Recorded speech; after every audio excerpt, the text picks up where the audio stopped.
this, maybe? Oh, holy.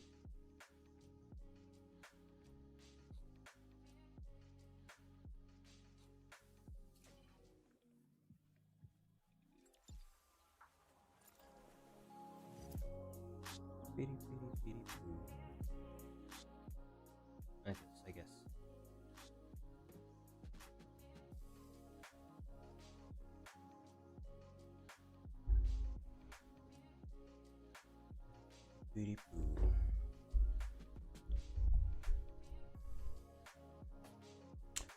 All right, spawners.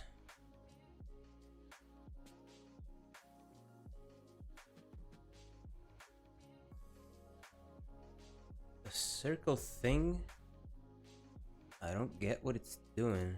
Let me see here.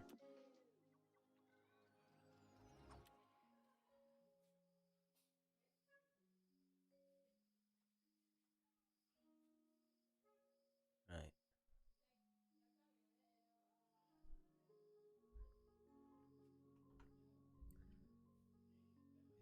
One of these.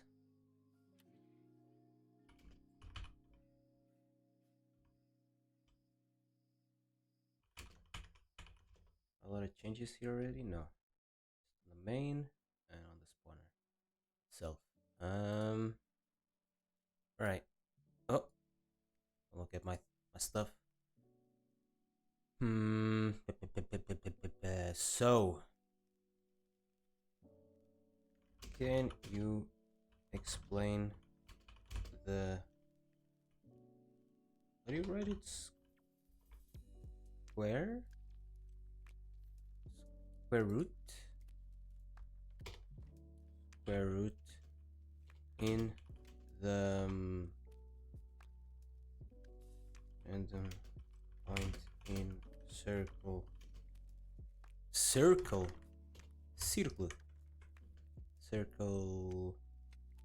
function.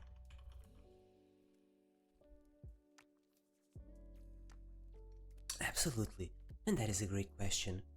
The squirt is used to ensure a uniform distribution of points inside the circle. Let's break it down. If you generate a random radius like this, random float times the radius. What?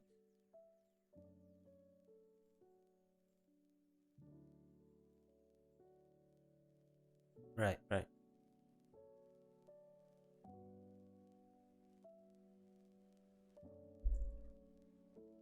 You'll get more points near the center than near the edge. Why? Because the area of a circle increases with the square of the radius. Okay?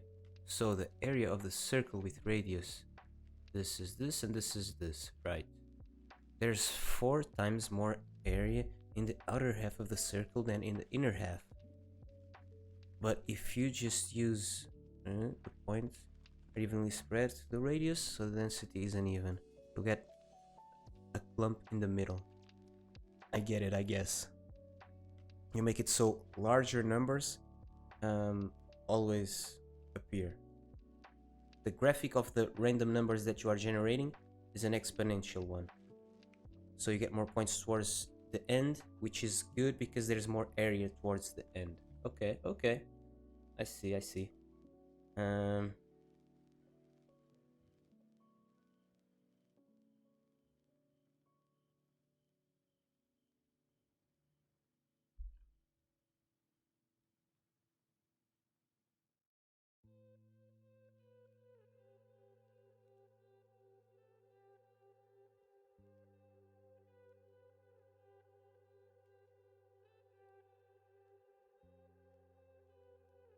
Where's the best place to put this? Does it say there? Yes, nobody needs to know what the weather is like here. Should I hide my taskbar? I don't know.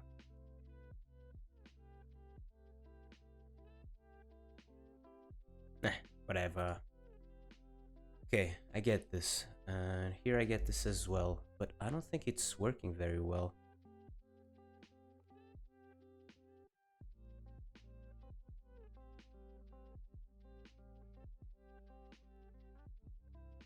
So right now, I just want to make sure one works, so let's disable these.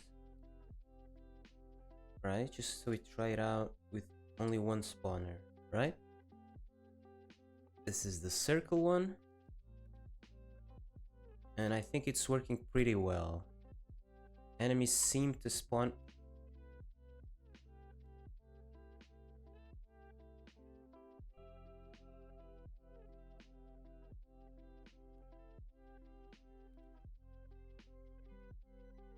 Oh, I need to do this. Okay. Bit annoying to have to do it, but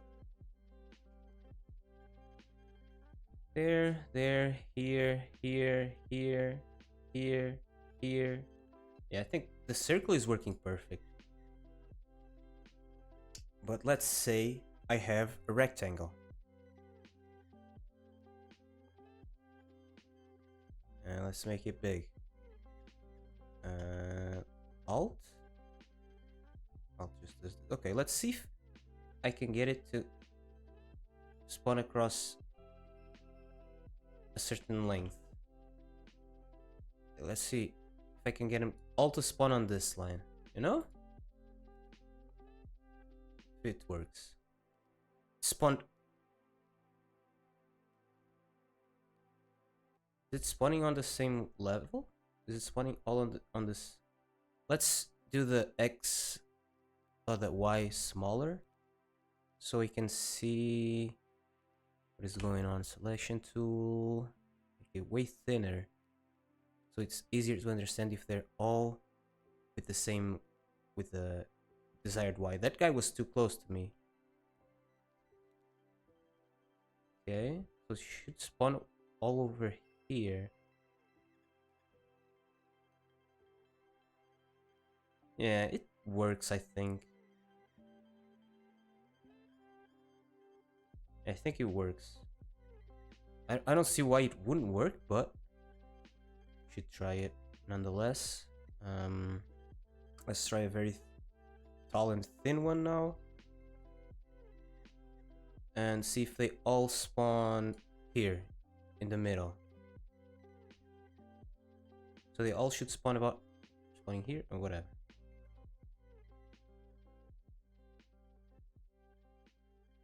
Yeah, they are spawning with a somewhat fixed X, right? I think so. Okay, so square and circle is working great. But what if I don't have a shape?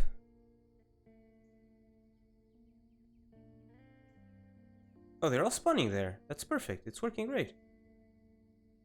I mean, the collision between them makes them pop, but I think the logic is all working. It's great.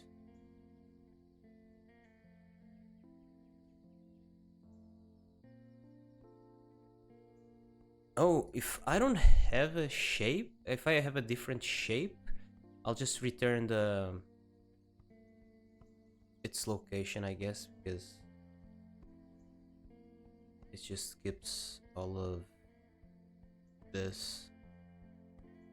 Position. I'm using position. This I need to understand this well enough before I leave it alone.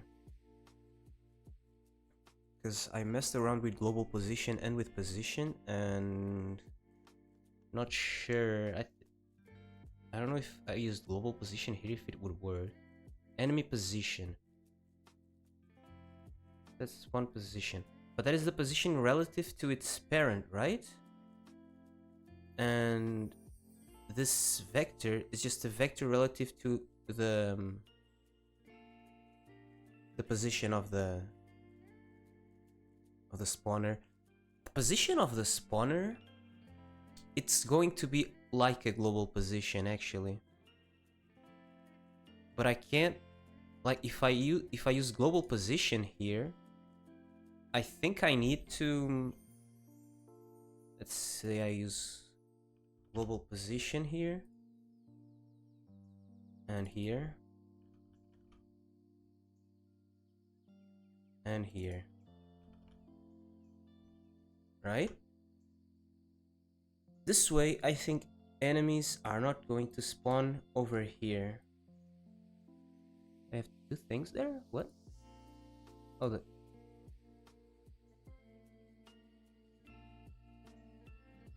I don't know why that was moved slightly. It works as well. But if I give it a... Let's give it a rectangle and do this. Oh, this maybe messes it up, no? Because the position is there. Maybe... Yeah, this doesn't work. The rectangle has to be centered on the spawner, I think.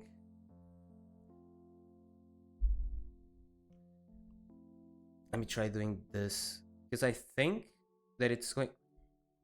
Not this. Do this. Not this. This. I think it's going to spawn over here some. So none should spawn above where my player character is, right? But I think some might. No? Let's keep it going.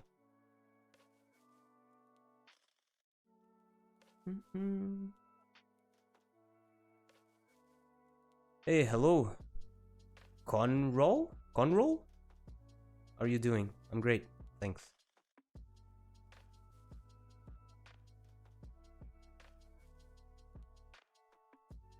It's not spawning above this, right? But it shouldn't work.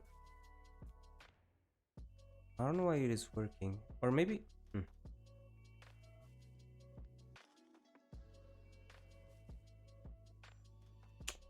Just put a sprite here, so I know where stuff is.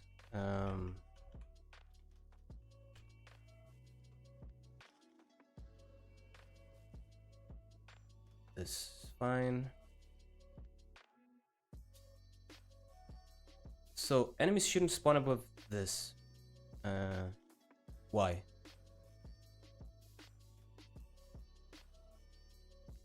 Yeah, they're spawning above that. Why for sure? Yeah. It doesn't work. Yeah, makes sense. I don't know if I can fix it, and I don't think it is worth doing it.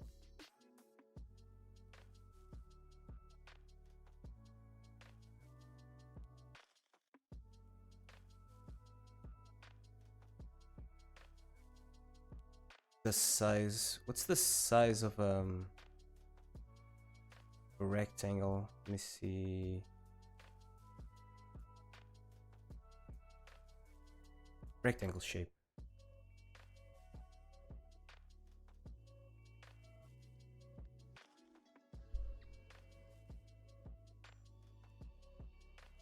I think the size is just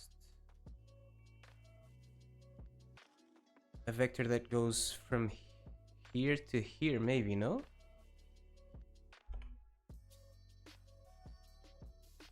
Like a vector that goes like this.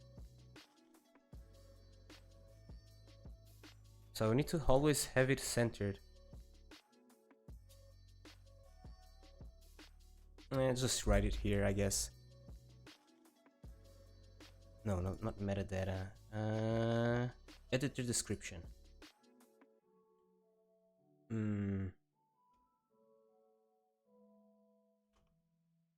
Enemies are spawned at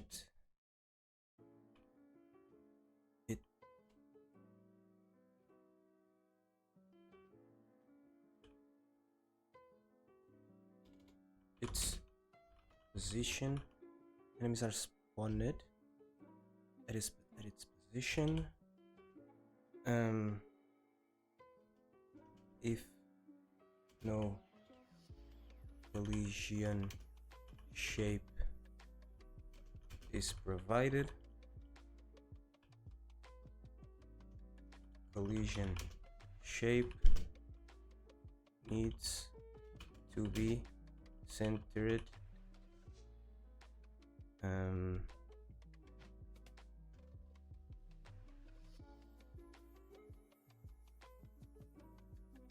on the spawner position.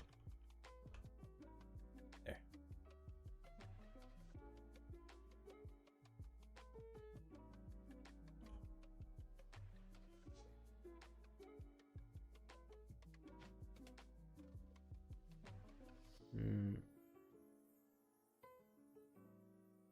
I think I'm just gonna commit this.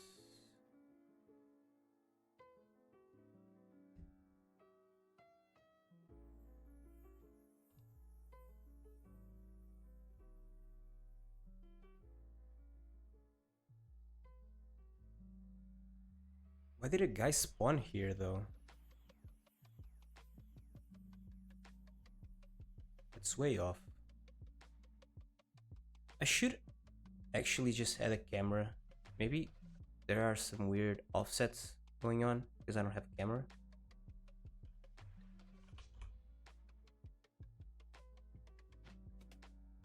And it's the size of the camera. So it should be the same size as the game, yes.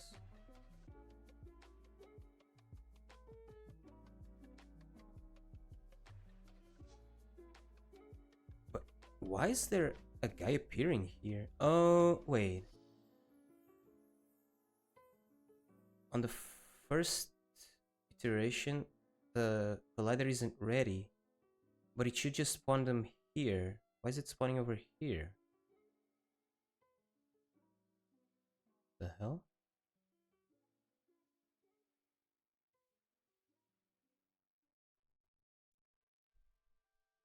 It's because I'm using global position?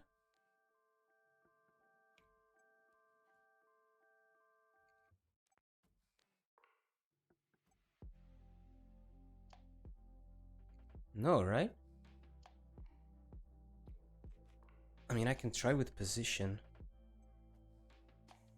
There's global position. Oh, that is what's happening. I don't understand it very well, but that's what's happening for sure. Because this is the global position.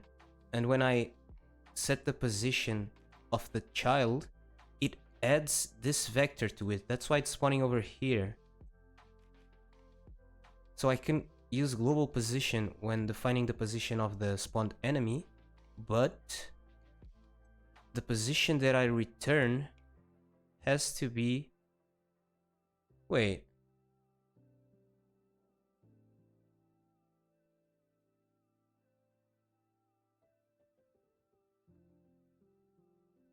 I need to understand this global position and position things better.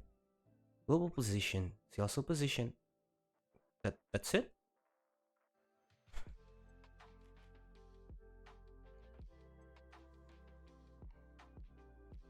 Relative to the node's parent. Relative to the node's parent.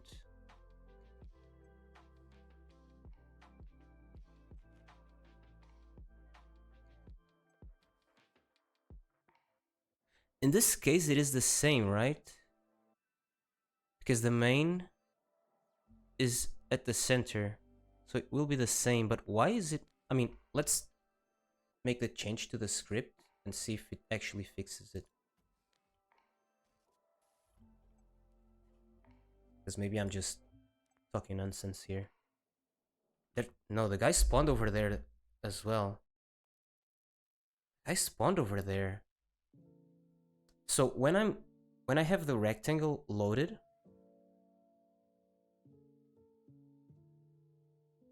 I give it a vector that is relative to the position of the spawner, right? So my spawner is here. If I generate a random point here, the vector is this, right? It's not gonna be this vector. Or is it gonna be this vector? Maybe it is this vector.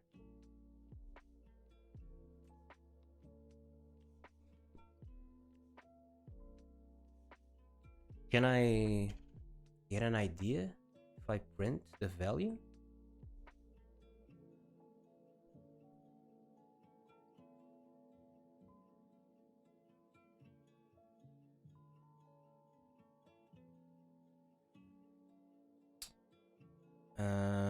Let's...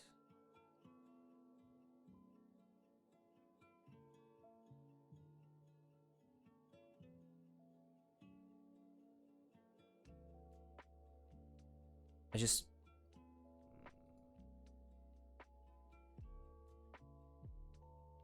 If I run it... Yeah, wait. Yeah, if I run it here,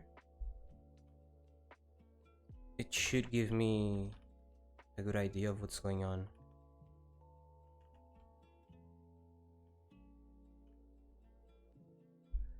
And let's remove some prints, maybe? What is printing this?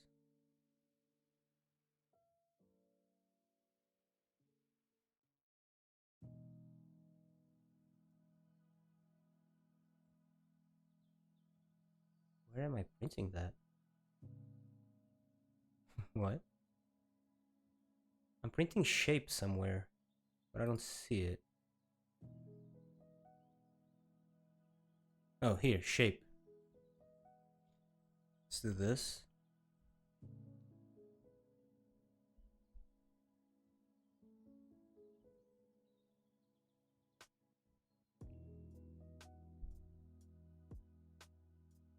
So when it's doing 200, 340, that's way off, no? Oh, but it's adding 200 and 340 to this, right? Here we are at 250 plus 230 is almost 500, and it's spawning over here. And 340. Yeah, this is about... Wait.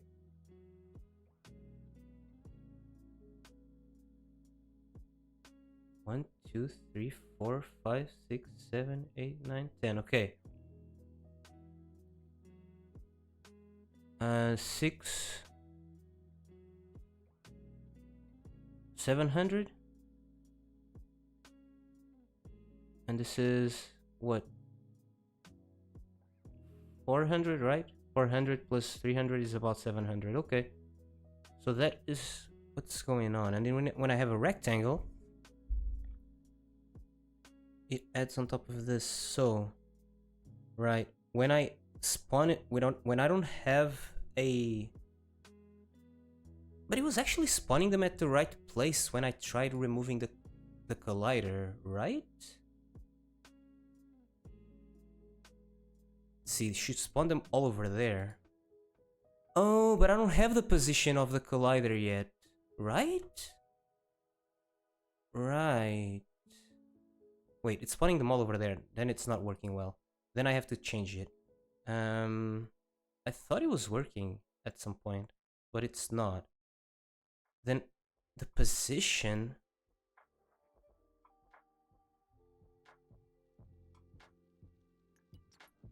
is going to be 0, 0. Should I just return vector 0 here then?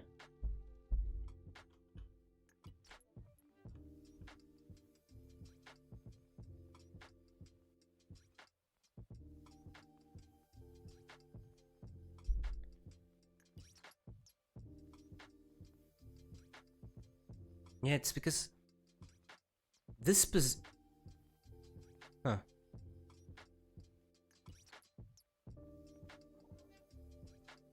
Maybe it was working before because I changed it from position to global position, but this works fine. Because this is all happening relative to the parent. The parent is the spawner. The spawner has a certain position already. So everything I had on top of vector 0 is going to change it relative to the spawner's position. So if I want to spawn it at the spawner position, I just do this.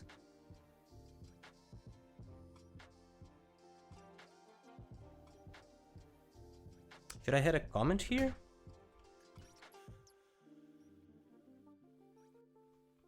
Spawn at same position of the spawner.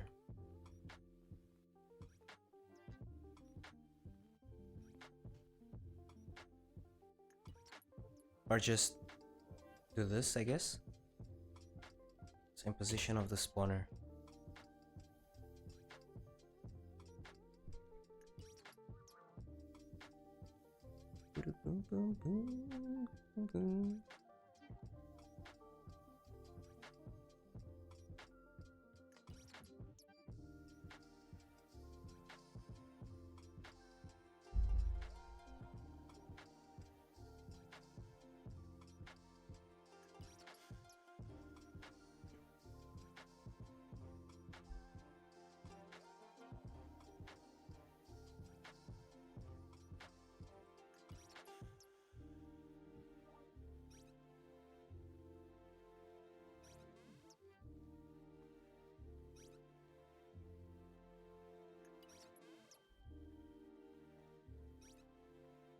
I think this is working fine, so let's remove all these prints.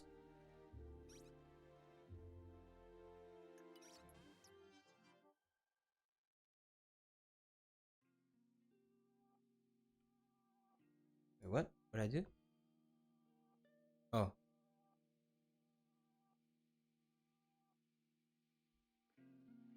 Should do this, I guess.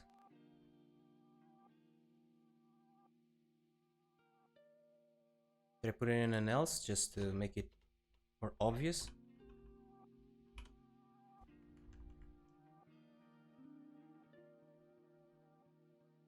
Oh. Wait. It either is this or this. Oh, but here? Oh, it might not land on one of these. Eh, whatever. Let's just leave it like this then.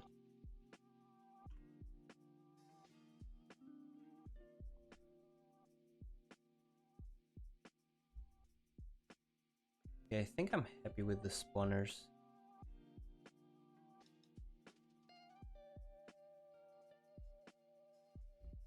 The description is here, yes.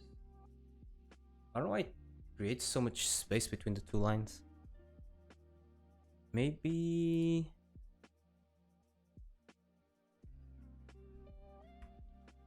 if I do this? No, this doesn't work. Shift enter doesn't work.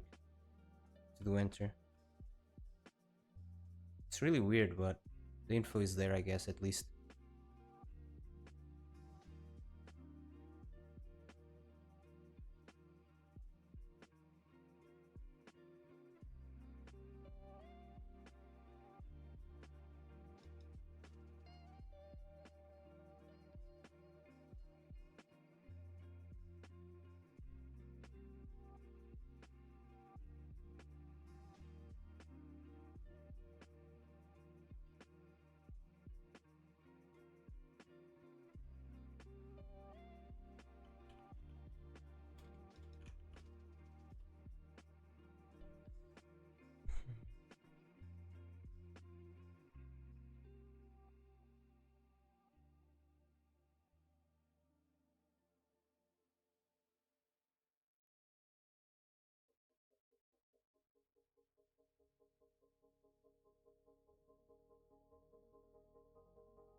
Let's push this. I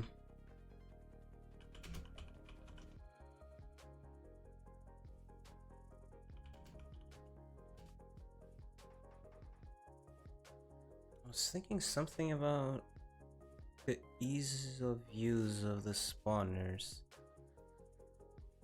And this I need to have this array, I think.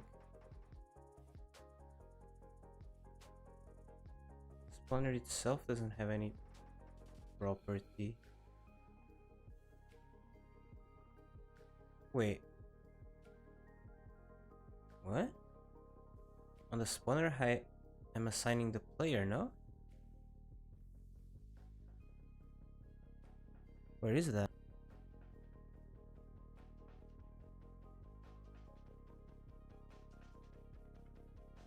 Oh, there it is.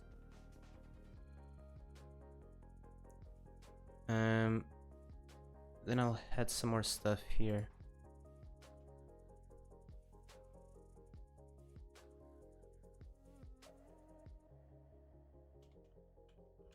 The player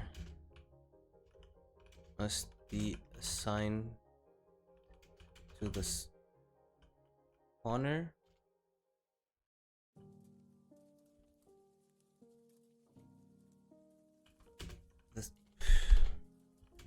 The spawner must be assigned to the game manager, which I just realized I have a weird name for it. Should be like this, but the GDScript is fine.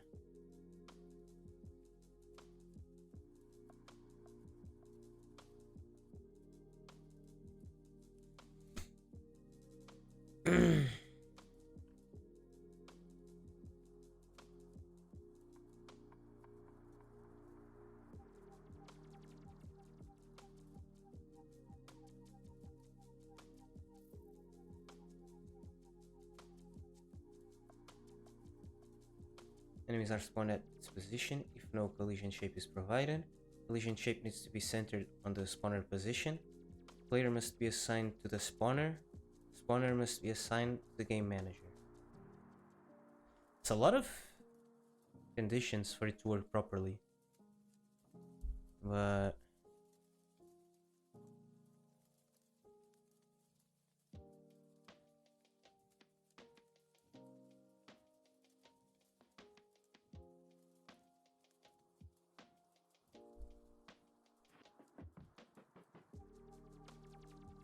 all right.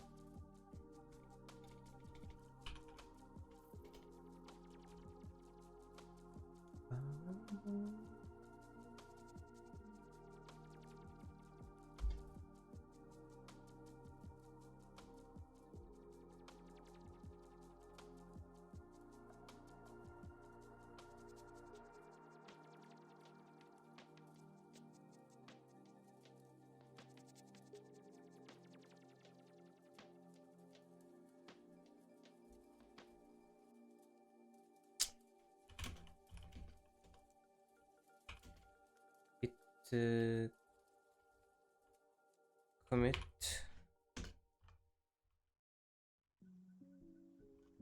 improve spawner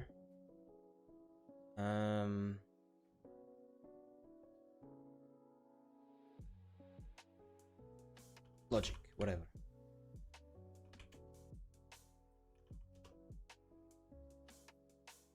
Now I can close what I have in here.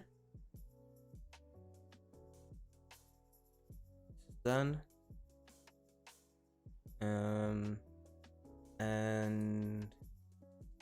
I think I may start on the ability system. I have to think this one through though.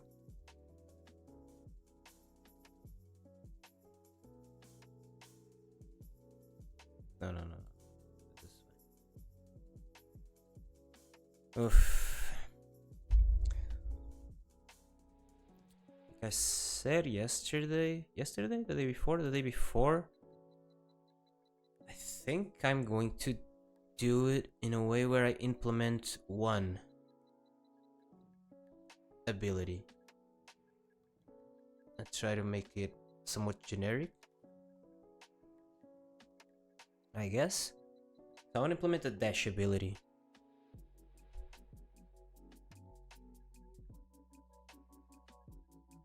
Abilities are all relative to the player, right?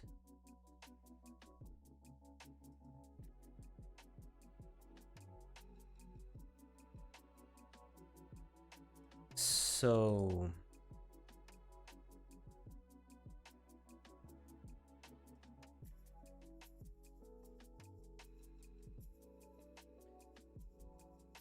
So the player does two things. He's going to do two things when I'm done with implementing the ability system. Move and use an ability. While you are using an ability, you don't want to move.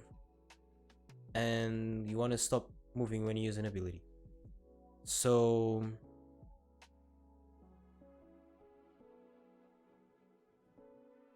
I need a boolean to let me know if the character is using an ability, right?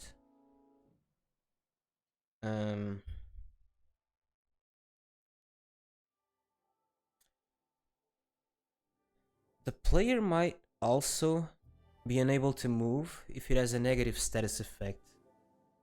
Should these booleans be different ones, or can I use the same? It should be different ones, so I can turn them on and off independently. Otherwise it's too confusing, I think. So this one will be using item, I guess. Using item. It's a boolean and its default value is false.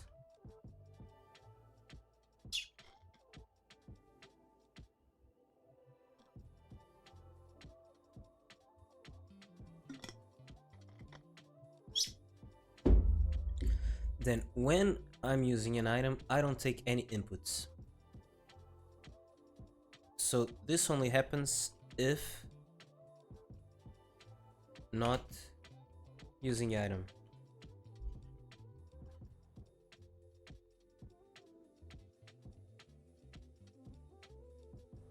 I take the directional input.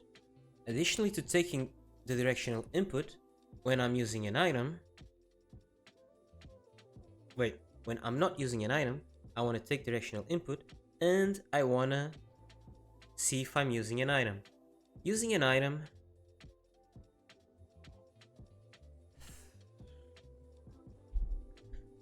is going to be related to mouse position and mouse clicking, I think.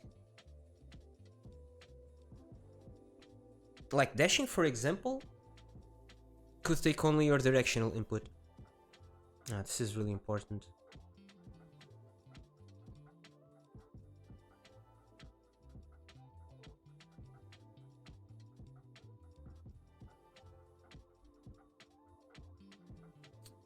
Need to ask my mate over here.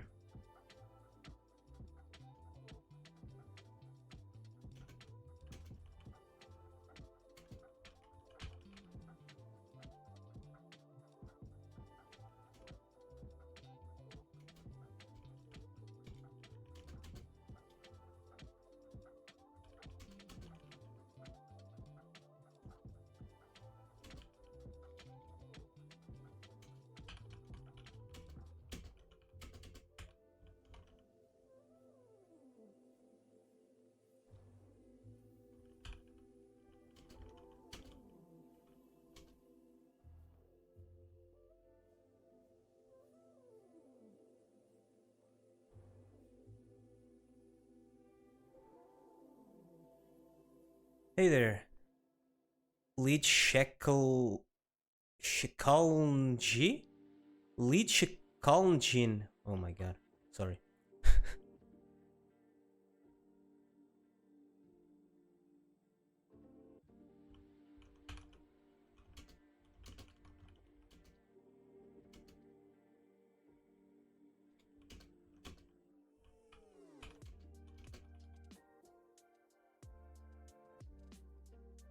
Hey, I'm good. Thanks for asking. I'm working on a new project. I'm still at the very start. Started working on it a couple of days ago, I think. It's going to be sort of a bullet hell, but it's going to have a twist, I guess, to it. It's going to be pretty different from current bullet hells in the market, I think, but I don't know if it's gonna be fun, but we'll find out once we have a prototype running.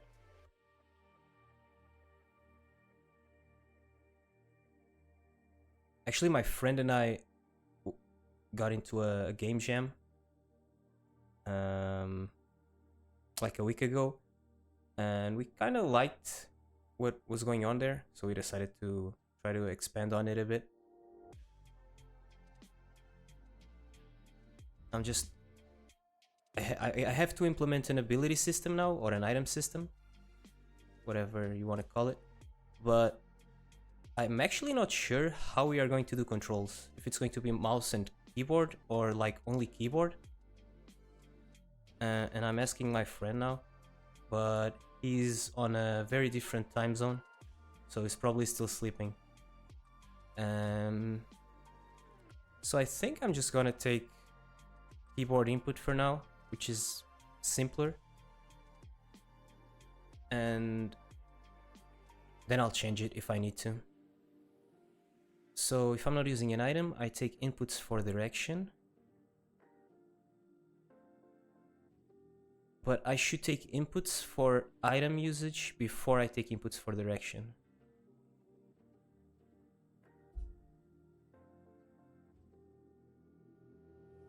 Right? And let's say that item usage now is spacebar. Let me create a new... Whoa. Create a new input here. Let's just call it use item.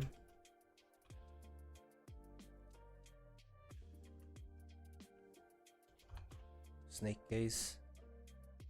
Let's hit spacebar. Okay.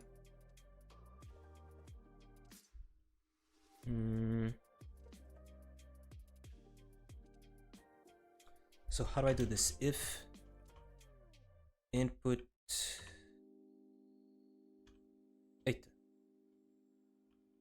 input, what I want to do here, get what? Let me check the methods.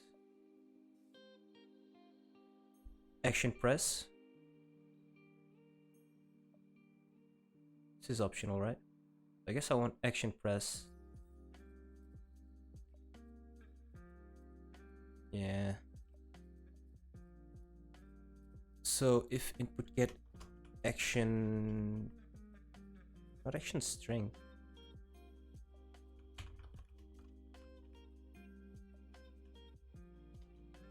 Did I mistype it?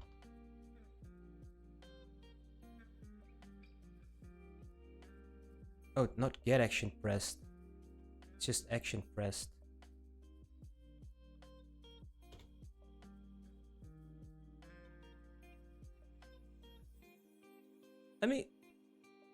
Let me print this just to see what I'm working with. Print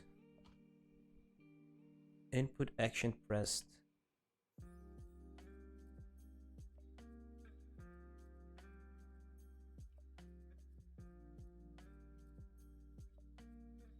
What am I doing?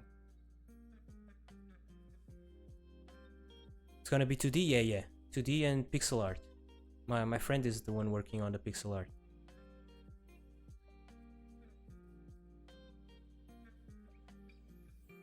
I can show you. Let me see here.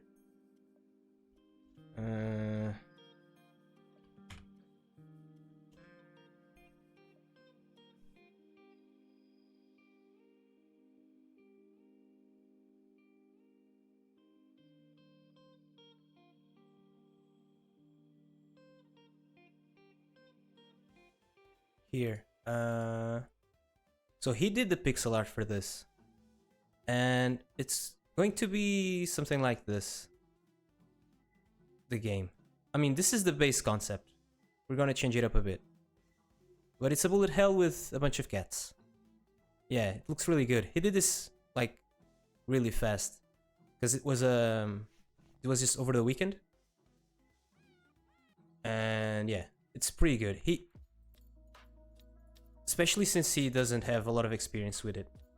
It was just messing around with it, and I guess it's really good. So I think it's gonna look great once he has more time to work on it.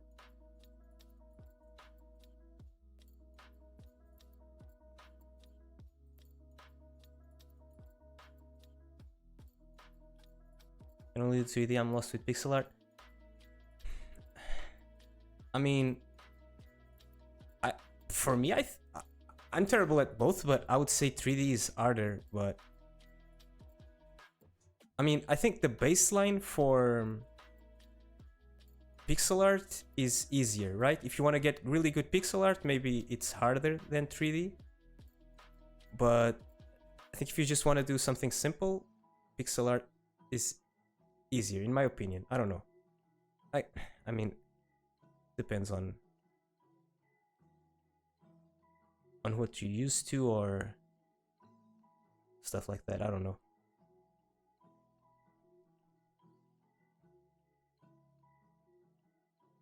This doesn't return anything.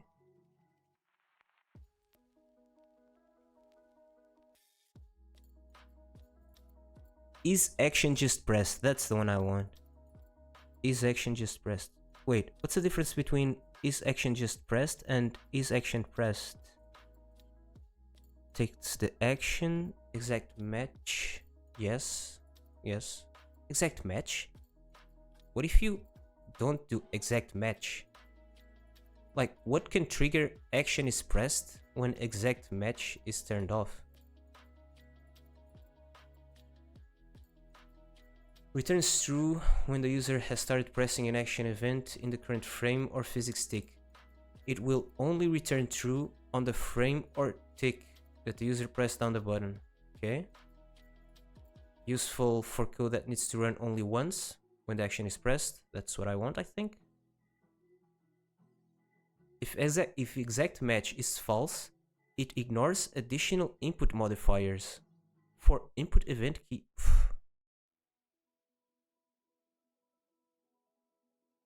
Returning true does not imply that the action is still pressed. An action can be pressed and released again rapidly, and true will still be returned so as not to miss input. Okay.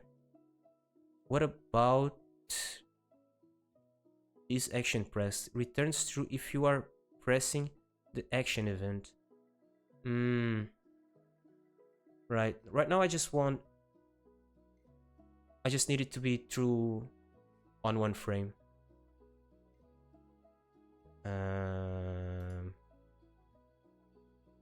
So see, is action just pressed?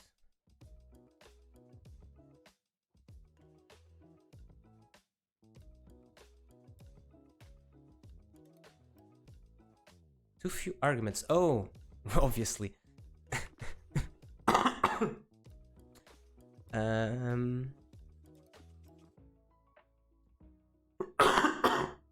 Didn't I save the new input?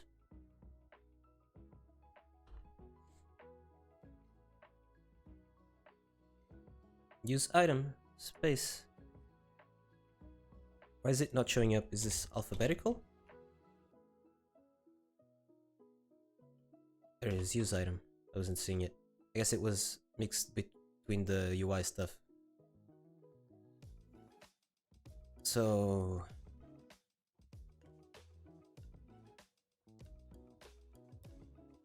where am I printing there? Okay, there are some truths in there, I think. So I can just do this instead.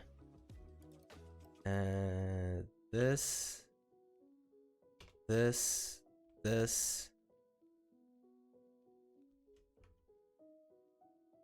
Wait, what?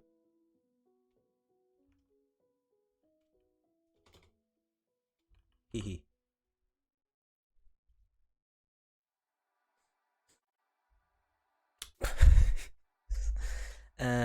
If... Wait, this returns a boolean. Oh, right. I'm just missing the colon. Okay. Hee.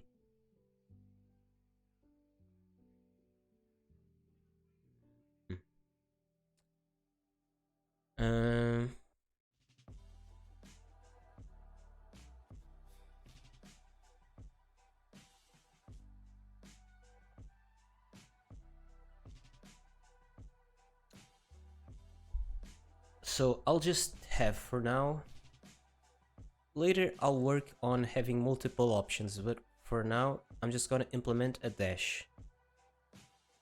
So function should only be called from here, I think. Dash.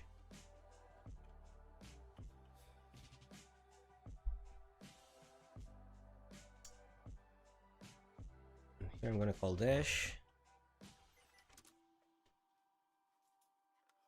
And I need to set using item to true.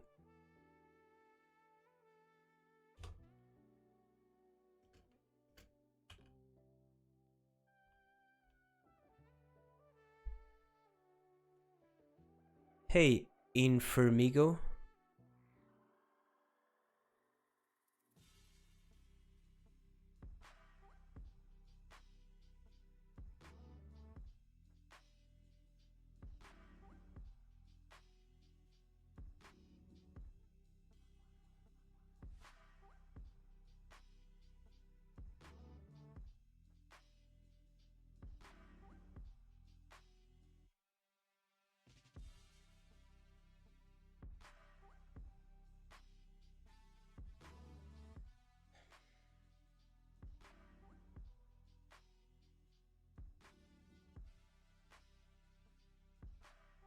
Right, sets this to true.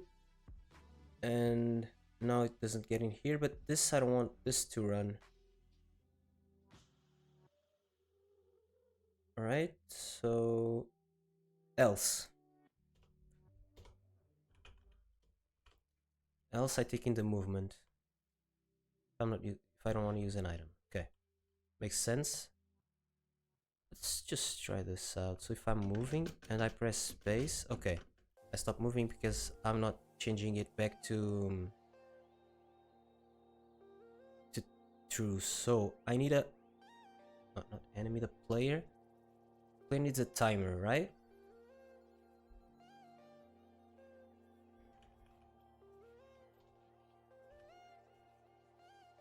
And the timer can be the same for all items. I just need to have the time for the different items stored. So let's call this item timer. Get it in here.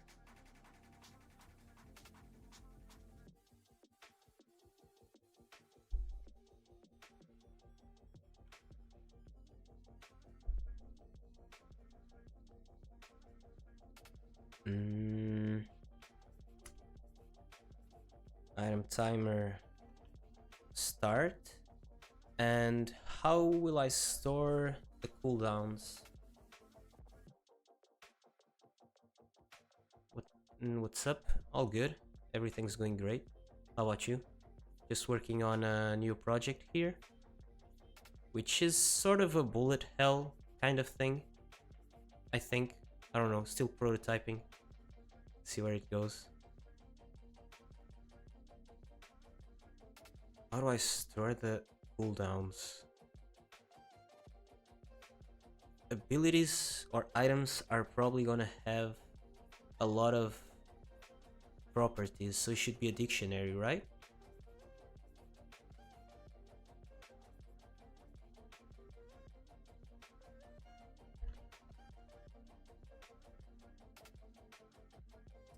Say it's something like this. Items.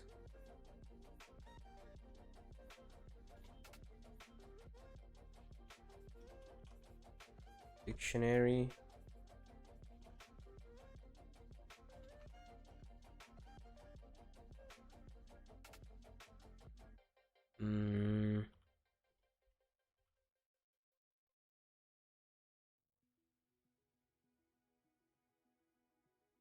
So I have a dash. And the dash has its own thing.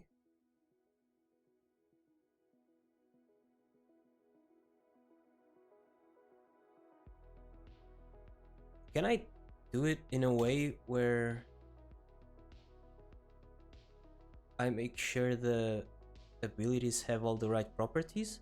Like if I set a item which is itself a dictionary, right? And nah, doesn't work like this. So the dash for now is just going to have a cooldown. Cooldown. And the cooldown. Wait. How do you write dictionaries? Shish. Python dictionary.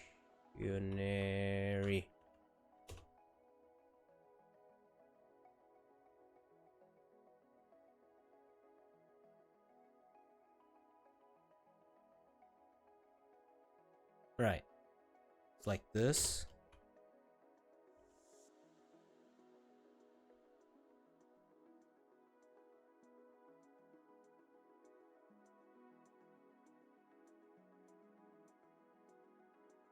Oh, it's just missing this here, I think.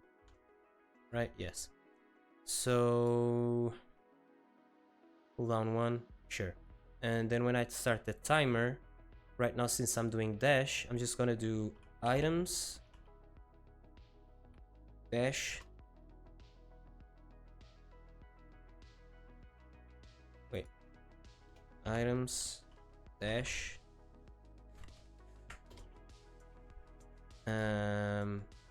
Cooldown.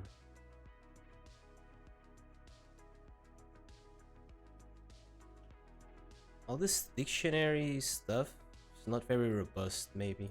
I don't know. Anyways, starts the timer with 1. Once timer stops,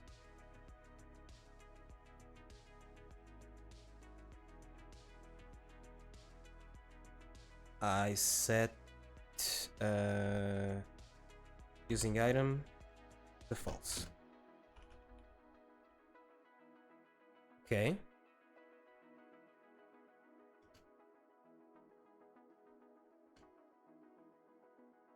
Yeah. Stop for 1 second and it goes. So, well, technically it's not a cooldown actually. I need to have a cooldown, but this is something else. This is cast time, I guess. And it needs to be way shorter. Let's put it at 0.2.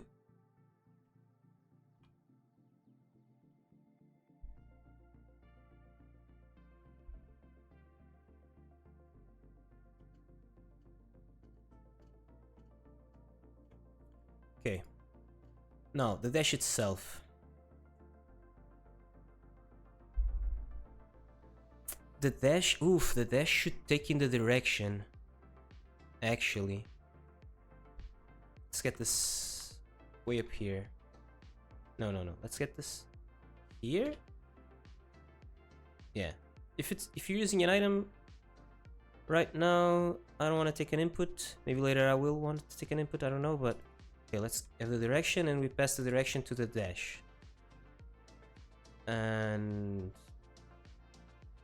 let's have a range here, I guess. Yes, time, range.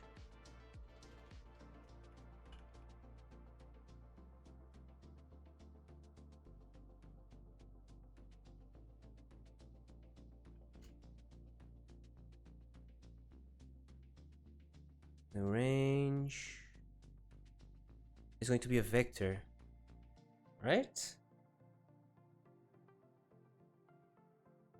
Or no, it doesn't need to be a vector. Never mind. What am I saying? I just need a length for the vector. So float is fine. Let's say it's 30. So it's 30. Yeah, maybe an integer is actually fine, since we're working with pixels here. So range. So when I dash, I want to go global position. equals. No, this is just gonna teleport it. I need to make it twin, right, or something, or move and slide fast. But I want to ignore unit collision.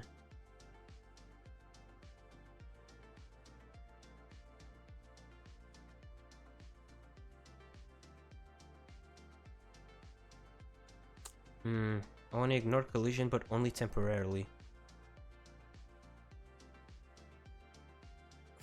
I need an independent timer for that?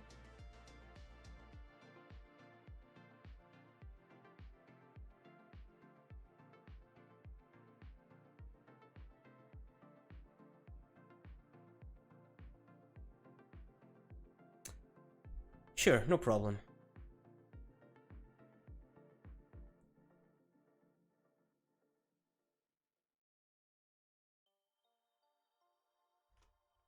Avoid collision timer.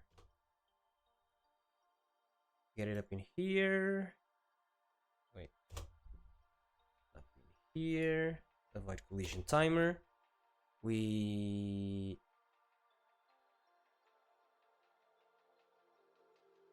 Single node? What? Oh. Connect.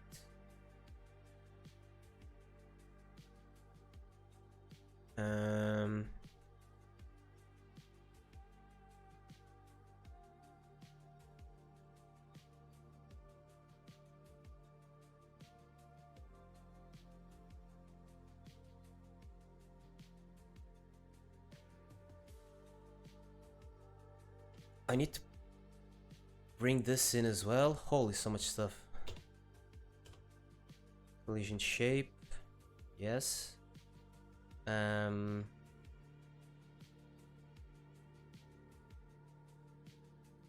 Like this. Collision shape. But disabled equals false.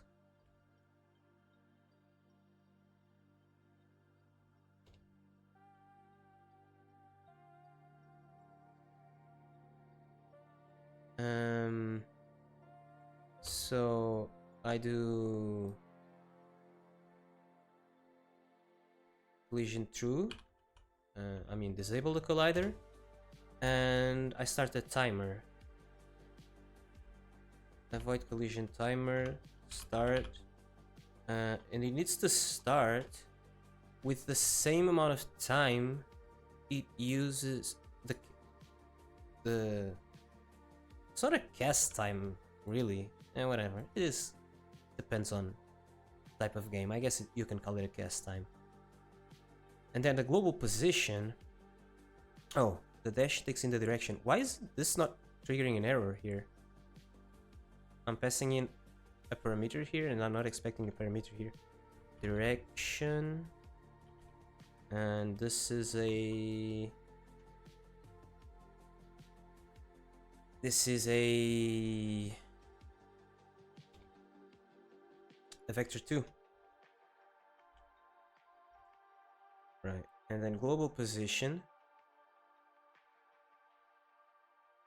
plus equals, let's just do it very simple for now, plus equals direction times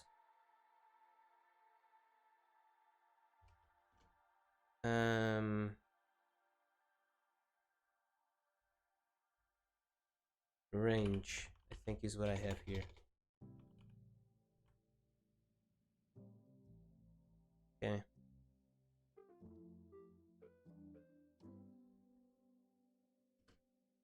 Okay, 30 is not a lot. Let's do 100 is too much, maybe? Okay, I just TP there. It's good. Okay. But I don't want to TP there. So I actually need to do some sort of movement slide, right? But with a higher speed.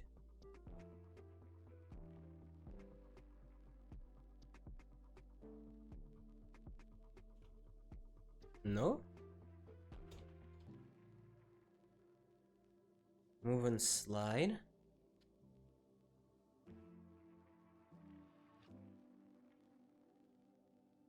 Instead of doing times speed, I do this.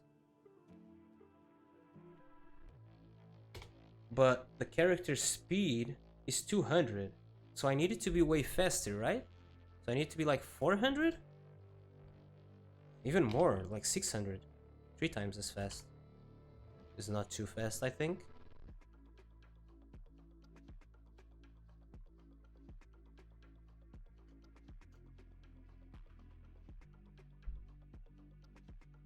It's only doing this for a frame. Right. Wait, why is it only doing it for a frame? But can I move right afterwards? No, I get stopped, but I don't move at all, because this is only happening for a frame. Do I need to twin here? Should be able to move and slide, but I need to move and slide more than one frame. Move and slide, it moves it frame by frame, right?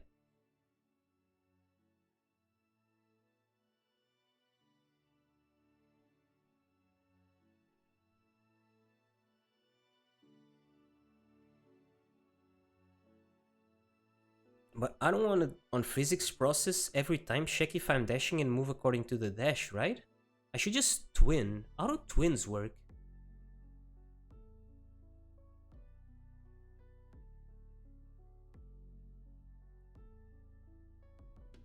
Godot...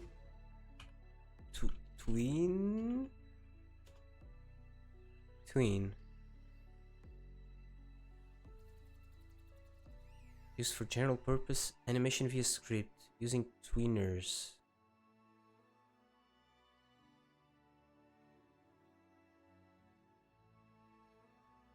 Right. Create twin.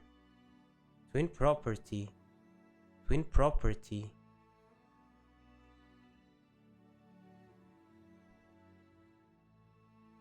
This sequence will make the sprite turn red, then shrink before finally calling.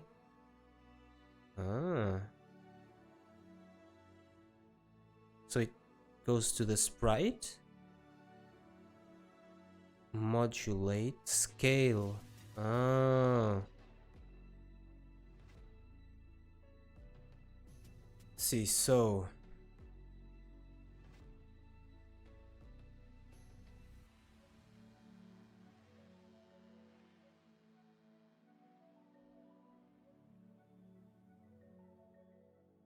save this as a vector 2.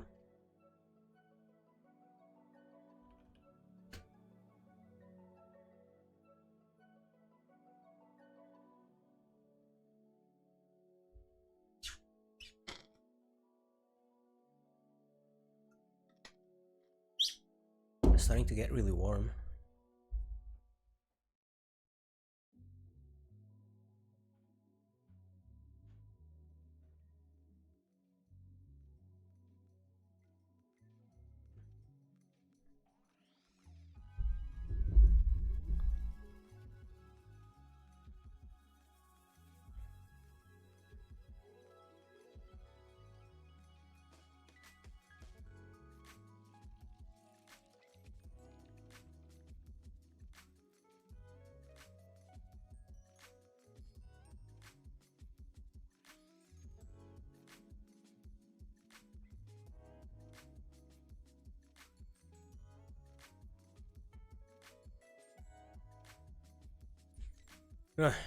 So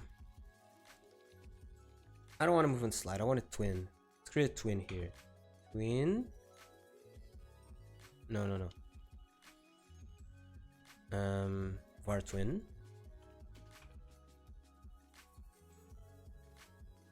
I can say it is of type twin, no? It is of type twin, isn't it? Twin or twinner.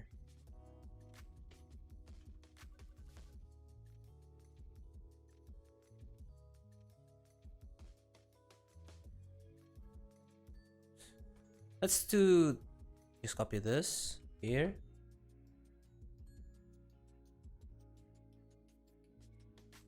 So right now I don't want to change the color. And what I want to do is dash. Twin property. I don't want a twin property. Let me see. Twin properties from twin. Holy. From this thingamajig here. Class. Class. This is the symbol for class then, I guess. So.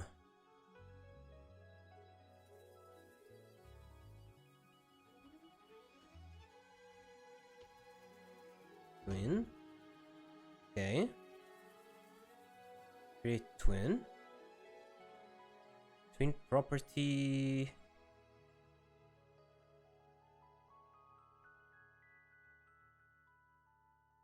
Let's see.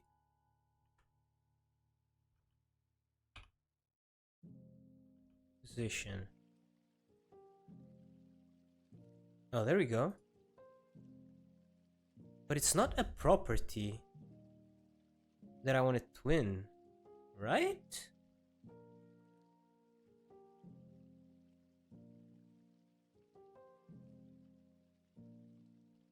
You only twin properties? That makes sense. Twin kill. Create twin. Property.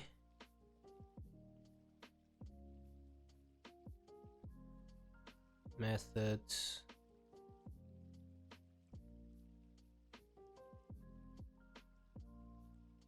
Object. Can I do self? Here?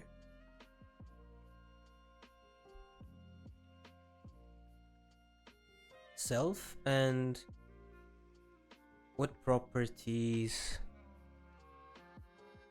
Like position, right?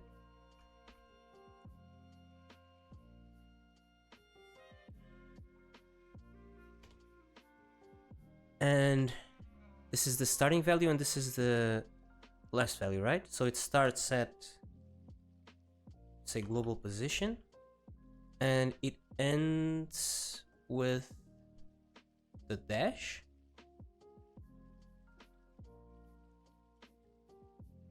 But it's global position. Wait, what?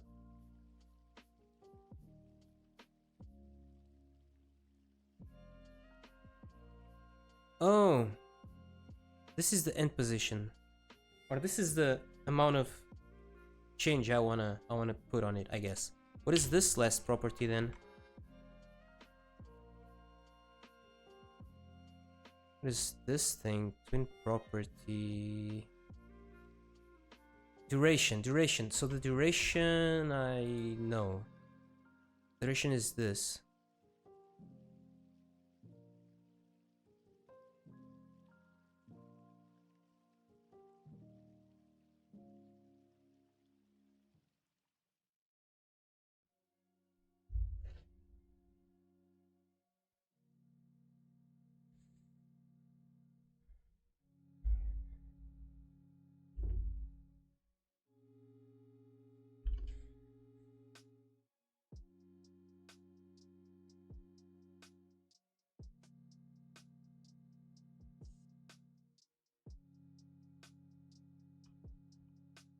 It's like this, really? This is gonna not work 100%.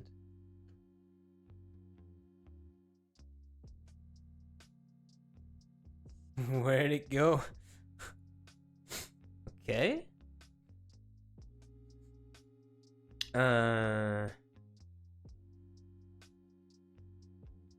Wait, what? I got an error on enemy? Because the distance got too crazy?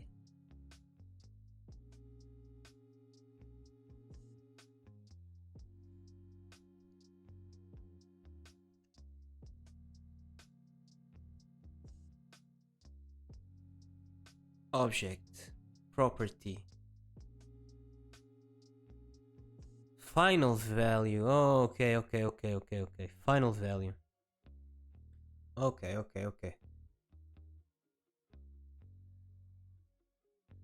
What am I doing?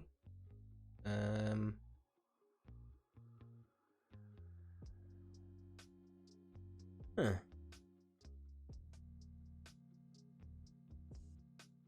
So can I go global position? No, no, wait. Oh.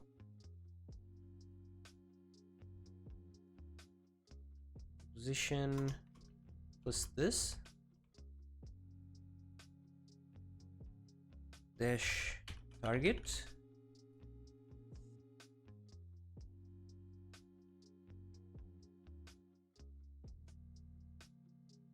Where am I going? Oh.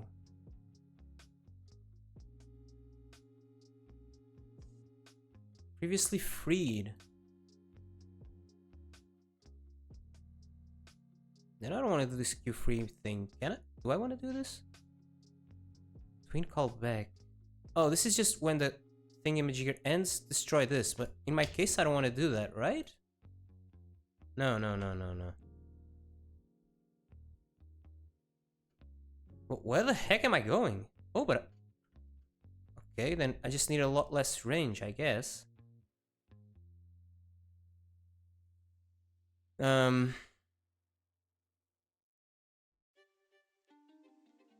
many pixels would make sense? 20 pixels, right?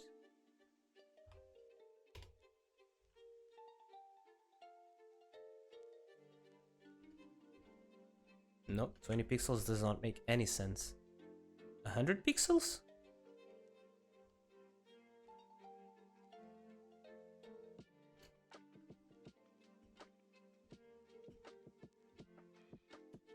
It needs to do it faster. 0.1?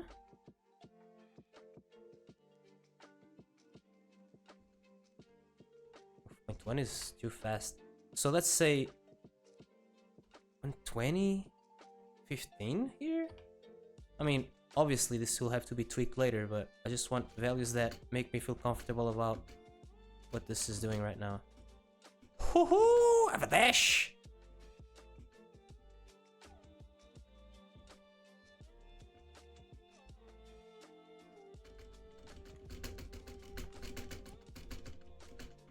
Right. No cooldown yet, but I'll do that later. I'm very happy with this, so even though I didn't do that much, but I'm going to commit this.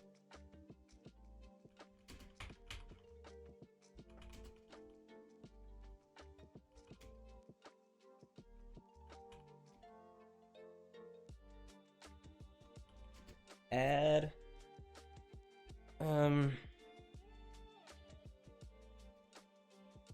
dash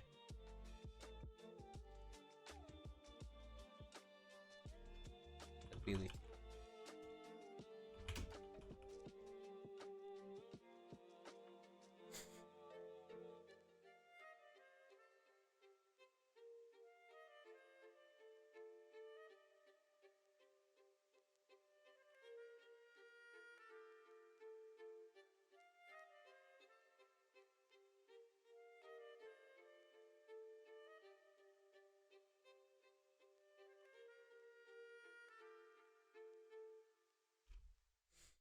All right. Now, this needs to be part of an item system.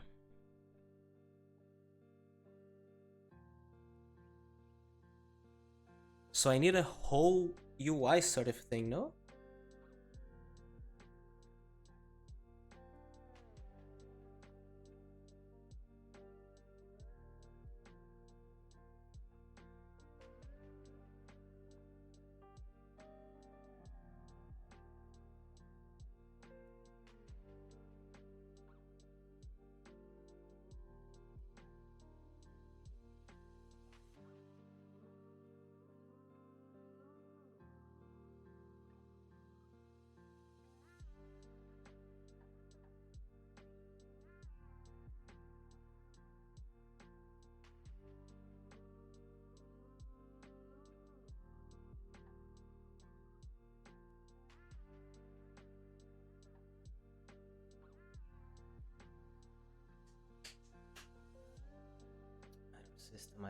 Item system.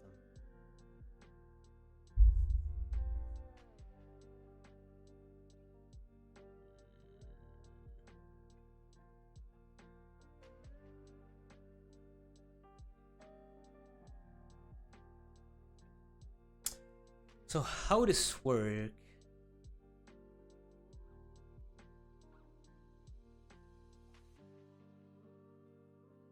User interface.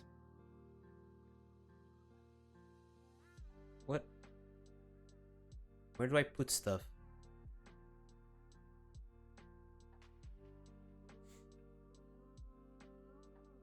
So for now, I'll just create a item bar, and then this can be integrated into the whole UI, I guess. I could create a UI for the health already, but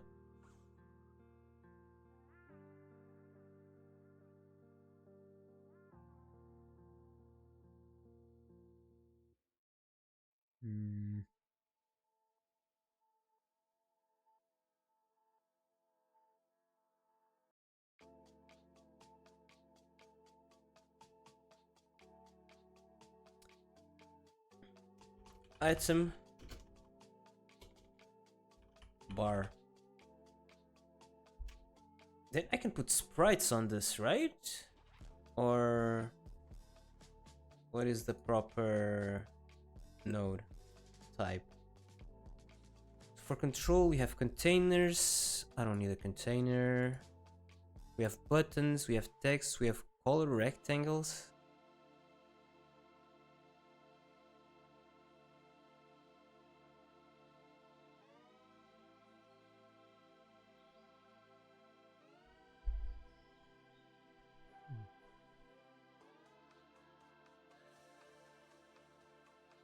Let's do sprite, I guess. Let me ask ChatGPT.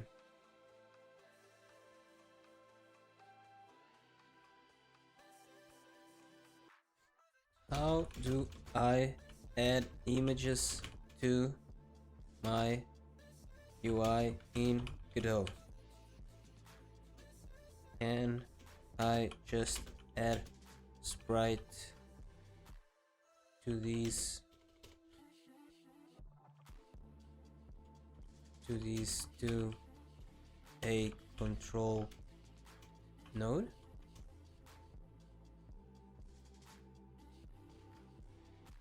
You can, but you shouldn't use sprite to the inside UI control nodes in Godot. Here's why.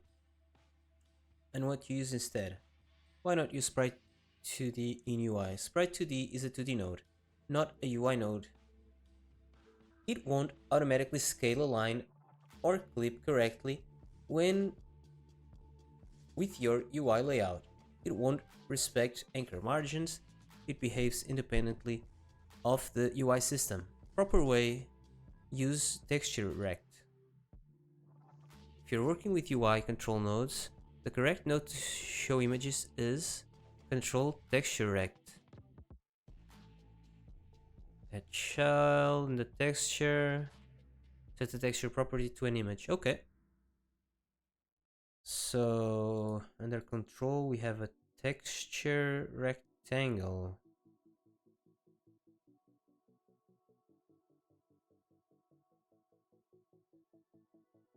I think the dash you always gonna have. So this one can be actually called dash. Right? And it should be over here. And I can slap one of these in here.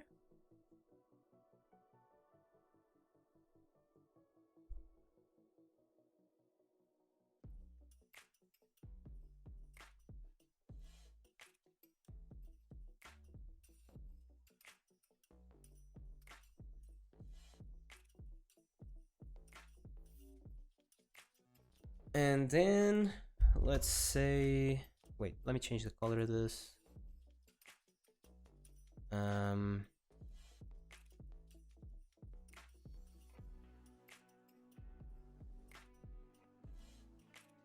How do you do this? Click here,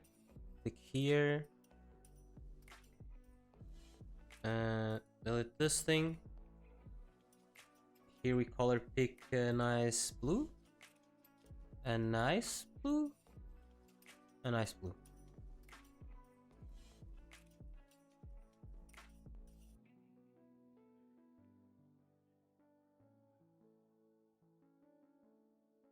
whatever.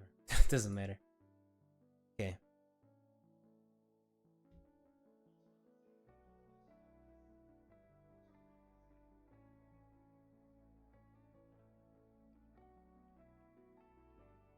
This one is going to be called item. I think you should have 4 or 5 items.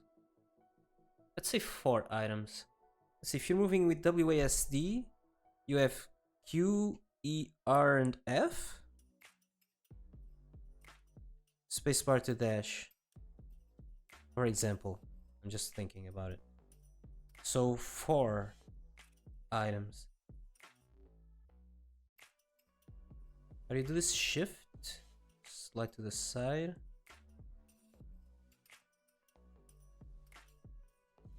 Shift.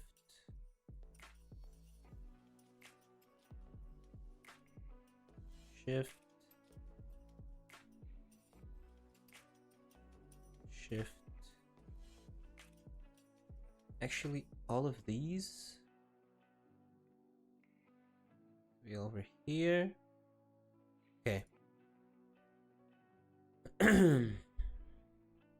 Now in my main, oh wait, this thing, the item bar, I want to save it as a scene item bar, and then on my main, I want to drop an item bar in here. Where is it? Item bar. Okay. Okay.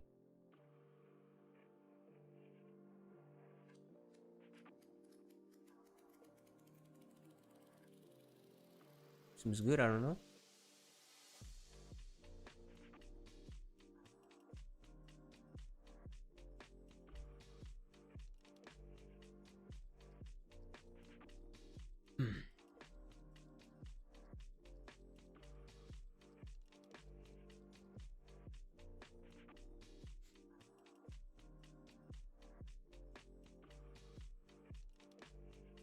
So my player needs himself an item bar.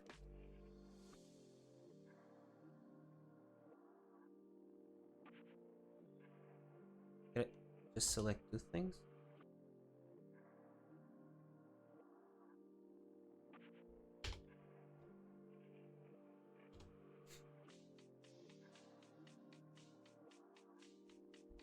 Okay.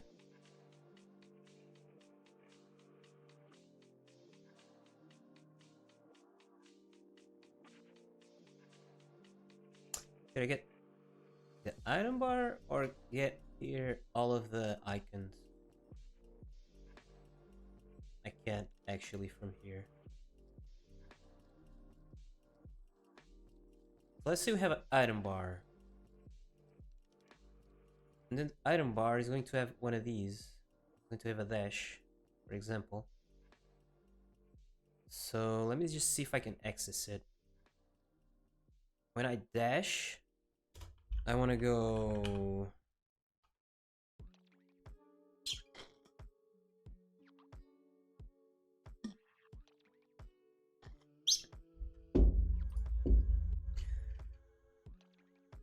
print me the item bar, get node, and it should be something like this, right? Just $sign. Actually, do I need the quotes? Where's the $sign? Right here. Dash.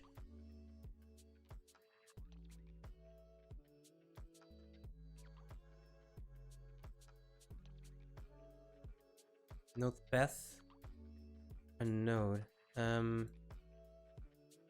Let's just say I want this here. It's like this, huh?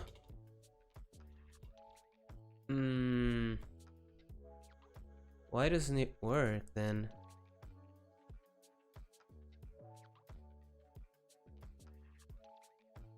It's called dash, right? Should be accessible directly.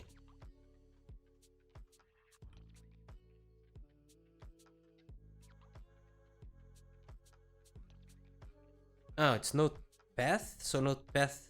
What does that mean? This is a node. Oh, and I want a node path. Okay, I want it like this. So I want this?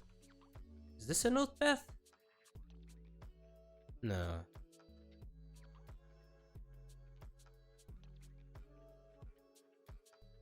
Oh, it's not like this, just this. Right? Yeah, that's how you do get node. Okay. Okay, I get the texture rectangle. Then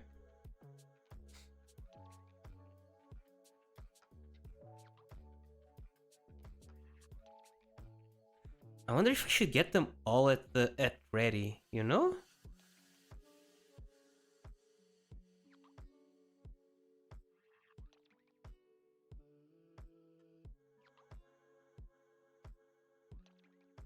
Then you can have different items in different item slots, right? How am I gonna handle that? Different items in different item slots. That means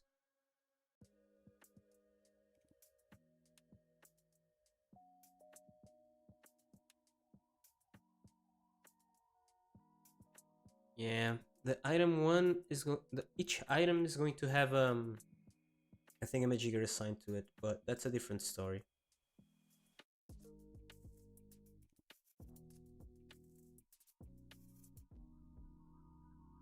Like the no, this isn't going to change, right?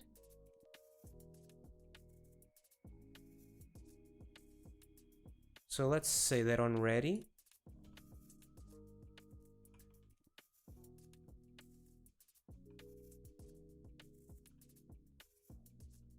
I do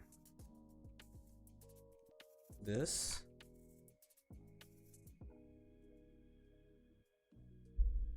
And I'm going to set it here. Var. Do I put them in an array or?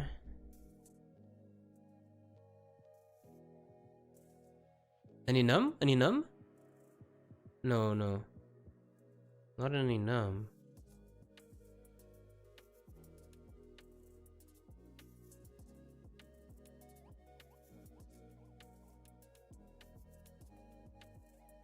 Not any num.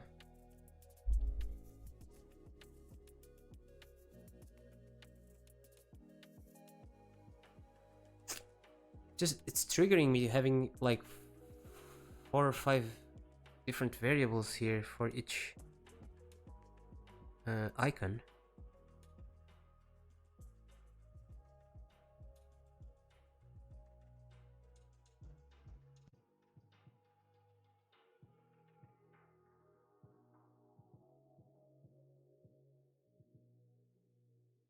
Should the dash be separate from the items?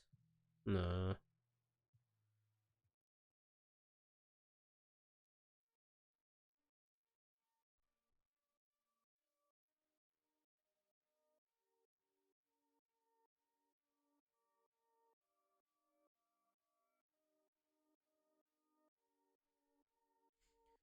Var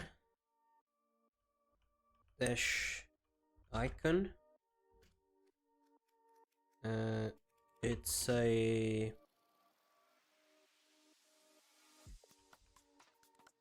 texture rect,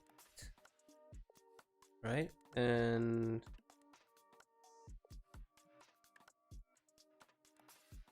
icon one, no, item one, item one icon, right? Like this. Then we have 2, 3, and 4. And if I do dash icon equals item bar get node dash, there we go. I do this.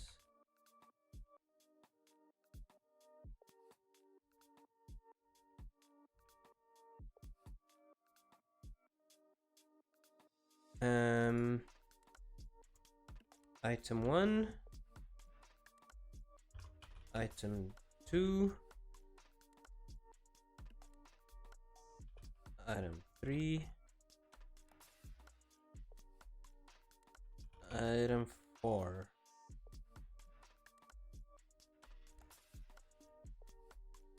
Right, and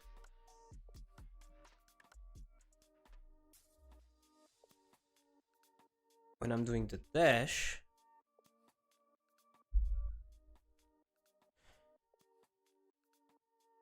I want to do another twin on the icon. So I disable the collision and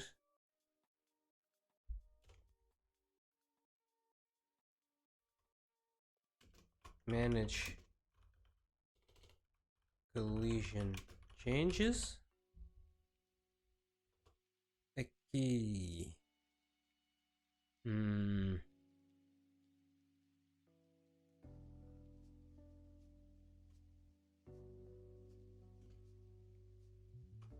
Manage dash movement.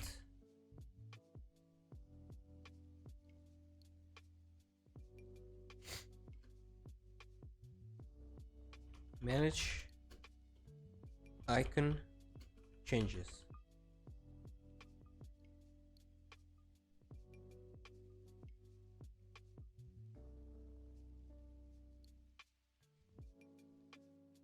I need to do dash icon. So I'm gonna.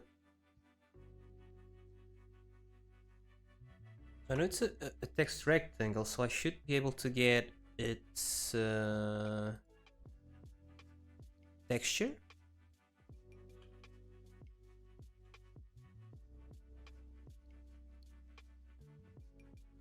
And then how do I change the color?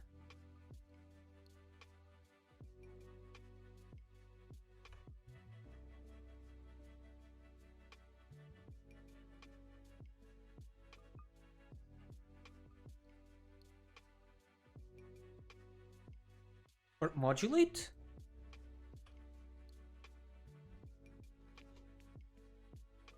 Let's see. How do I change the color of the texture rect?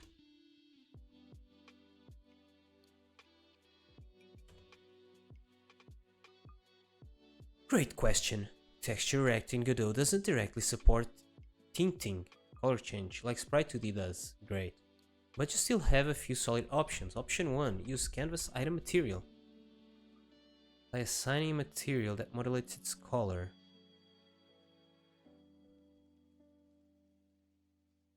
And use a shader material.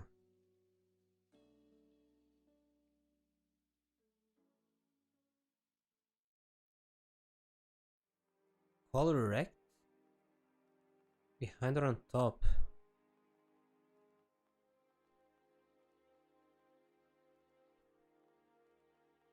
See texture. Texture 2D. Set texture. With a value.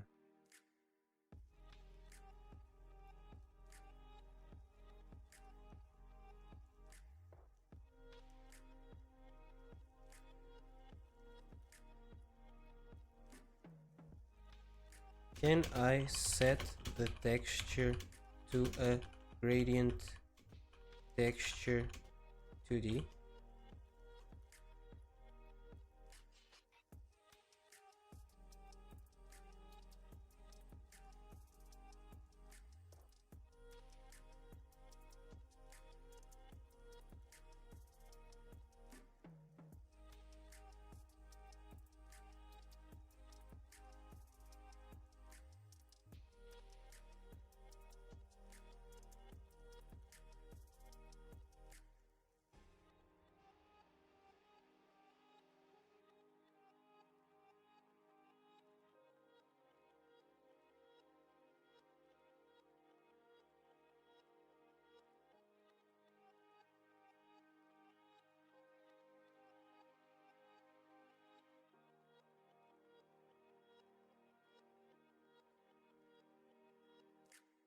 Hmm.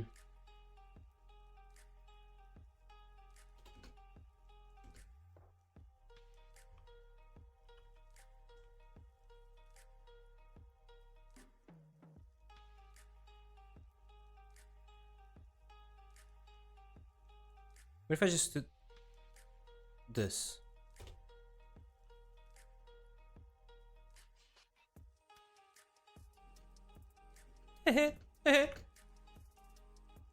um.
What is the difference between the two textures? A 2D texture that creates a pattern with colors obtained from a gradient. A 1D texture?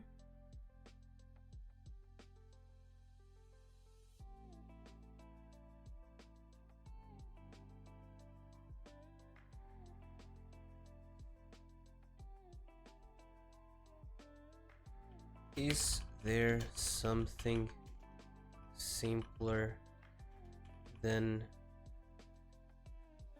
gradient texture 2D?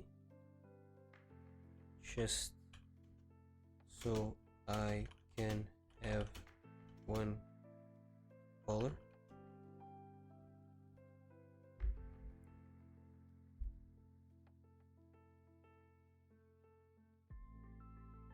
Color rectangle?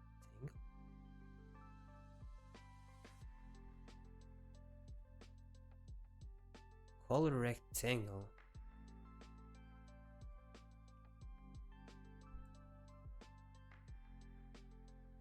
Oh, I need a texture rectangle to make it have an image, right? But there is just a color. Where's the color rectangle?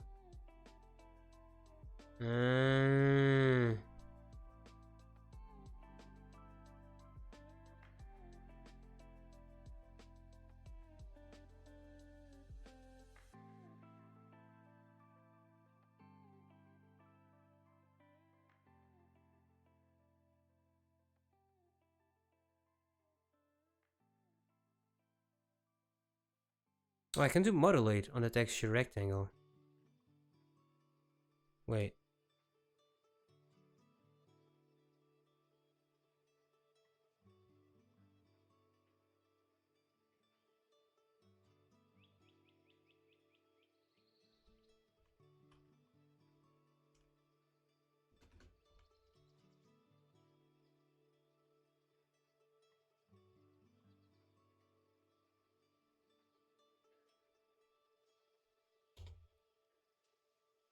What is the last parameter? Oh, the alpha, right?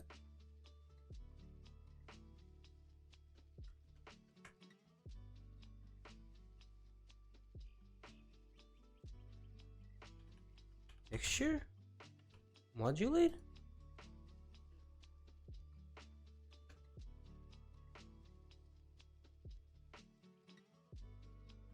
Invalid assignment of property or key modulate with value of type color.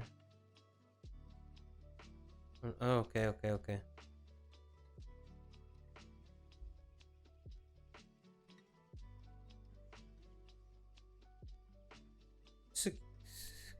If I put a color here, just at a point.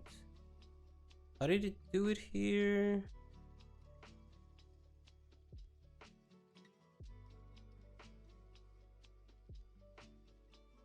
Wait, what am I doing?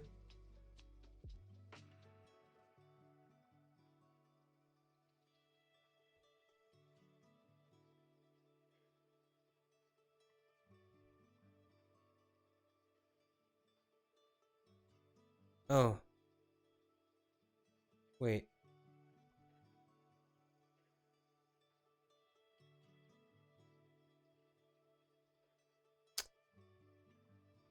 Okay.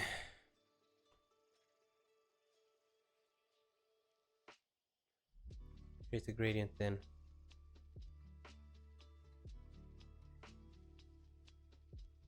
Let's just do all of this. Bleh.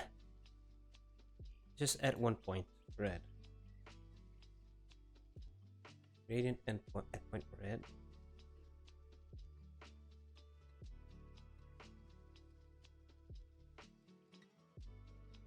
Yes.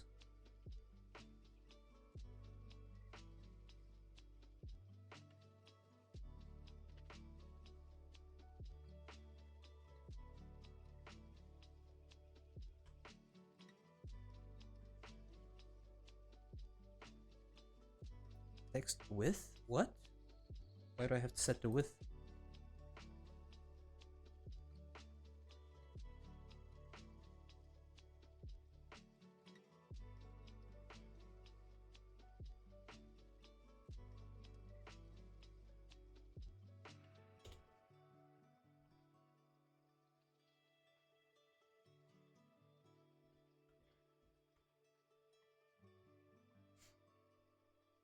Oh, not this.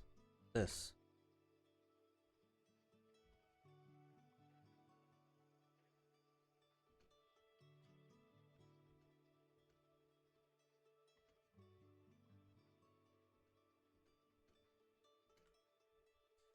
And I have to paint it back.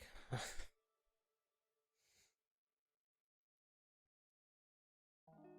would be cool to have a, you know?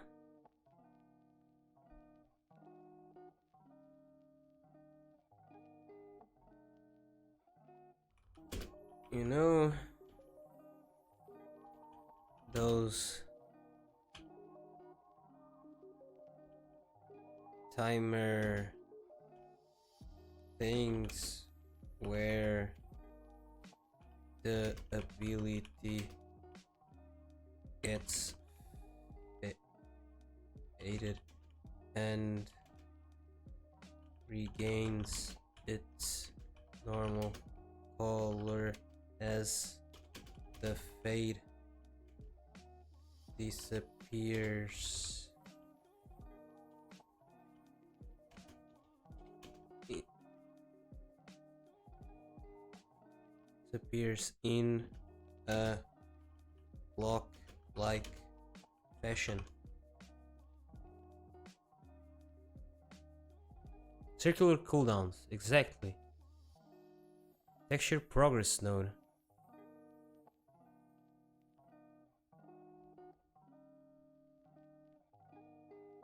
Texture progress node.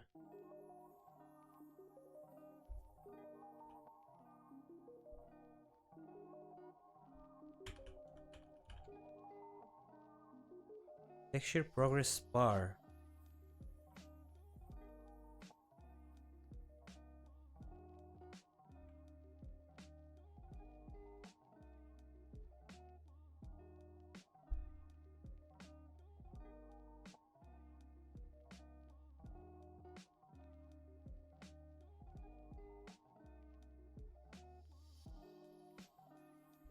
Fill mode.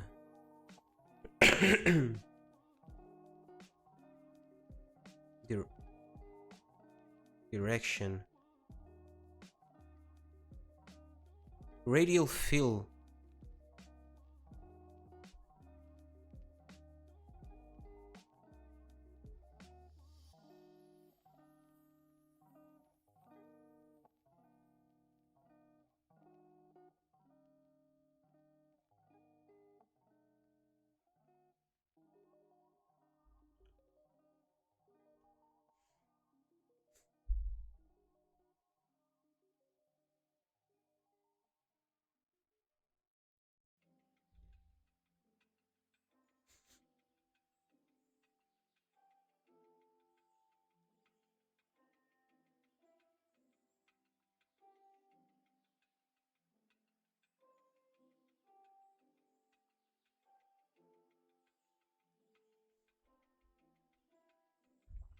Okay, so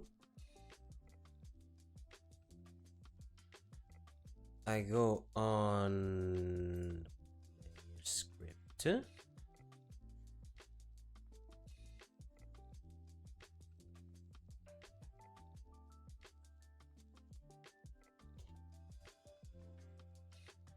I go dash icon, get node,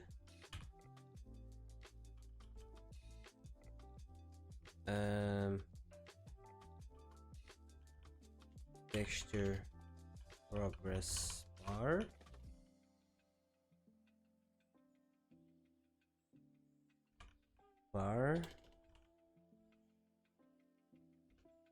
progress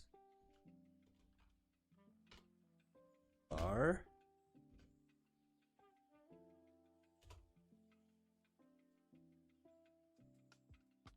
and I can say this is the type.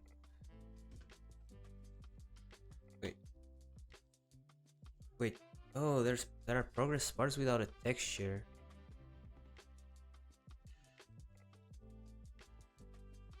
Right?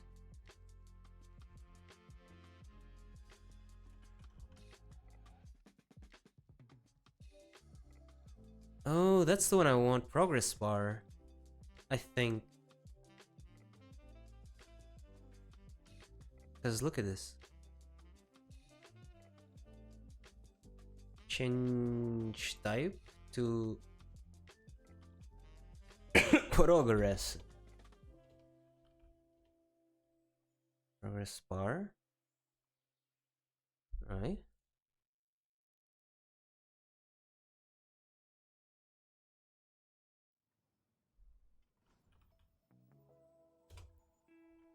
Let's see here.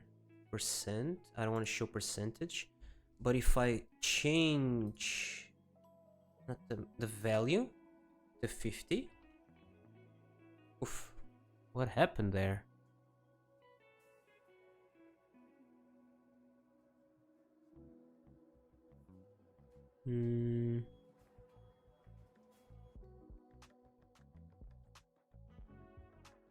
Rounded on.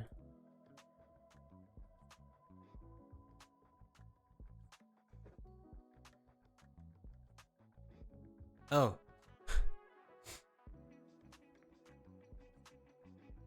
Fill mode.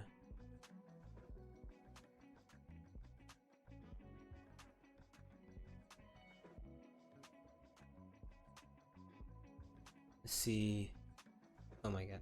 The name is unchanged. Crap.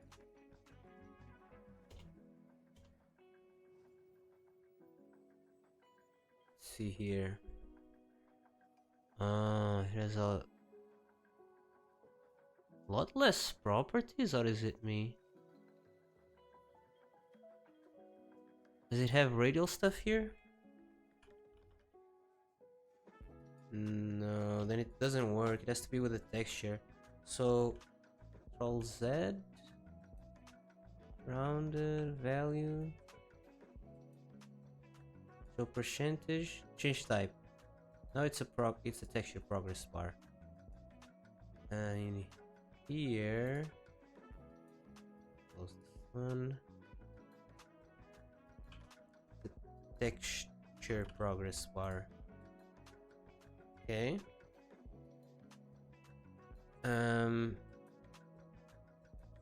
In here,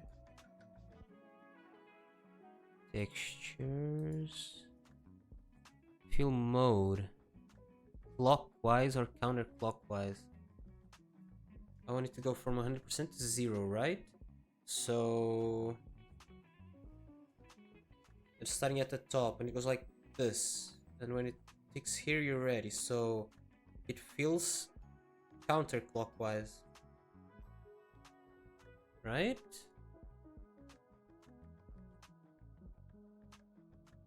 Textures, under over progress, new gradient. Why is this so large? What is this little X or plus sign? Doesn't show up in the thingamajigger, right? Why? Why don't I see anything? Oh, it's because it's under? Let me see here. Visibility? Ordering.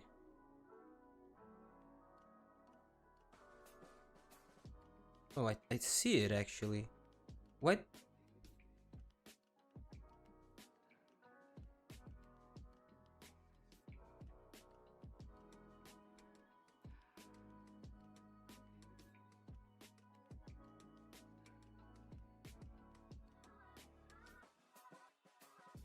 Some alpha on it, right?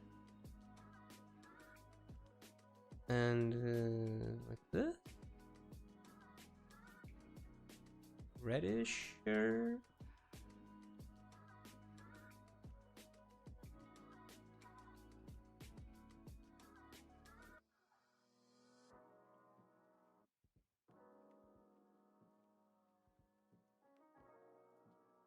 why don't I see it?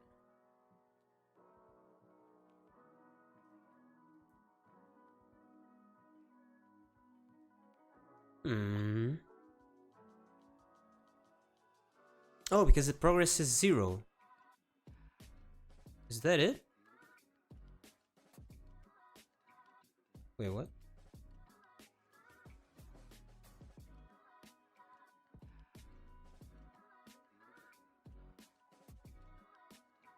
Field agrees 100%.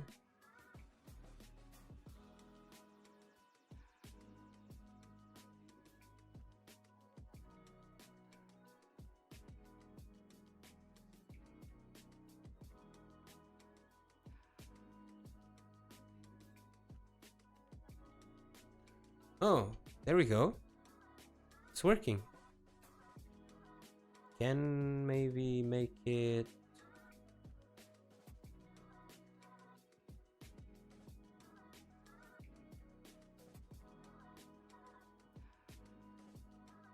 textures? Can make it more alpha-y? Actually, let's make this. How do I?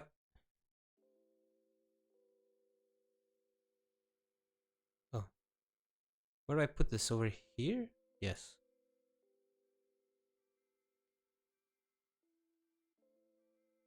This, right? If I go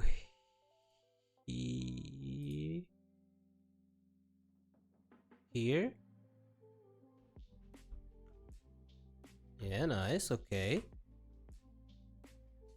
If I go then counterclockwise, I just need to move it here. There we go.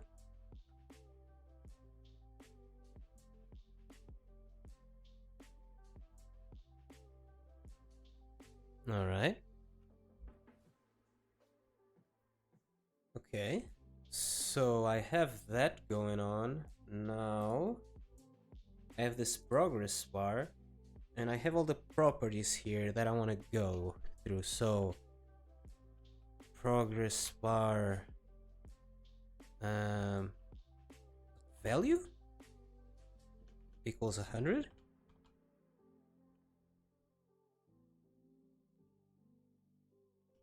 Yeah, it's darker. I want to make it way darker though.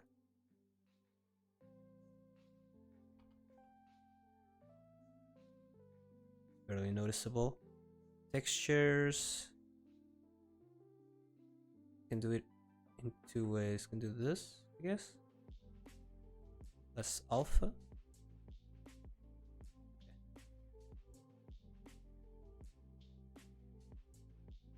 Sets it to 100. The default should obviously be 0.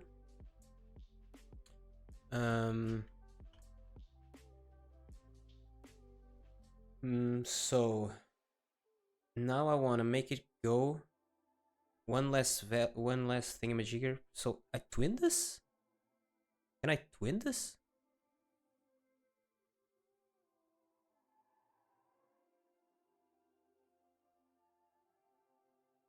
So how would I do that? Var twin equals get 3 new twin or something? How do I do it? Create new twin? I just copy this. I just copy all of this. Right? What's wrong here? Oh, variable twin. This one is called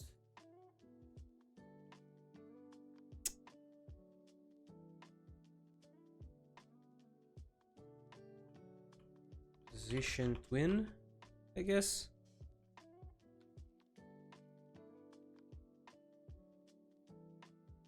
Maybe this shouldn't all be handled here. Yeah, because this is going to be similar for every...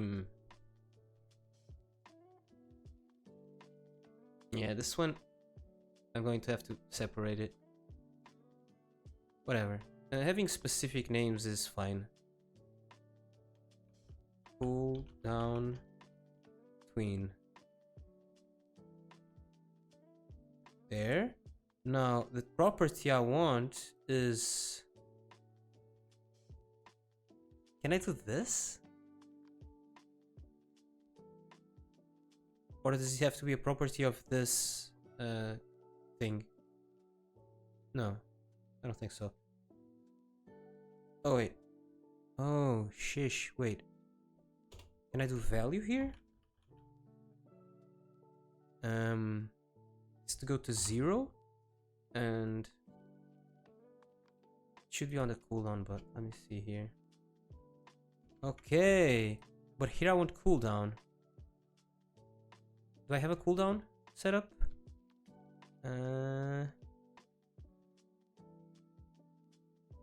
No. Cooldown.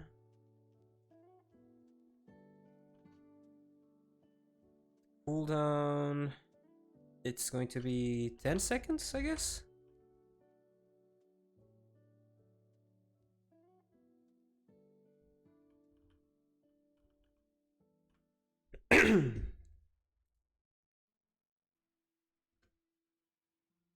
Now I can dash again, but I won't be able to dash. It's going to have to match what is down there. 10 seconds is a ton of seconds. Maybe make it 5. For now, just, I guess.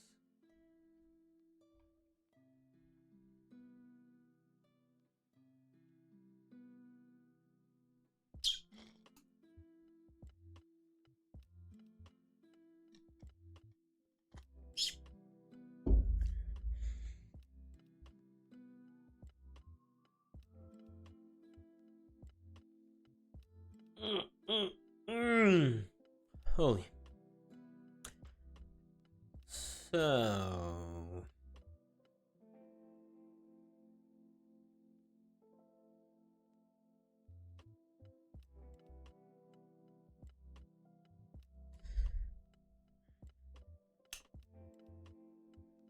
This thing, I can make it its own function, right?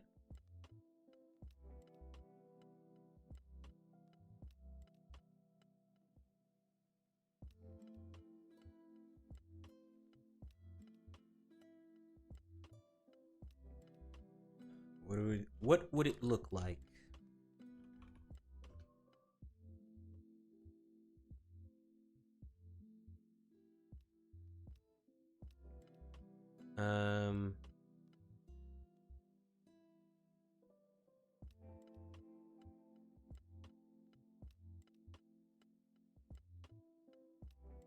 Item, icon, cooldown.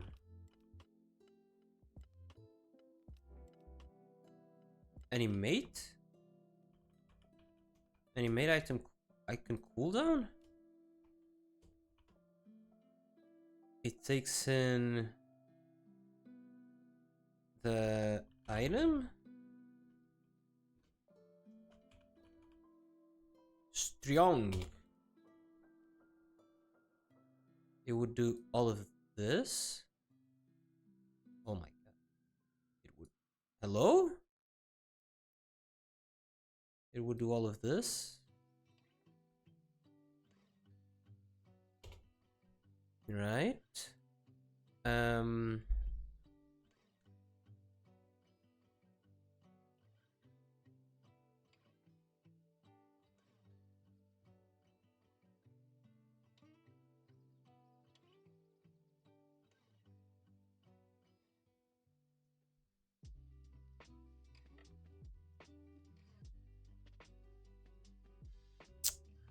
Starting to get really complicated. My tiny brain. So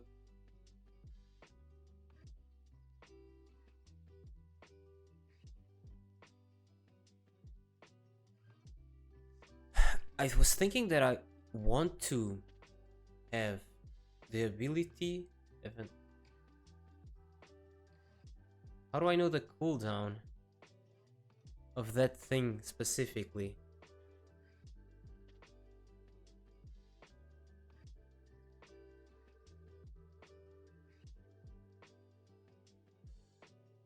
You know what I mean?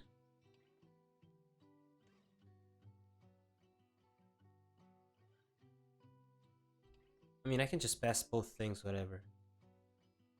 Icon and cooldown, I guess. Yeah, let's do that. Icon and cooldown. Which is... Actually, icon and ability. Because the icon is not necessarily the same as the ability. Right? And then when I do this... Jesus...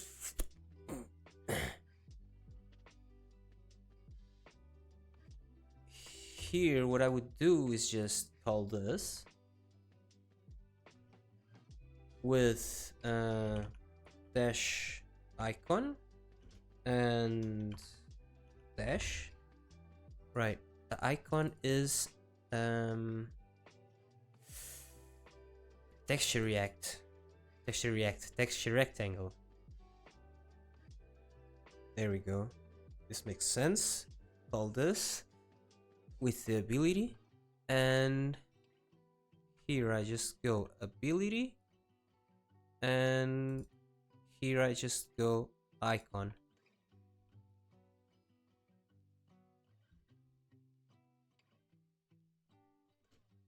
There we go.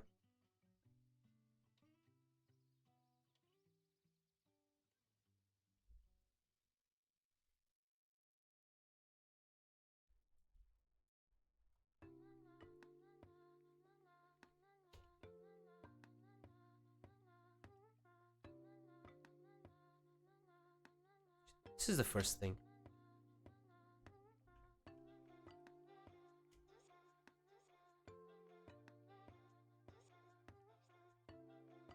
There.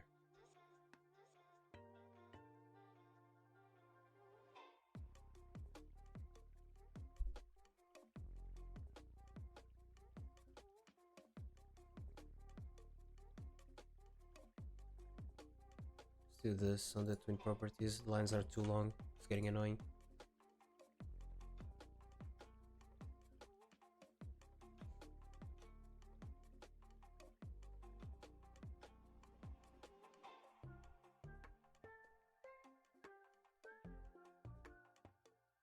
Holy, hairline is getting destroyed.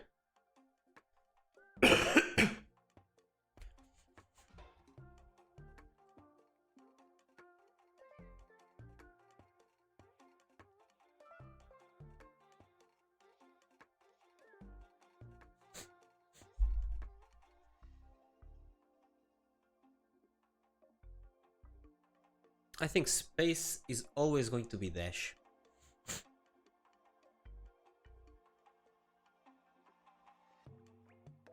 Let's do that.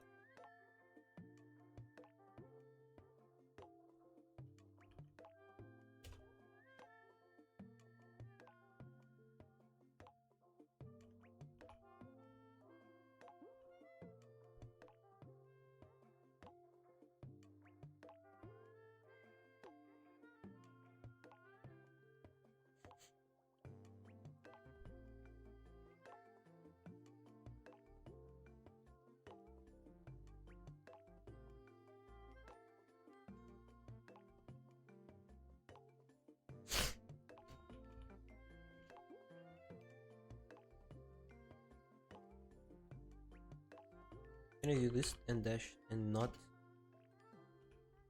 dash on cooldown?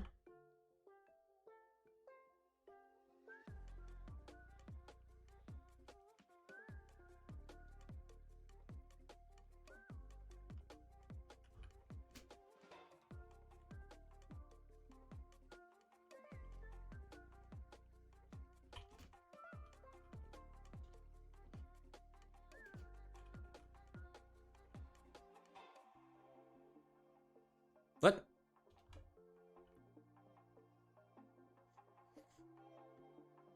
And it should be the same for every single one of these, right? Wait, is that what I wanted to do? Wait, let's do this. Let's do this.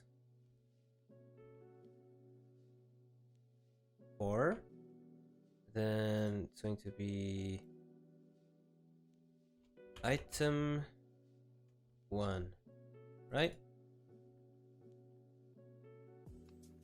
Then we go 2, 3, and 4.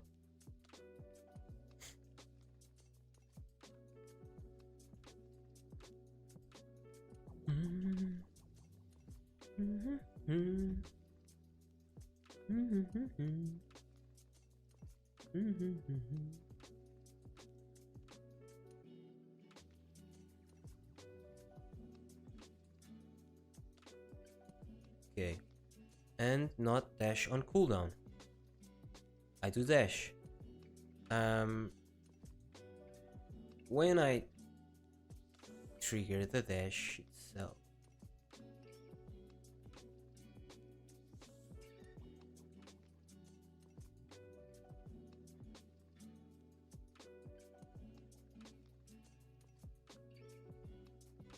where should I do this thing?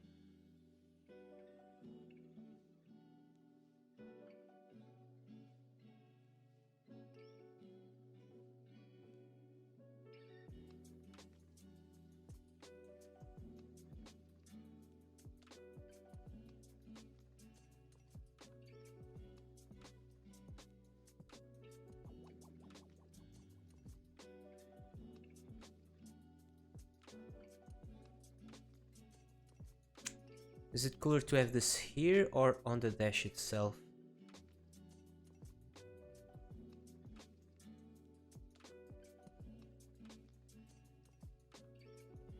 Can I have it here without it being repeated? I don't know.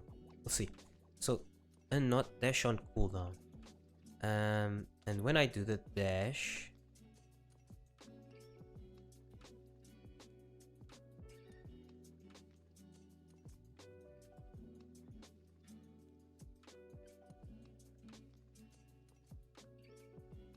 to this, to this,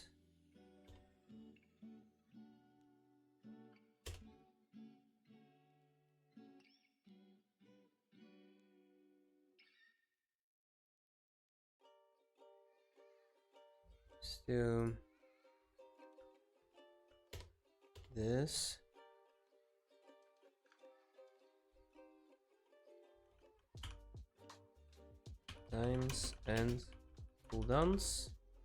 So I want to say that I'm using an item. I want to start cast time, and I want to put the ability on cooldown and animate it. So I say basically this actually, right? I go dash on cooldown equals true.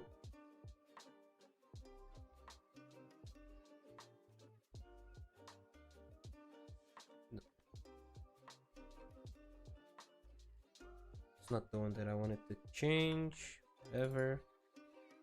Dash on cooldown true.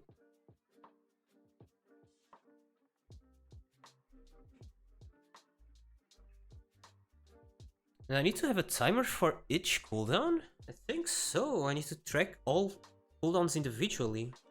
Holy, that's a lot of timers.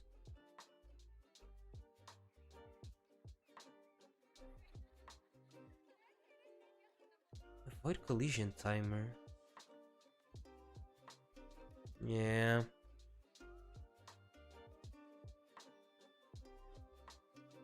I'm gonna have weird interactions with this eventually, I think. Bleh.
Mm. Do I need to add all the timers? I don't know.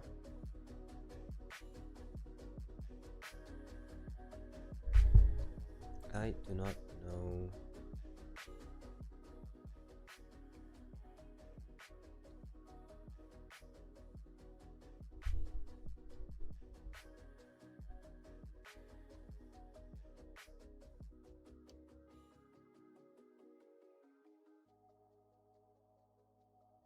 How do I track the cooldowns? I needed to have a timer on each of them.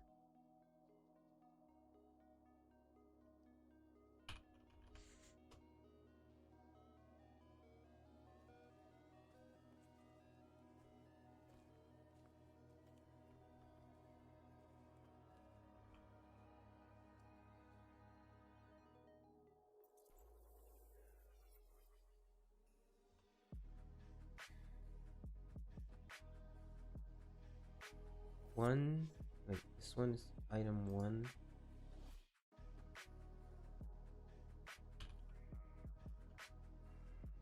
One,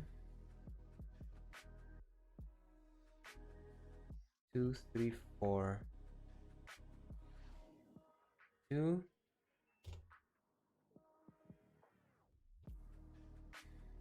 3.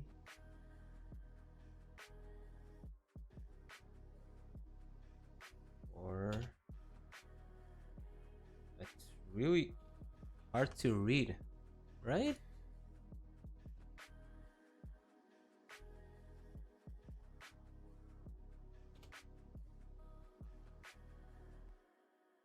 Paulinho, how are you?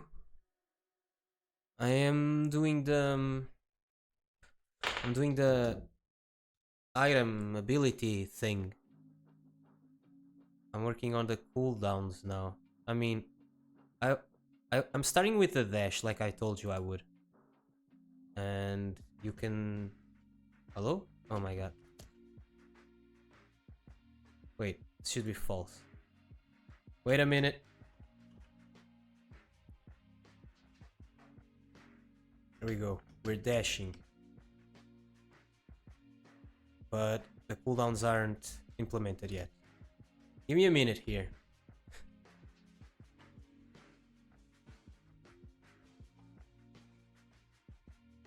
Because I think I need to have a timer for every single cooldown. I need to track the timing independently, right? So I think I need timers for all of them. So I got this one, and when I dash, set dash on cooldown true, and I start the dash on cooldown.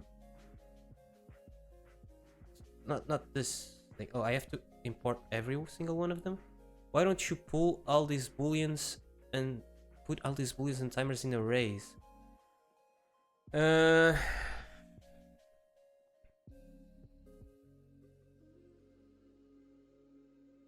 Yeah.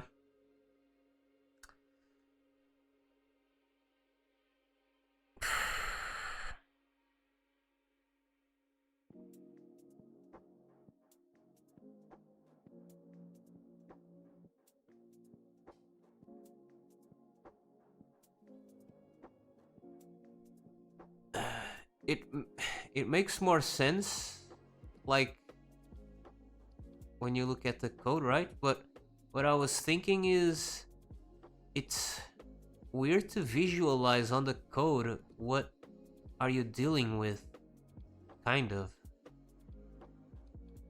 I mean, you can just say item 1. Okay, I guess.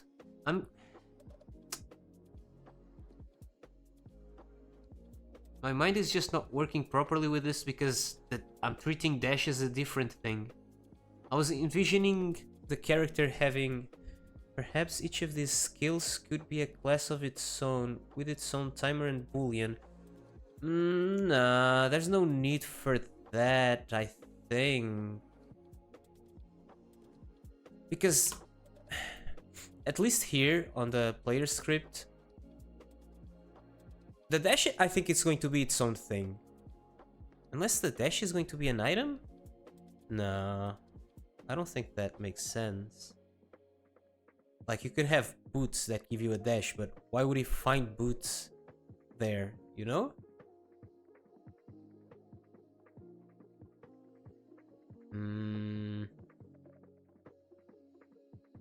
But yeah, because the thing is, this I'm treating this one right now as being the dash as being a predetermined thing, you know? When you do the dash input, you always dash, but when you do any of these other item inputs, it can trigger different things, you know? I mean, I guess that was my idea, that you can have different items at different time points.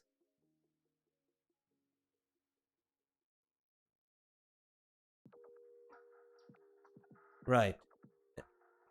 Dash you would always have, and these ones are like interchangeable or something like that. But in some ways the behavior is the same, and in others it's different. You know what I mean? Like this one also has a cooldown and whatnot, but these ones are going to have some other logic to be able to handle different behaviors. But let's say we just have an array of item cooldowns. But I need a different timer for every single one of them. Like, I mean, why would I have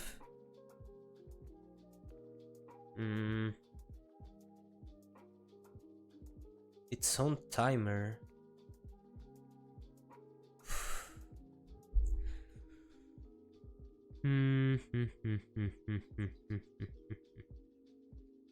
Let's just finish the dash and then I'll think about it. The dash is always going to be here.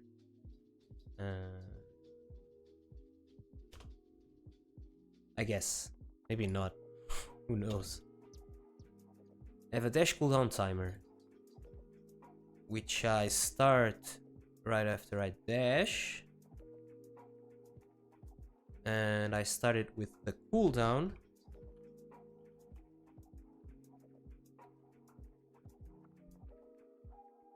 And when the timer ends,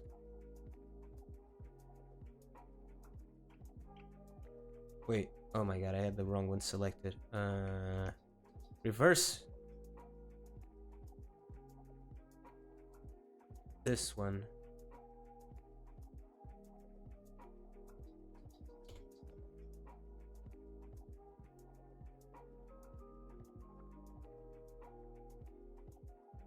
Dash, no. Dash on cooldown. False.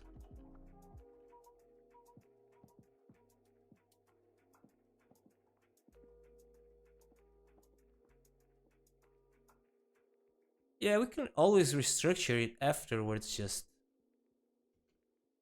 Okay, now I cannot dash. And let's see when it ticks down. And now I can dash again.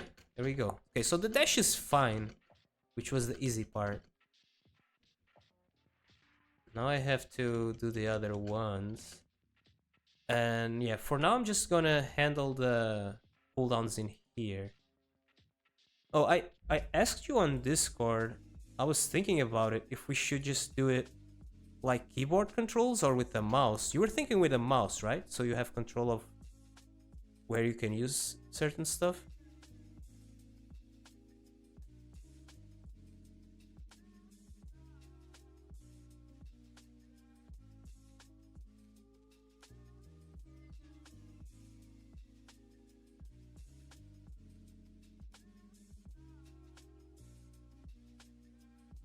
So items. Items.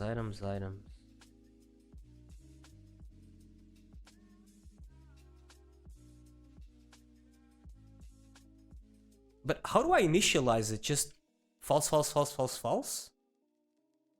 I guess so. What would it look like? I would just call it item cooldowns, even though dash is in here.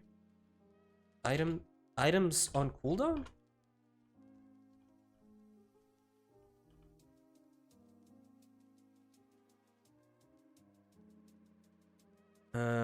I mean, it depends on what we want, right? If we just want... If we just like the feel of having all the controls on the keyboard, like a more, I don't know, arcadey game, you know what I mean?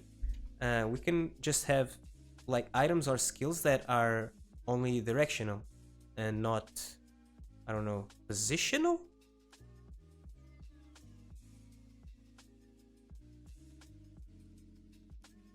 Cooldowns. I guess there are no other cooldowns besides item cooldowns. Yeah.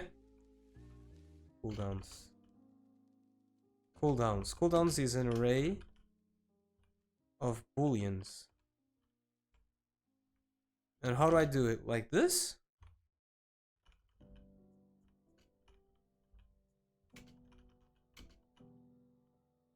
Seems silly.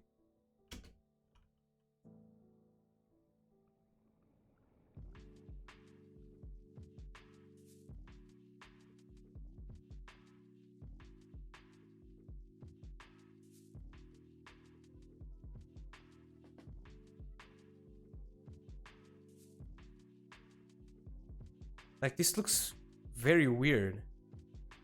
There's a lot of abstraction in here, I guess. Like this, I mean, the code looks stupid, but you know what you're looking at. This one just feels less intuitive. I don't know.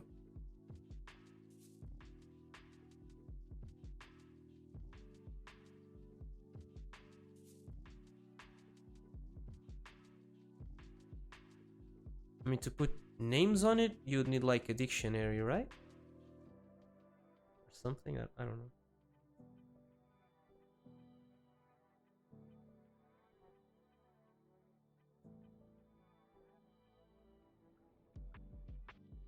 Really? I'm just gonna write what you typed there.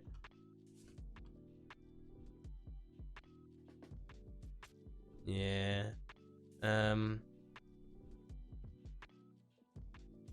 Initializing an array with multiple similar elements. Python.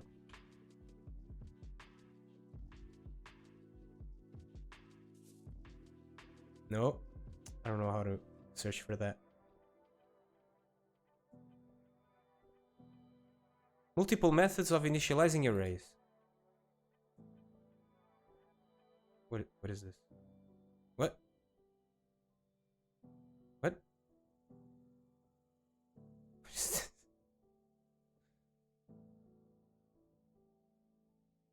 Multiple lists?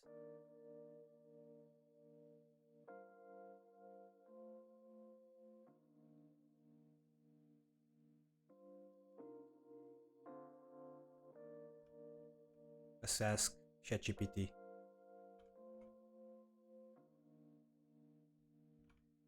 Can I make this look less silly?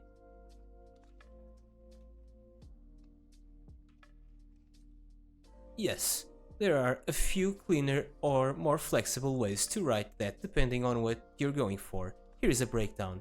Fill.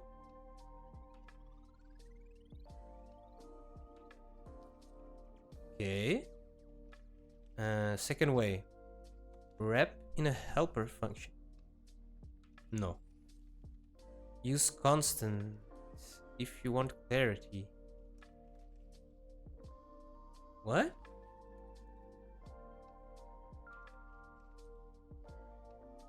Nah.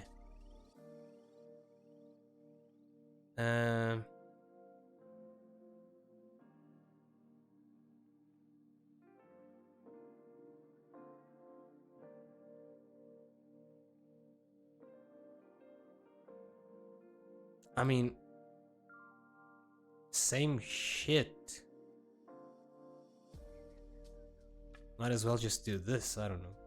I mean, if you have a lot of abilities, hypothetically, it starts to get ridiculous. I don't know.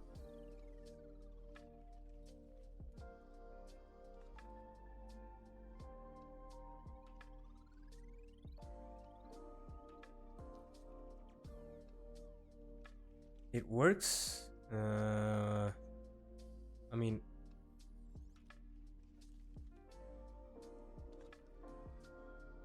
let me just search for that then.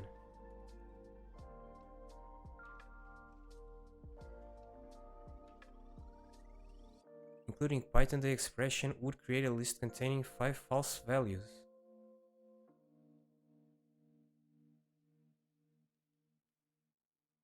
Python false keyword. I typed it correctly, didn't I?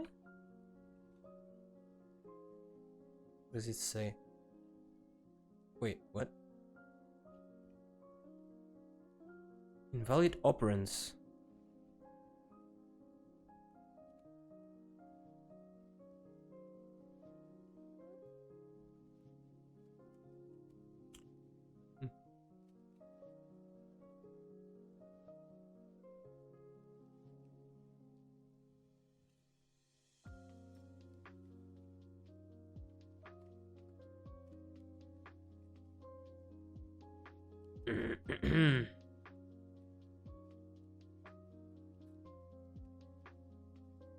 Guess I'll do this. Meh.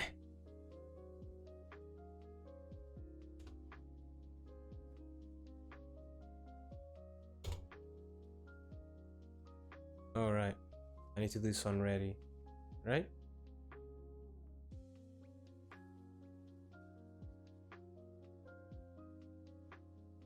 Yeah, it's gonna be like this, whatever. So instead of hash on cooldown, wait.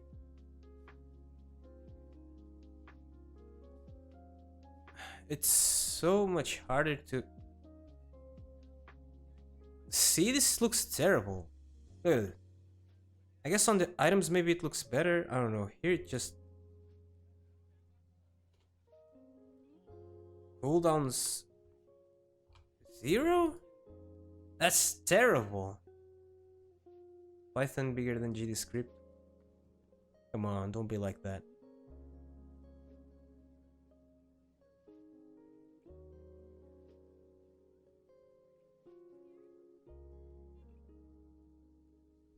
Hmm.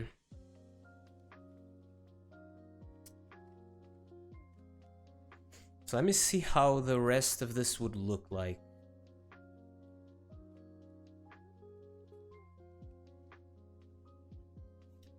Let me create some inputs here. Let's say... Oh. Item 1. Did I just hear? Item 1. Item 1 can be literally 1, or let's say Q. Okay. Item 2.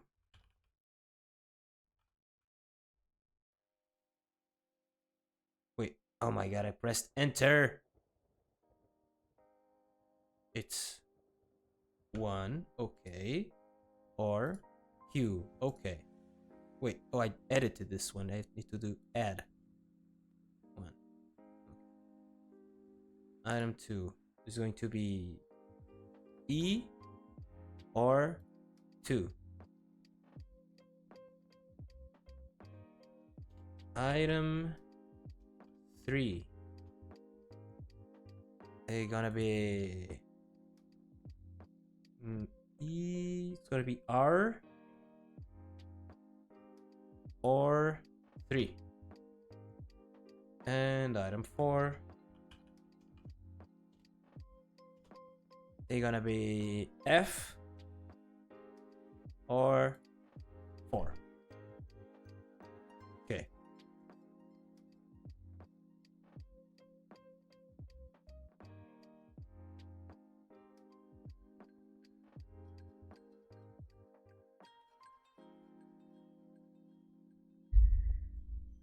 And then on each item, I'm going to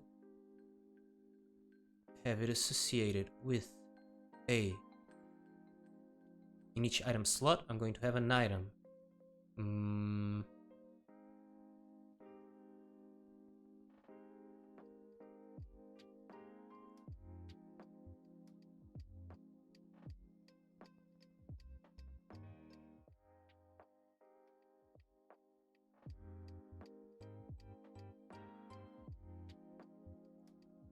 I'm gonna leave it like this for now, I guess, and I'll change it once I have it laid out.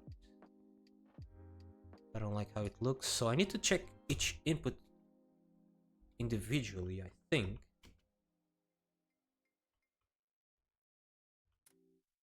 I mean, basically, I want this, right? But I want to check item 1, and here item 1 on cooldown, right?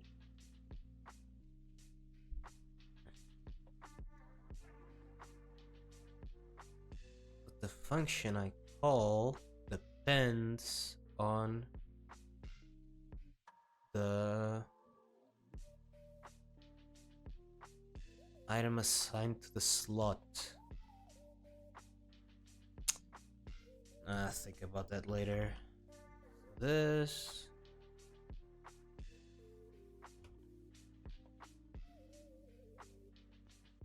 Four.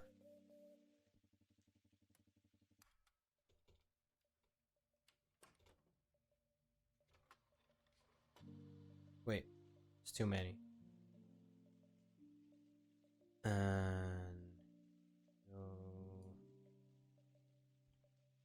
2,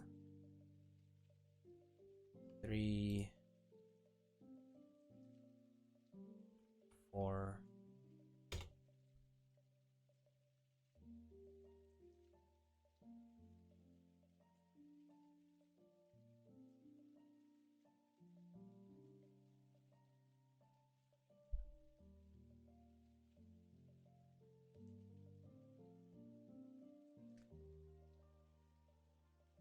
The slot that's on cooldown is static, doesn't depend on the item. So I need a function for every one of these. so that they put the right icon on cooldown. But the amount of cooldown they set depends on what's on the slot.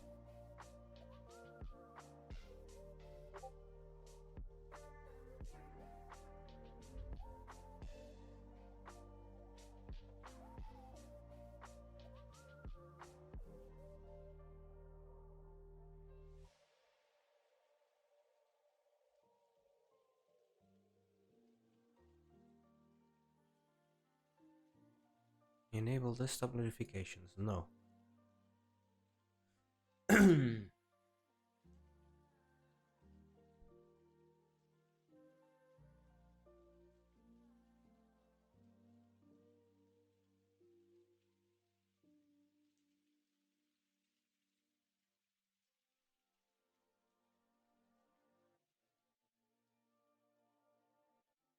Here this looks terrible, but here you can look at every single one of them. I like it better, I don't know.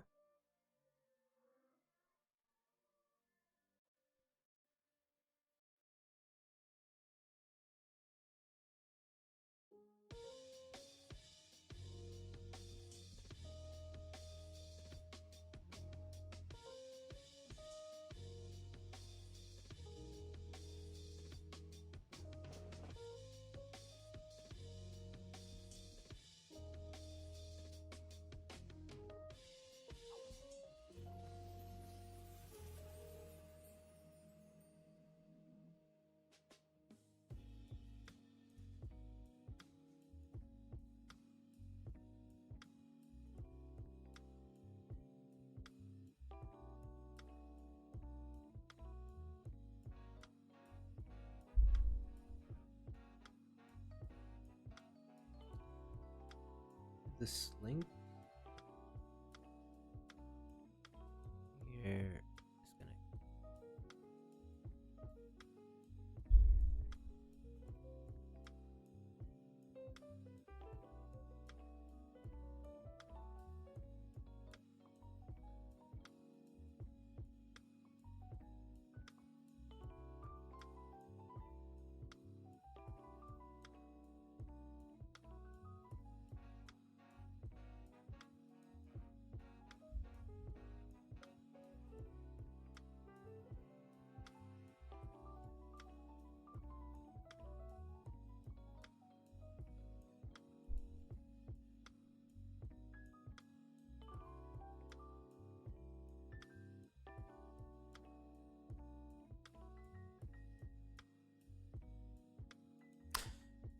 So I should make, since this thing.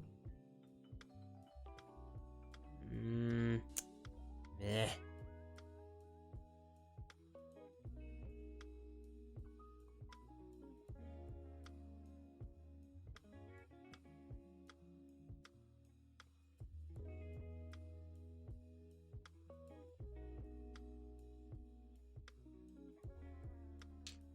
So in this, what are the specific parameters?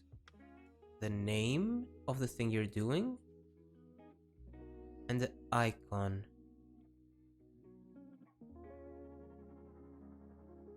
Okay, let's split this into something else.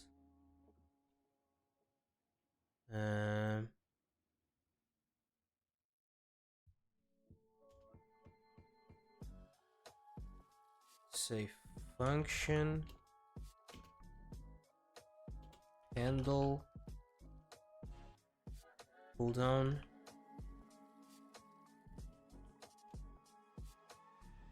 There's these things.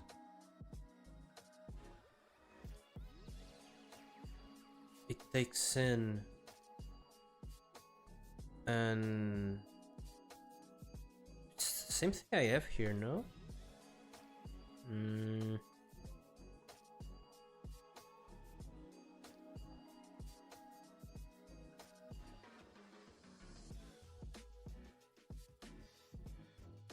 Can use timer is stopped as and is on cooldown.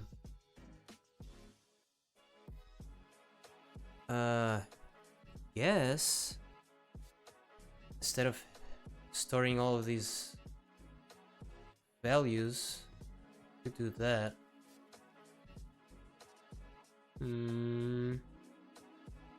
Because I already have one timer for every single one of them.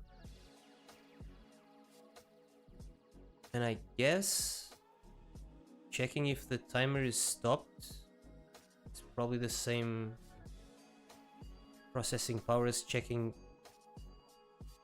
the value of the boolean.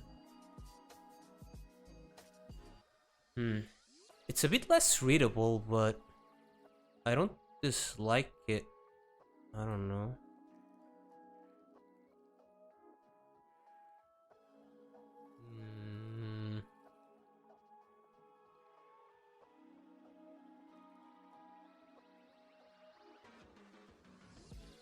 So here I have a timer for this, and I could do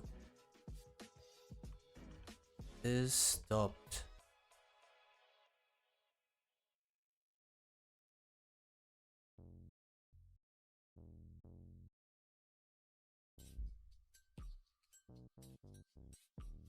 Yeah.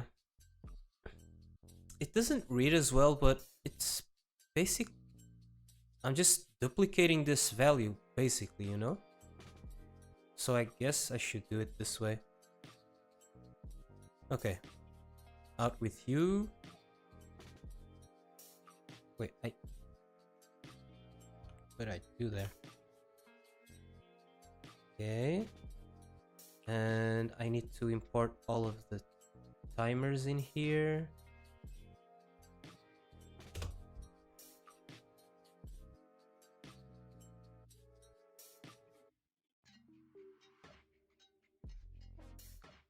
There.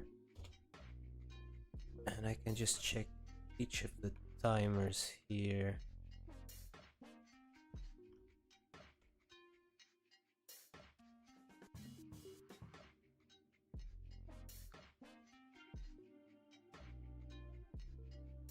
Missing one? I'm missing one. 2, 3, and another one. That's good. Good advice. Thanks. Ironic, moronic. Wait, 1, 2, 3, 4. Wait. Oh.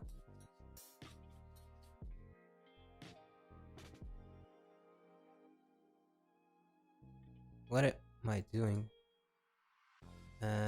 Dash. Dash. Then 1, 2, 3, 4. Oh my god.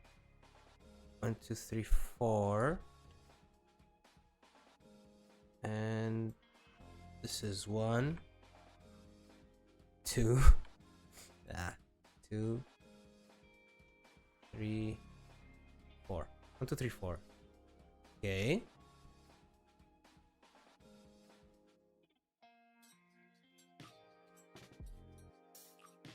What did I do here? Okay.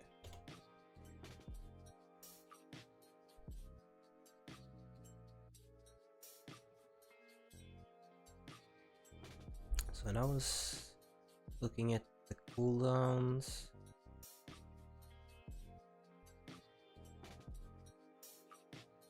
I mean, all of these need the same information as this, so let's do... Where am I calling this? Oh, I'm calling this here, so I'll do handle cooldown on every single one here, I guess. This is probably going to be like this. Private.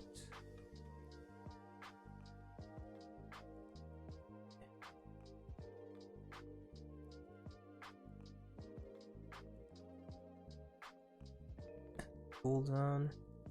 I'm going to take in these parameters, I think.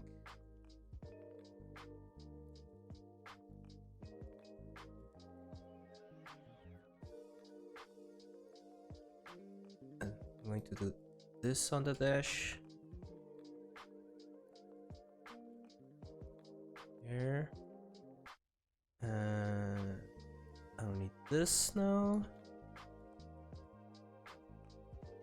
I'm just gonna put a comment here. Handle icon animation.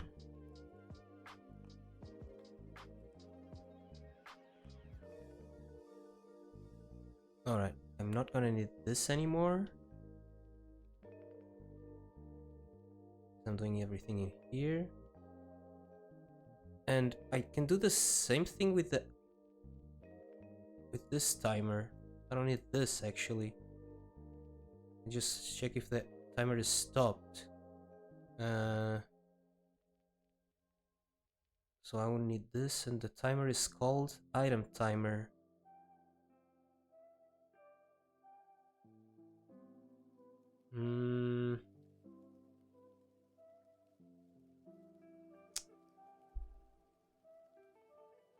Right. Yeah, that's fine. Yeah, that's fine.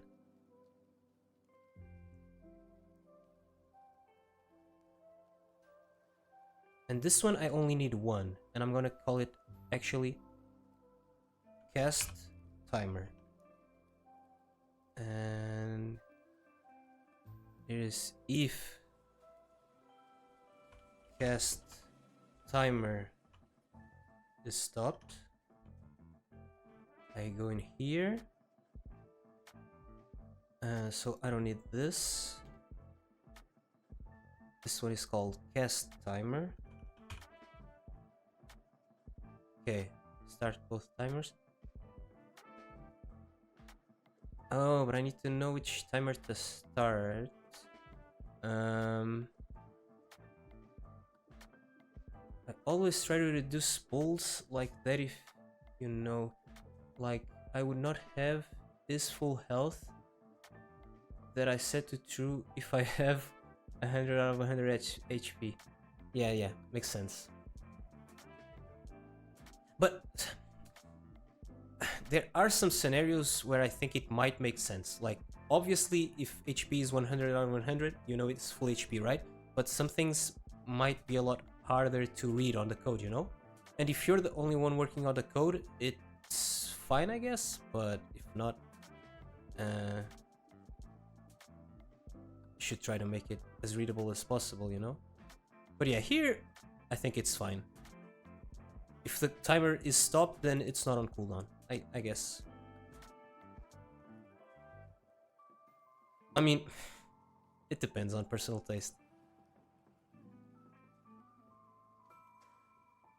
For me, it's actually hard to understand some code, so I like to make it as readable as possible.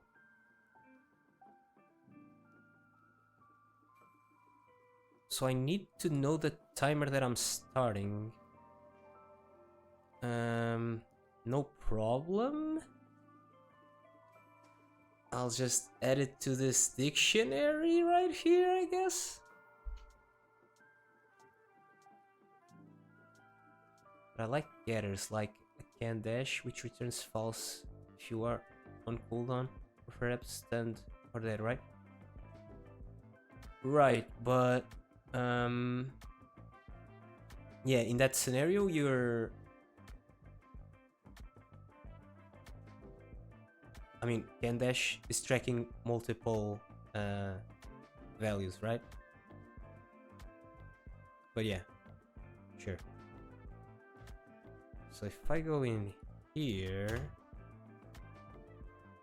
and I had a timer here and I say that this timer is the dash cooldown timer, everything is going to work perfectly, right? I guess. So how I access this is by doing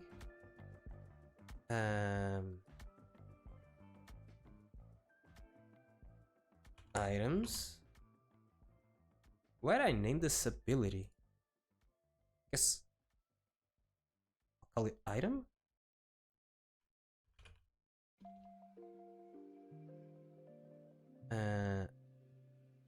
What's I gonna do? Items. Item.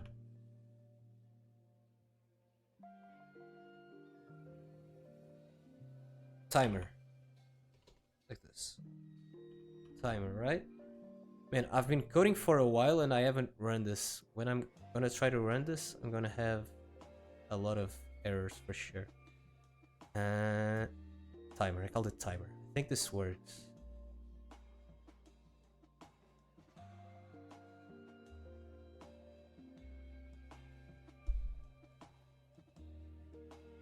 Yeah, but the icon is independent from the item.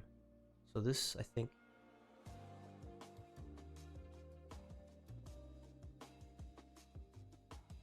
Yeah. Yeah, naming things correctly is for sure where it's at.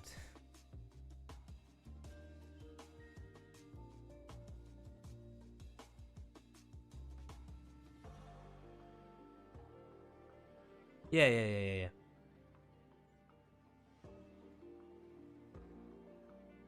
Yeah, but it's like on some scenarios,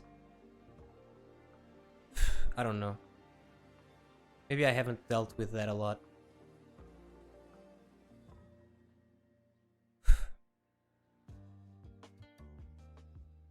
I don't know. Because when we're talking about HP is 100%, obviously HP is full. If the timer cooldown is stopped, then for sure the... like, here we're talking very straightforward stuff, right? But, I mean... you need booleans at some point, I don't know. But it's on different situations, I guess. When you... well... I mean, this is the boolean I had, right? You need booleans when you can't access that boolean directly, right? As I'm doing here.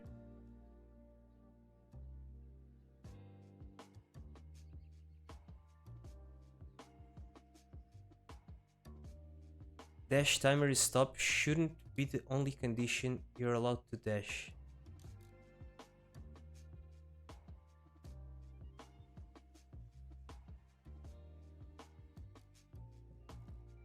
You mean here?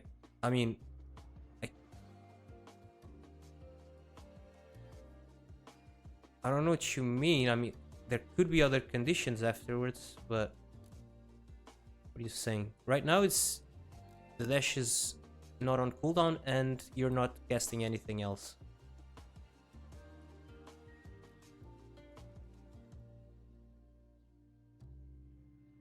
Okay, sure, yeah.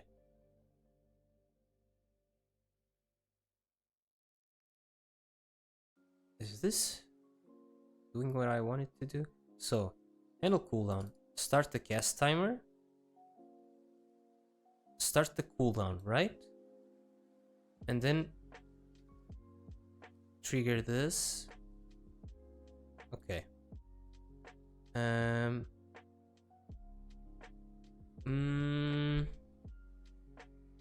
So now I don't need this, right? Yeah. Oh my god, so much stuff that I get rid of. And it's so simple, but some things you don't think about, right? But it's so obvious. And in here, parameters are going to be icon 1. Item icon 1. Right?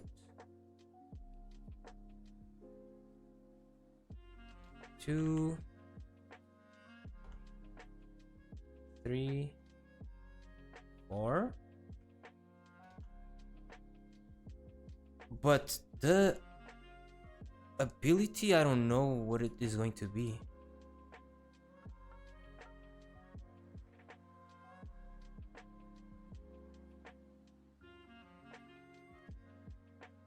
I don't know.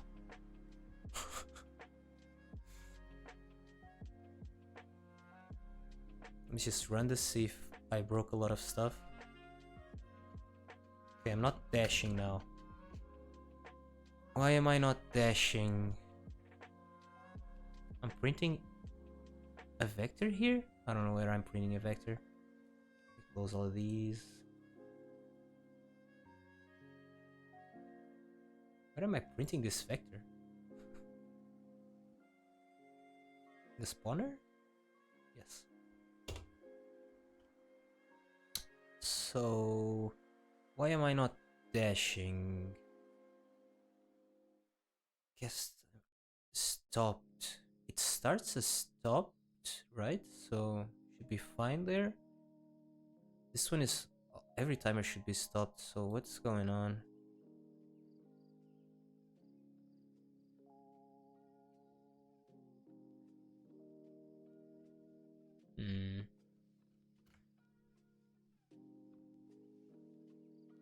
Let's see.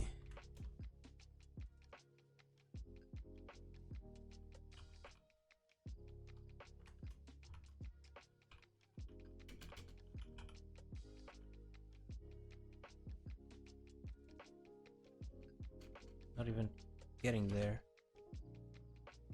I have not? Oh.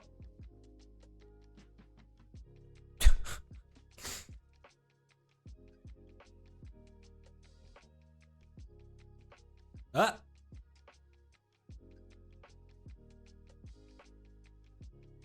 This is nil.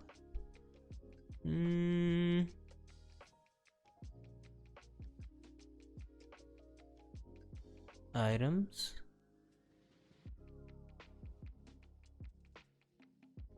Wait, what? Items, item. And here I'm passing dash. Did I log trying to dash? Yes. I mean, on the other ones is obviously gonna break, but here, why is it not working?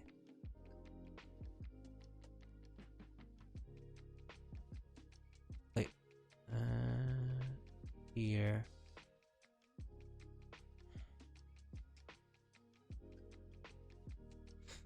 So step by step. I mean, can I just debug this here?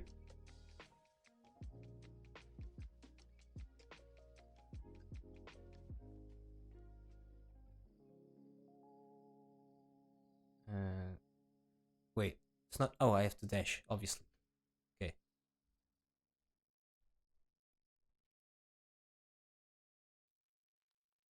Right. Item. Dash. Yes.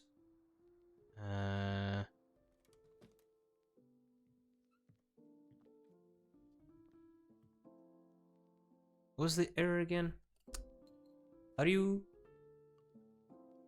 play again from here? Remove the breakpoint and play. Start. This is null.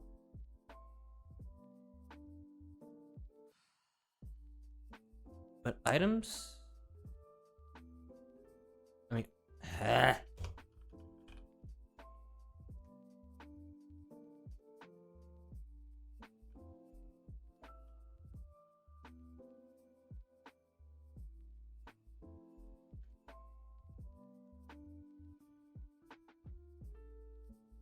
timer. No. Oh, what?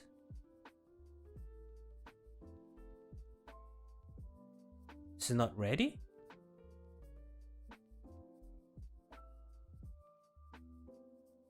Nah, can't be. Wait, what? I mean, it can't. Oh, wait. Oh, this is ready after this gets like stored in memory, right?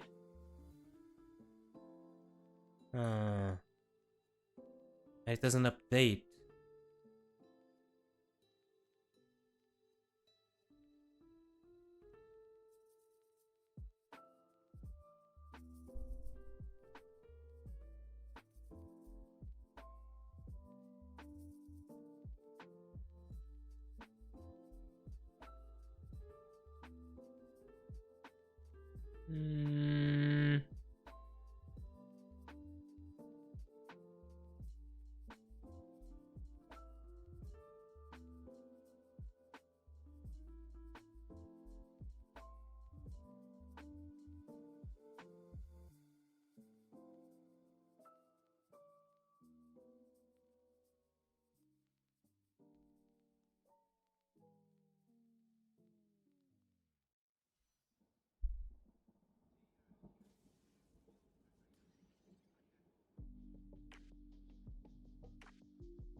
Hmm.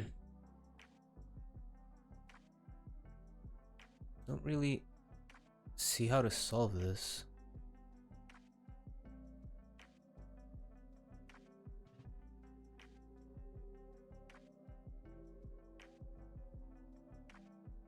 I mean, without hard coding it there.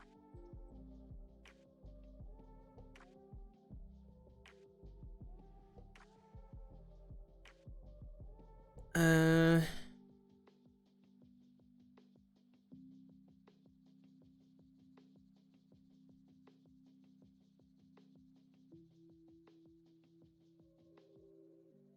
I can just get node at that point, which is awkward to be getting the node there, but would work. Less performant. I mean, now it's not performant at all.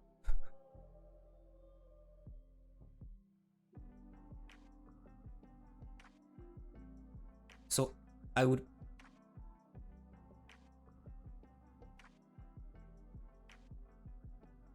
store here the path to it, right? Can I do it like this, or does it need to be a string?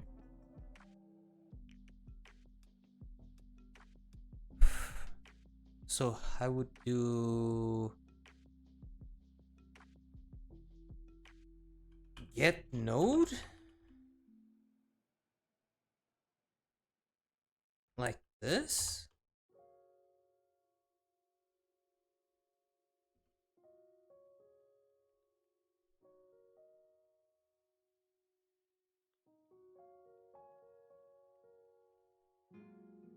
Needs a path here or something, I don't know. Uh, what is it, like this? Eh.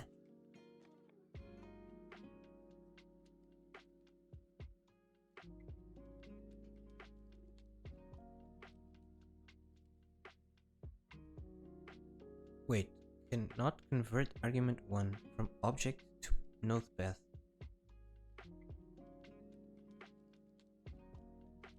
Wait.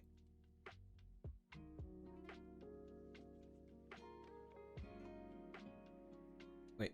Oh, wait, what? Object new. Oh, but I just need a path, right? What am I doing? I just need this. The path is just a string. I think. I think this works. For sure. For sure it works. There we go. Now I cannot move.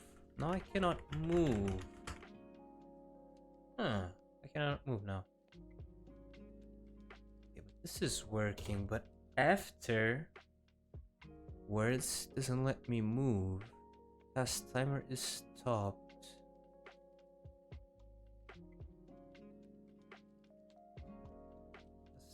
Timer.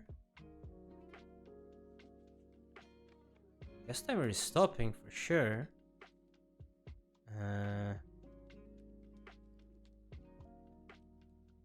And I'm not doing anything else. I should be able to move.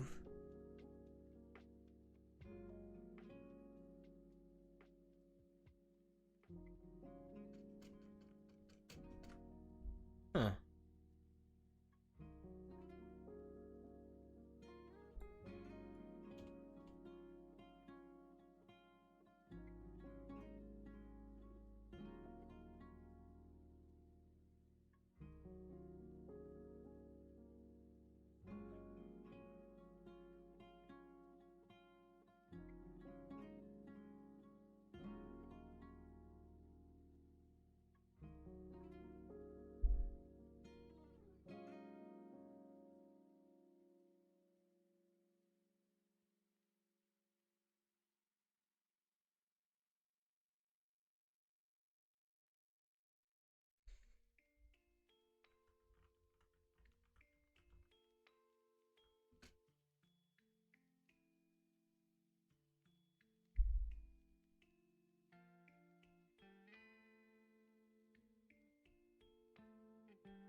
Oh, I don't need this as well.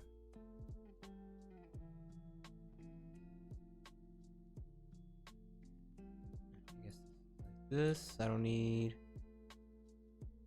this.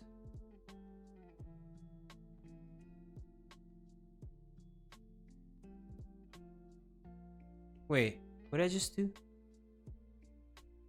No. I needed that. What? Yeah, I need this. What am I doing? Yeah.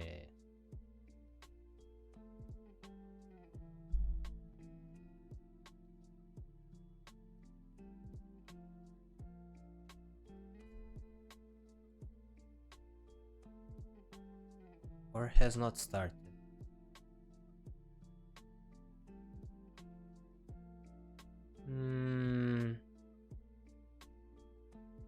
Stops the timer. What happens when the timer just runs out? Is it not stopped?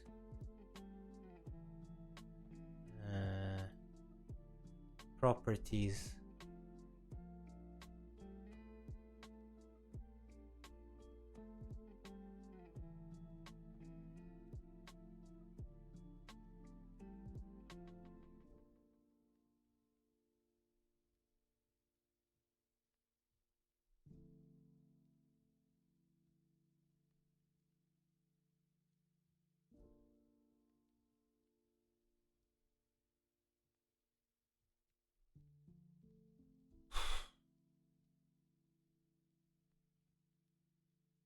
So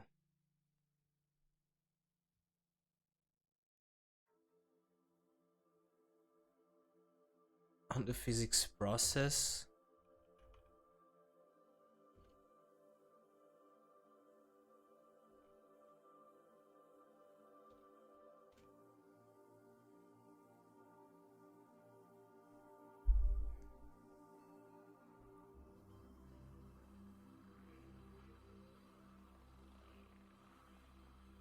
wait. Oh.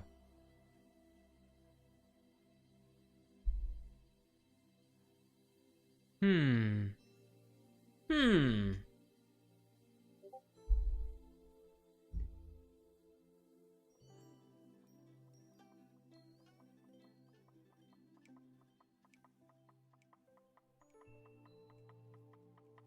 So the when the timer runs out, the state is not stopped.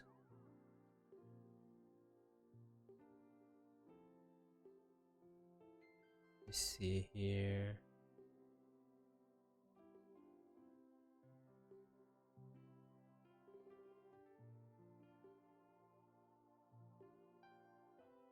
Hmm.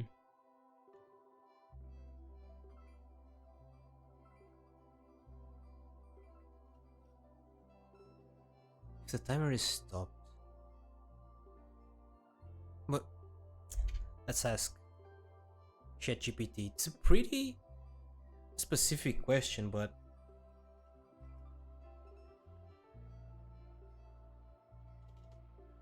what does timer is stop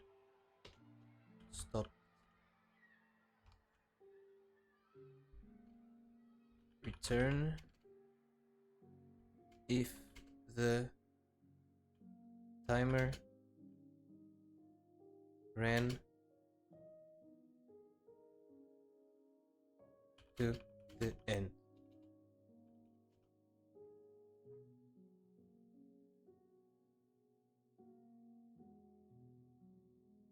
Will return to true, but it's returning. Wait, what? It's returning false to me, right? False. Did I? When I'm starting the cast timer,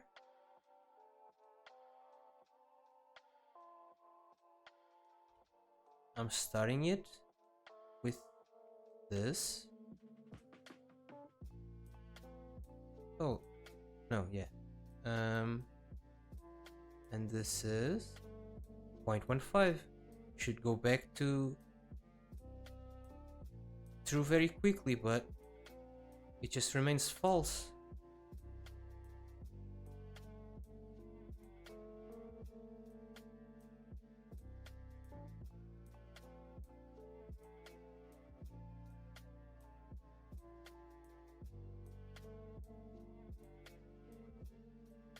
See.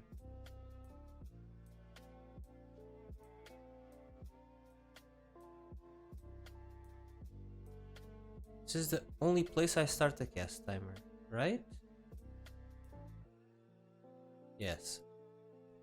Let's check what I'm sending in. I think it's 0.15.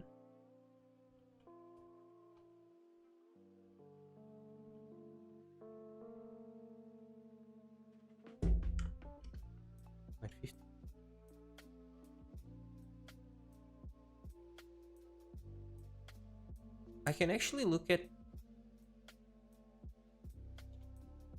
it on the inspector, but doesn't tell me if it's stopped or not in the inspector, right?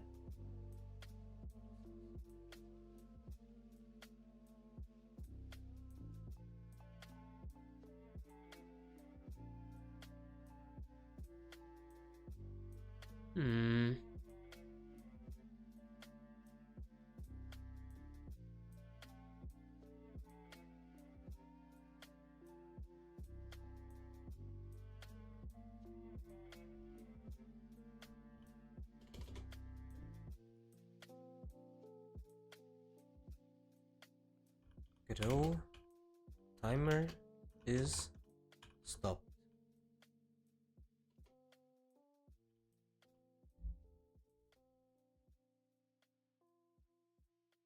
Timer won't stop. What? My code, but my timer starts and don't end here. My code.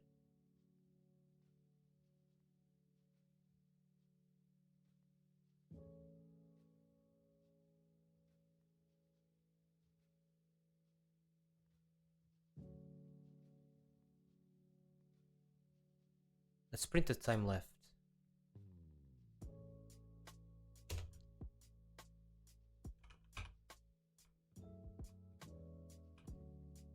Time left.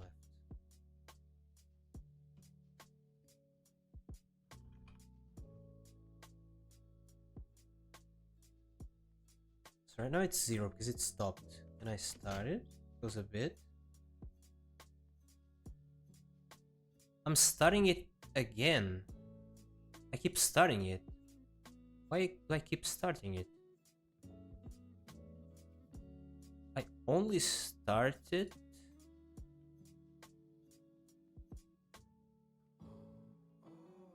in here. Handle cooldown is being called. Hello? Where's it being called? In here.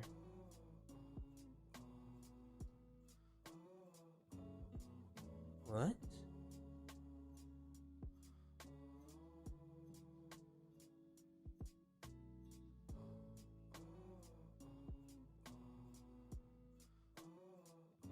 The timer is being restarted every like 3 physics ticks.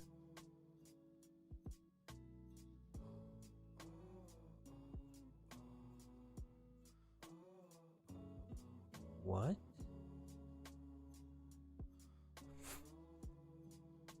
What?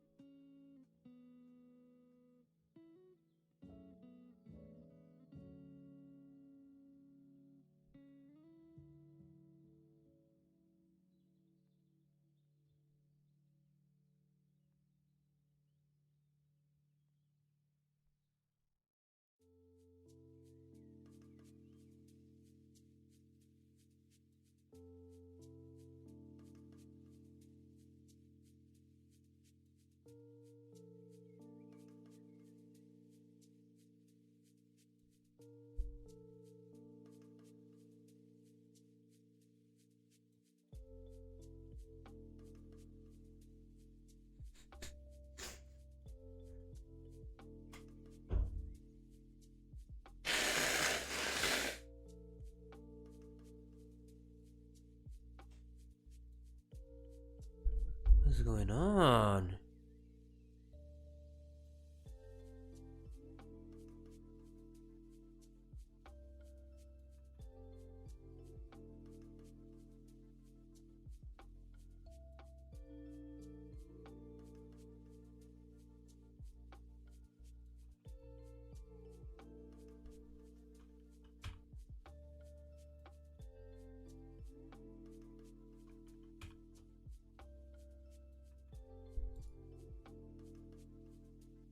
Wait.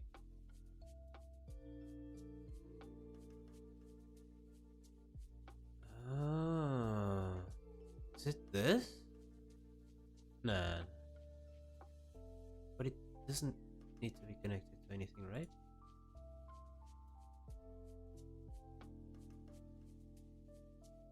Still wacky.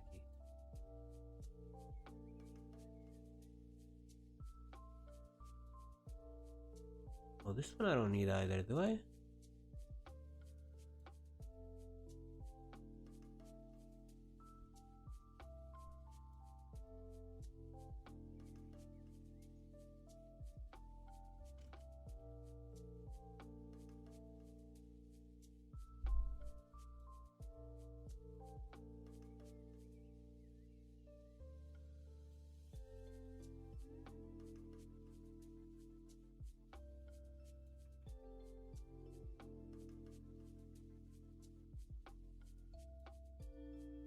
The hell?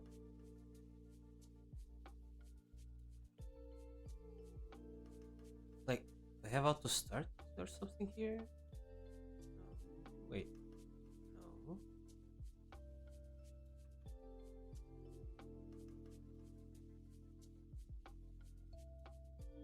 One shot. Ah. What the hell? Why? Huh.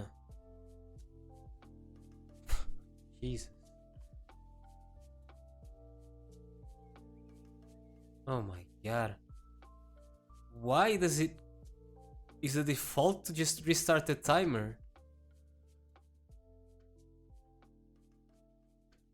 I cannot dash again. Oh, because every single one is doing that. Oh my god. I guess when you have... Oh. When you track the values through the booleans like it was doing it before, the timer ticks once and it gets the... does the... on timer timeout thing, and it changes the value of the boolean, but the timer keeps restarting. That is such a weird behavior. Why did it do it like this? Does it make sense? Am I missing something? I don't want any of these to restart. That's such a weird thing. Like if one of these things gets ticked off, it breaks all of my code.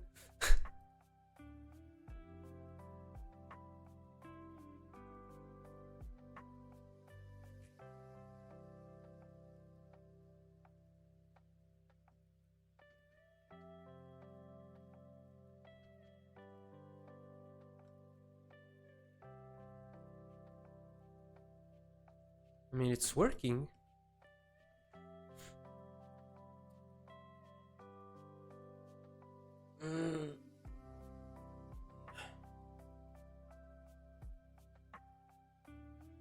What the hell?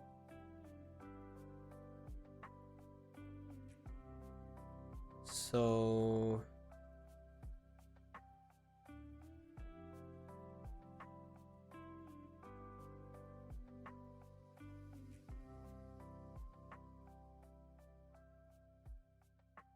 I'm just gonna commit this before I break anything while trying to implement the item system.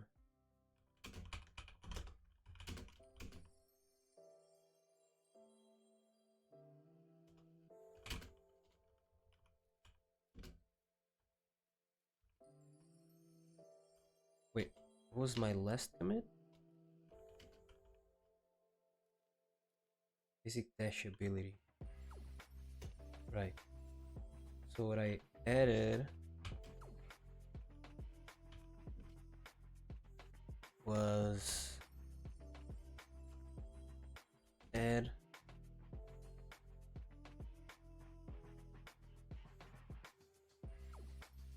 ability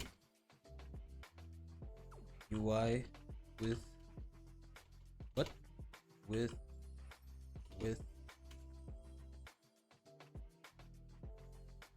pull down displays, I guess. Let me write this. What's displaying? Displaying. Add ability UI with cooldowns. Display.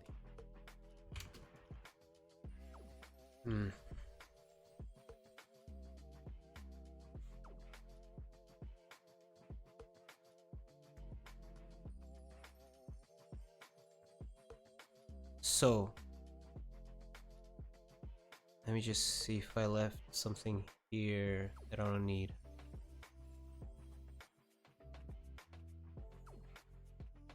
Need all of these timers.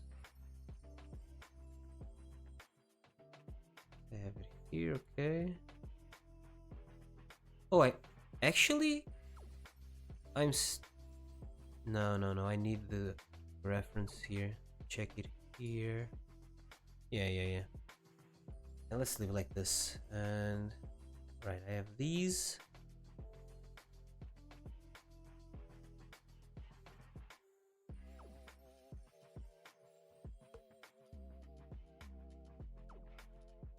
I'm passing the right, yes, passing the right thing here. So now there can be different items assigned to different slots. And that's too much abstraction for me to deal with, so I think I should create an item? I guess? Oh, let's just say that each of these slots can have the dash ability.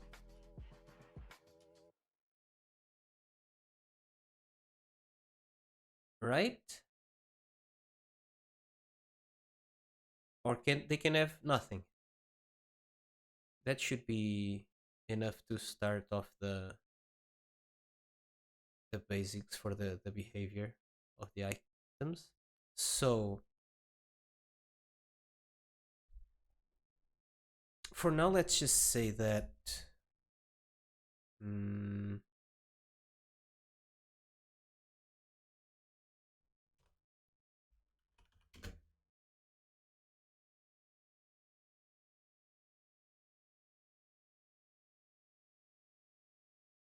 let's have a inventory, I guess. She's an array of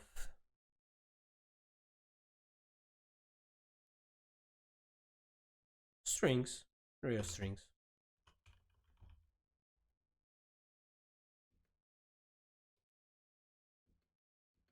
And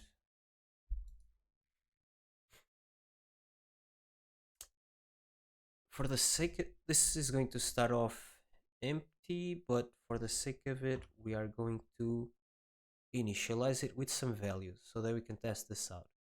Let's say that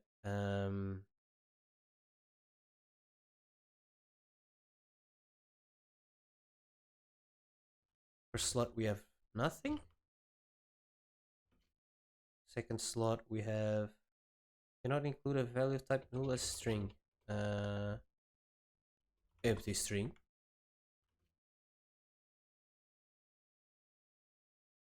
It's kind of weird to change it back, but whatever. So it's like this for now. On the slot 2 we have a dash.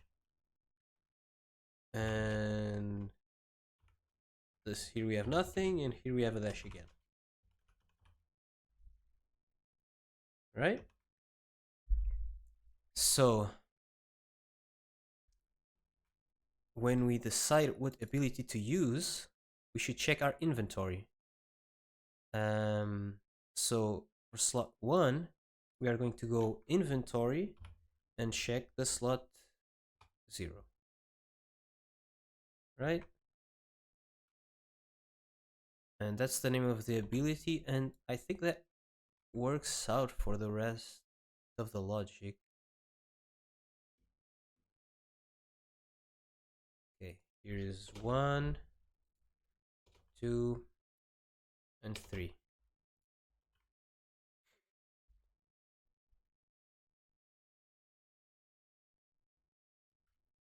So here I dash. If I press 2,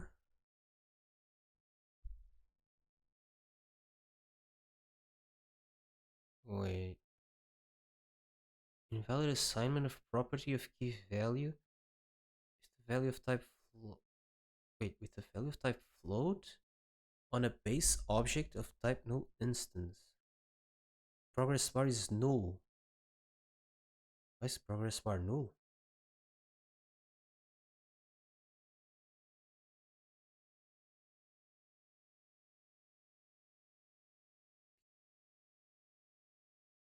Wait, what? Oh, right. I only added a progress bar to the dash. And I want more of these, I think. Like this. Yeah. I was trying like item 2, I think, and item 2 didn't have a progress bar. Now it does have one. I don't think I need to change them. No. Okay, if I press space, I dash. If I press 1.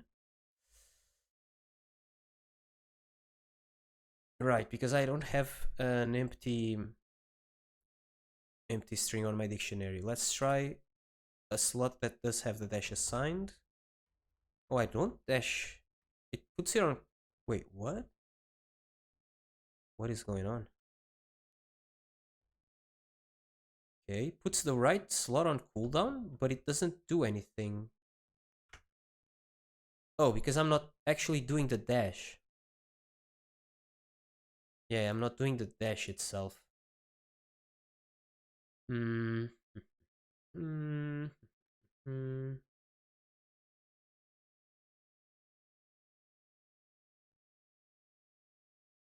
I need to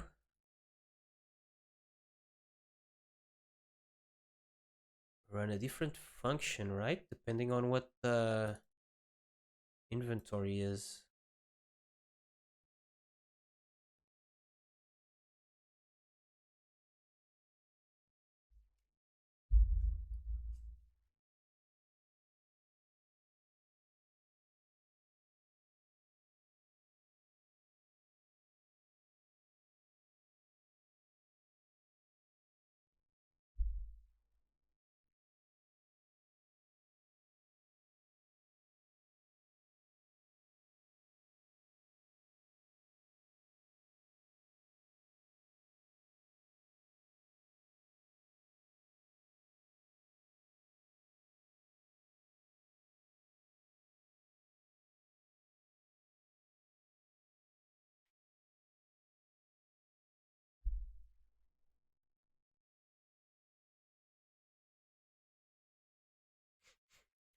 Well, I also need to handle the behavior when the slot is empty. Oh, I just check if the slot is empty right here.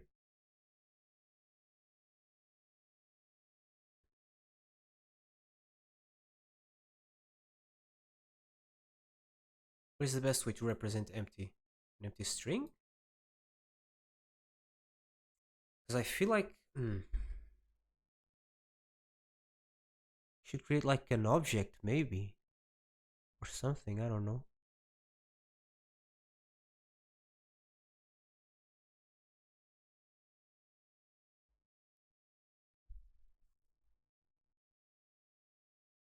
Like, should each item be a scene?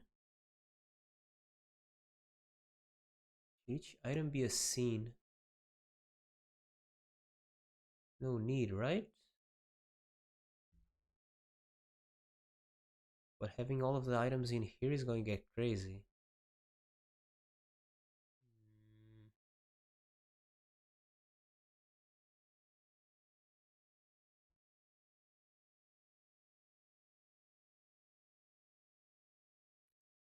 Music end? Oh my god, music ended.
Let's just do this for now. Function.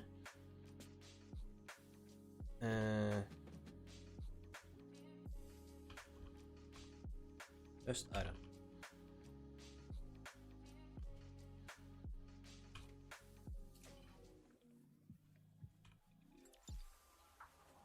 Item used. Okay.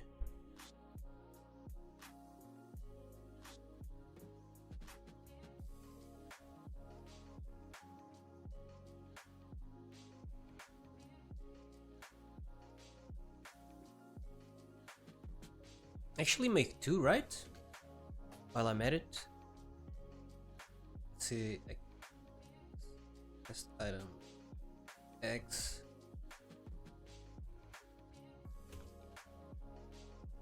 Test item Y.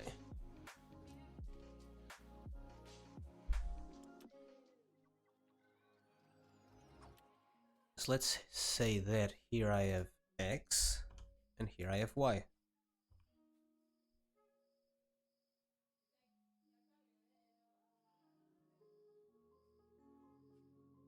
I need some placeholder stuff here for them, right?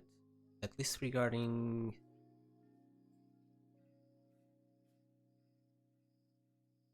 cooldowns, right? Cooldowns. Yeah. Just a cooldown, I guess, would be fine.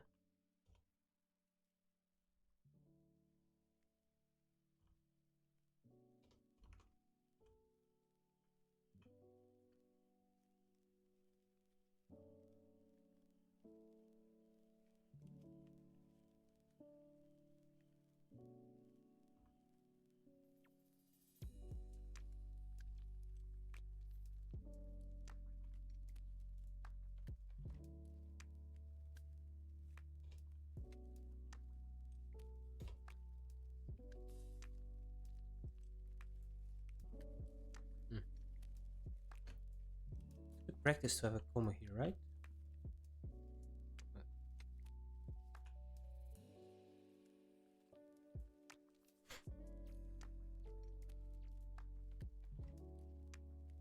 So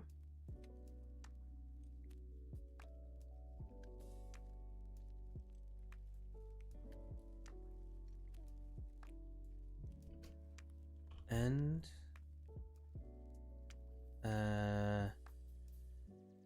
this thing.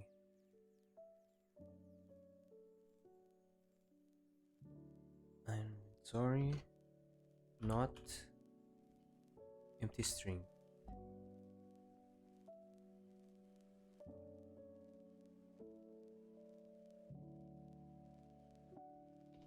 One, two, three.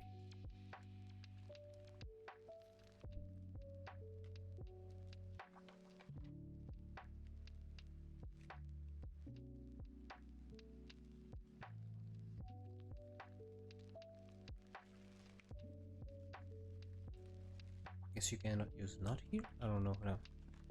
Can I do this? I guess not is just for booleans or types or something. I don't know.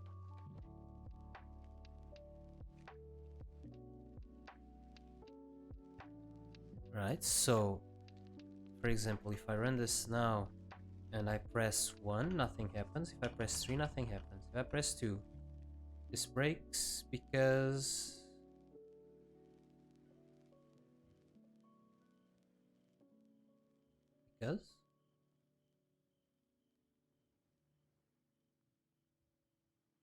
wait, handle cooldown, this is not correct. This item here, right? Yes.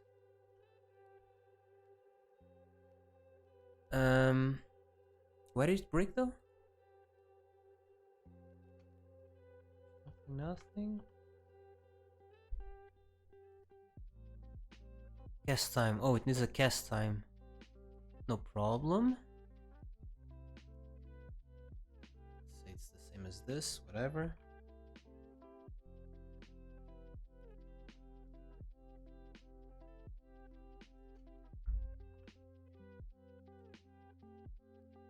Invalid access of property or key timer.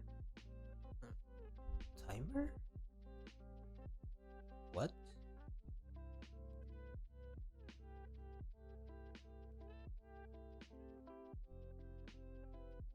Right, this. Oh, yeah. Is a timer. Obviously. This. But the names are. Wait. The timer changes. Can't do it like this.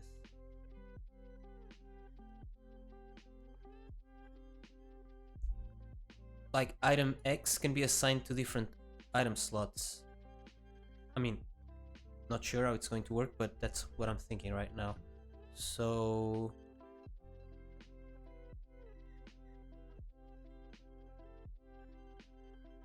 the items, the timer thing is not dependent on the item, but on the slot. So when I check for the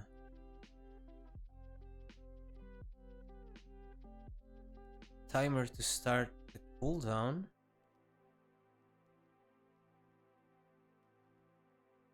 I need to have it defined in here. In here? Yes, I need to pass it here as well.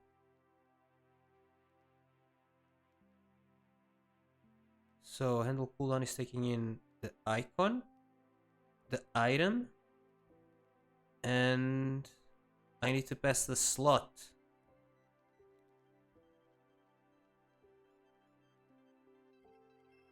I mean, right now I only need the specific timer, but maybe I'm going to need a second here.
What was I saying? Past the slot or past the timer itself? Passing the slot is good if I need other attributes from the...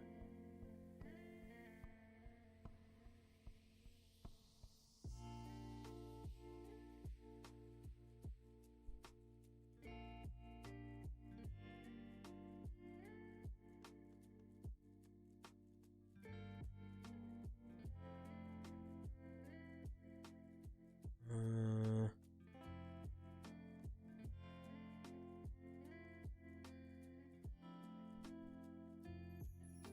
so right now I actually have two properties that I need per slot, which is the texture, so the progress bar, and the timer. Timer is specific to the slot, but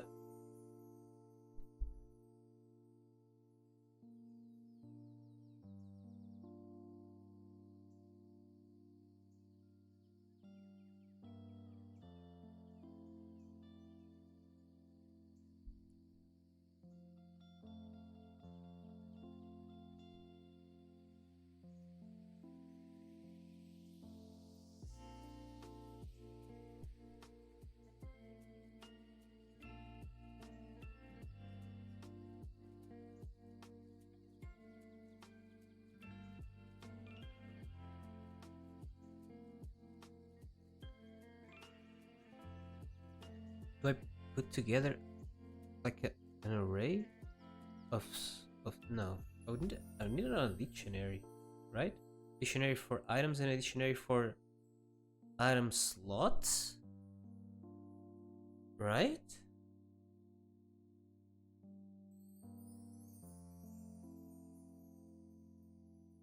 So let's say this would go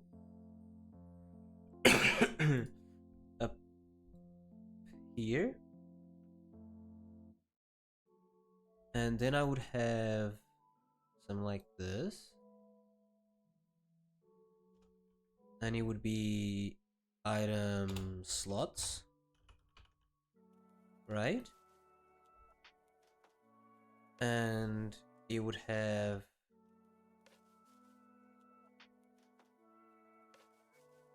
let's say 1,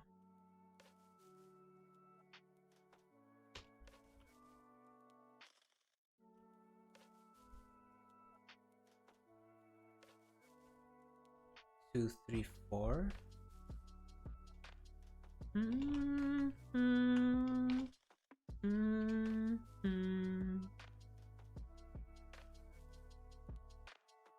Item slots, and they right now I have two properties.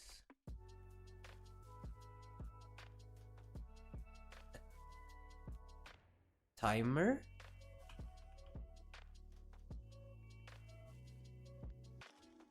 and an icon. An icon.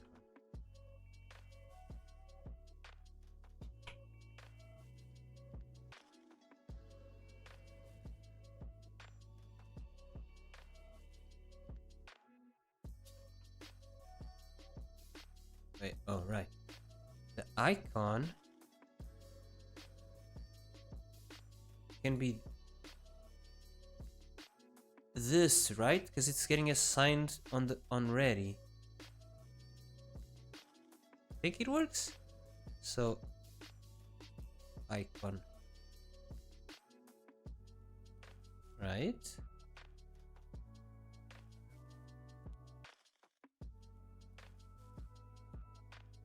This would be 2, this would be 3, and this would be 4. As for the timers,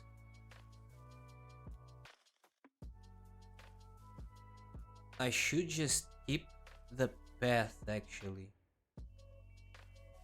Should I call this timer path so it's more obvious? Timer path.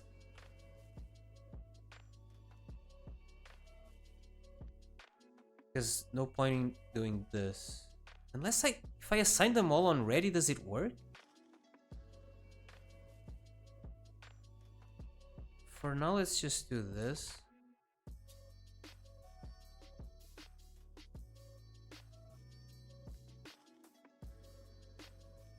What?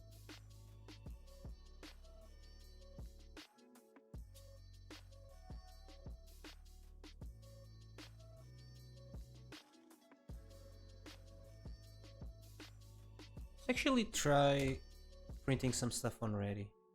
Print? Wait, this is... Missing this. Print my item slots. See what's going on here. And actually print it as well after I do all of this. See if they have like the... Oh my god, wait a second. What am I printing here? The time left.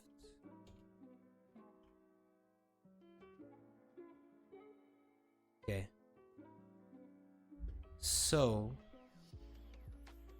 icon null, and the second time icon null as well.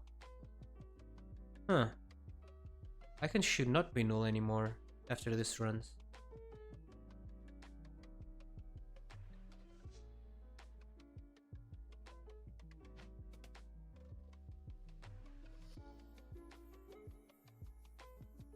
I guess the... Is it possible that the item icons are not ready? I mean, the game is working, so they should be ready. I don't get it.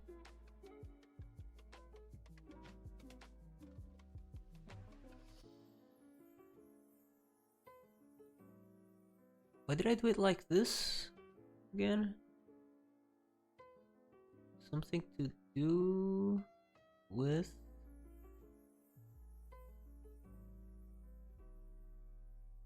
With what?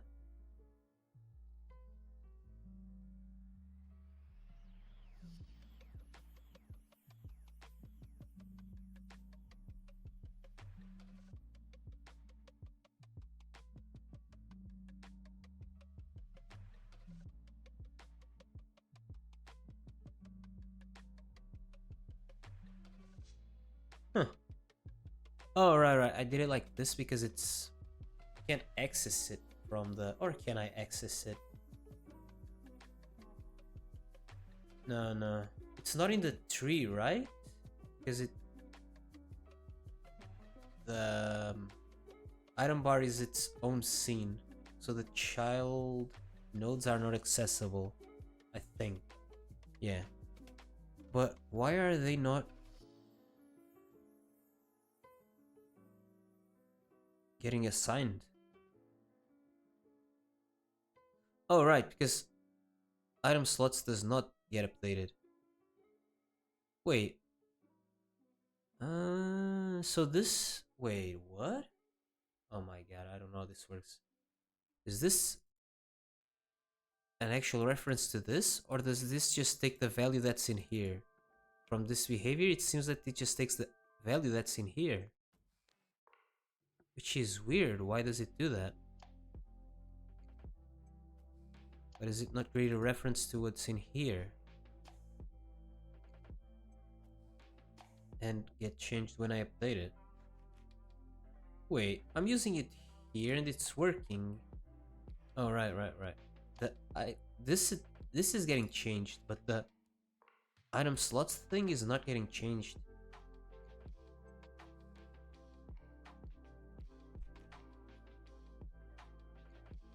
So I should actually just get the nodes when I need them. I think. Just have a path here as well. Oh, but how do I get a... Yeah, get the... Yeah... I just do this. I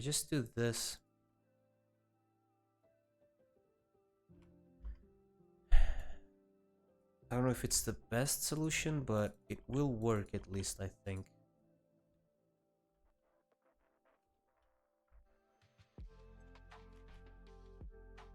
Like this, right? And then instead of doing this for every single one,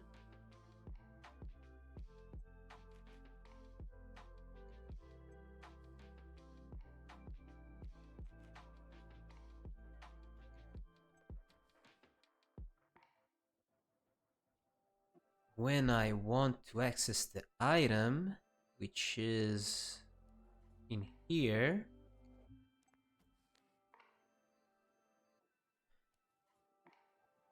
the item, the icon, I mean the icon. Where I have the icon, icon.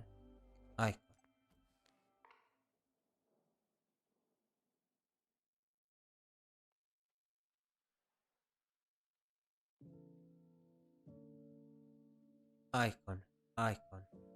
Right, I paste the icon here. But I don't want to paste the icon now. I want to paste the icon path. So this is an icon path.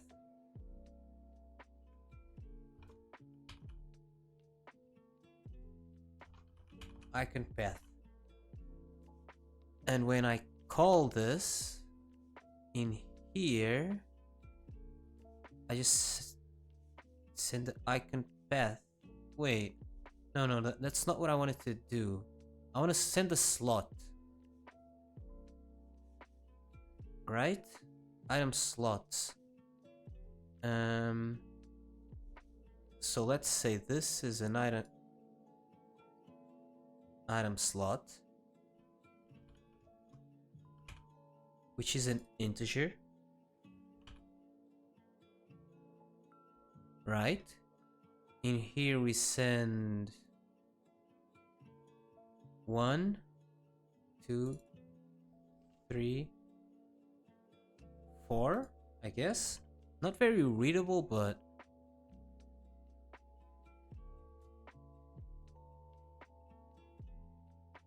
now to get the progress bar, first I get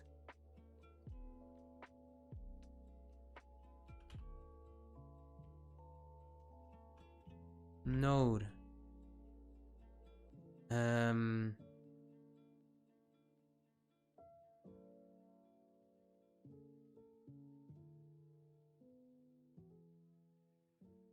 What I have here? Icon path. Wait,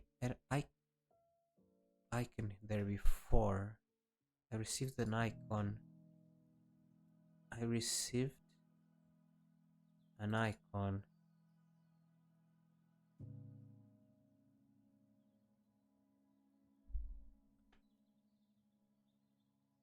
I don't need this anymore, do I?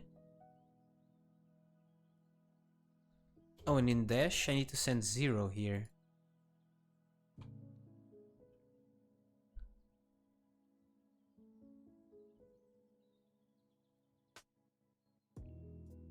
Or do I? Not really. I mean, since I deleted all of those, right? Let's say that dash is an item slot, sort of. Just for the purposes of getting the info that we need. So icon is called dash. And the timer is this one. And I need a comb here.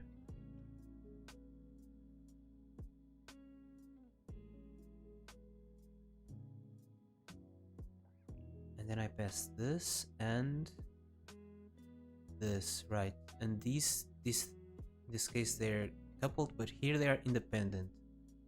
One is the slot and the other is what's in the inventory. Now with the slot in here, oh, I still wait. I want to go item bar,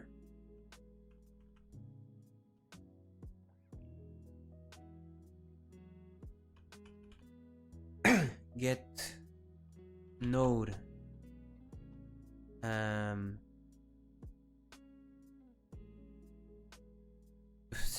so complicated. Item slot Wait. No, no. Item. What do I call these? Item slots. Jesus.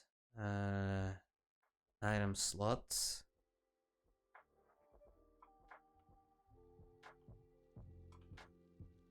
Item slot.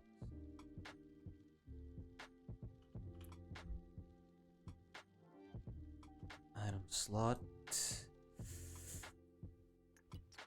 And then I get the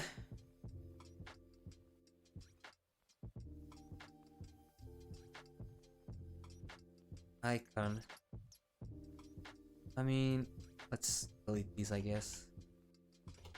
This timer.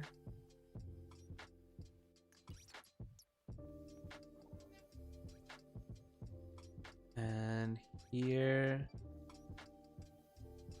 icon, right? Icon is not declared.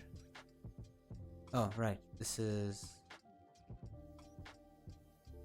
no, this is the item slot. Icon is like this, right? Holy. Okay. Invalid access. Timer. Dictionary. What?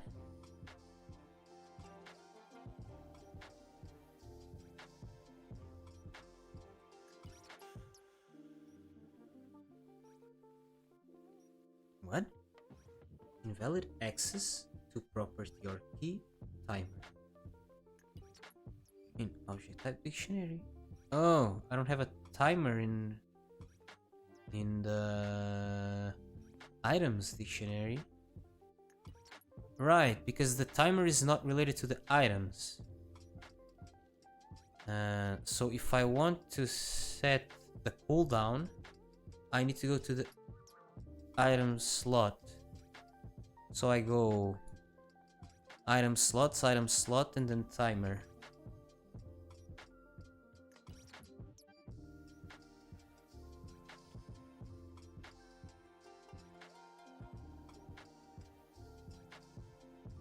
Right? Non-existent function get node in base control. What?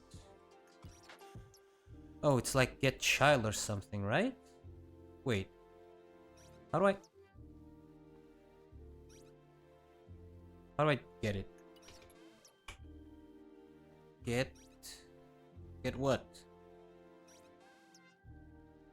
Get child? And here I get child again?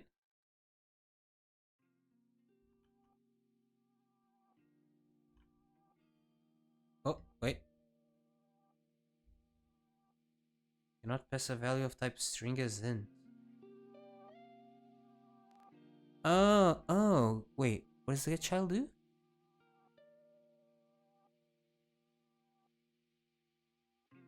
By index. Oof. Okay, by index. Get child by index. Alright. Then I can do get child item slot, right? Item slot. And then get node?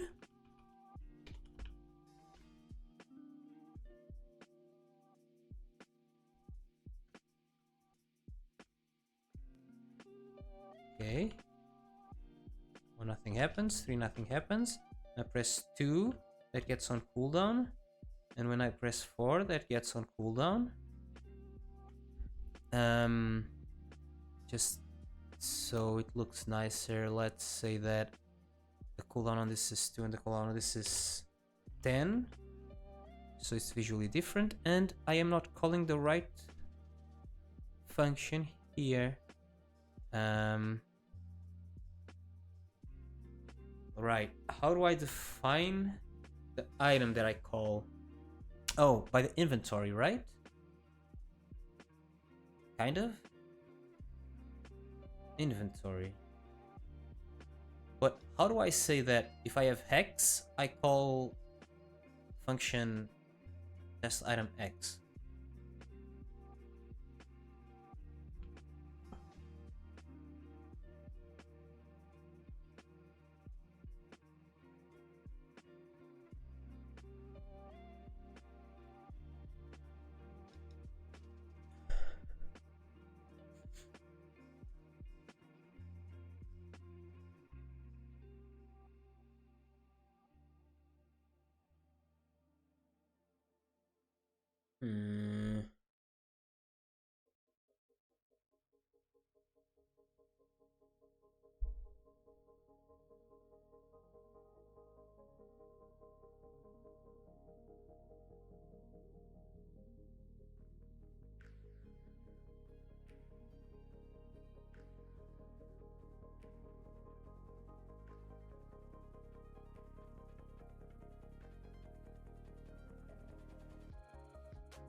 How do I get my code to call a different function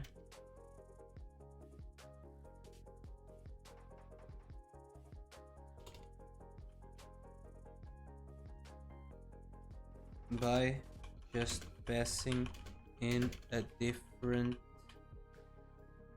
Do I need to do a match? And string.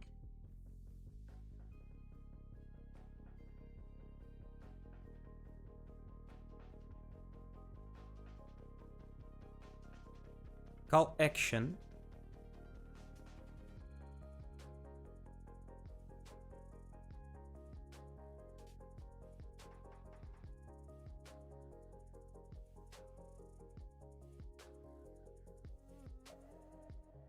Okay.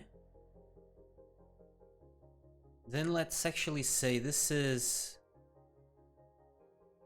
potato. And used potato. And this one is going to be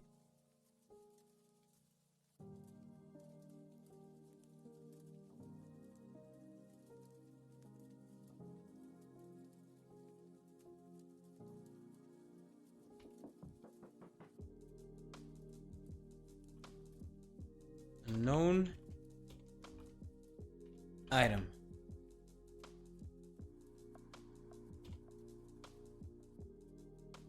Used this thing.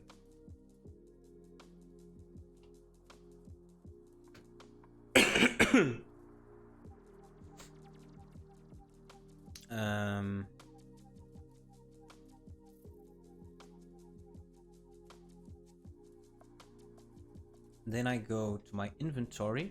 This one is potato. And this other one is unknown item.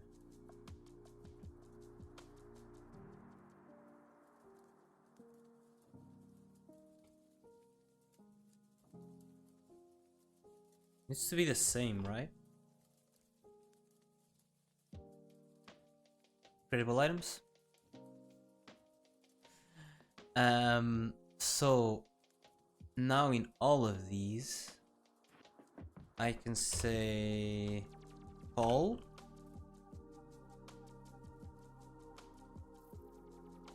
and I need to get right here. We want potato as well. Want to equip potato on slot 2 and equip unknown item on slot 4. And here I'm going to call inventory.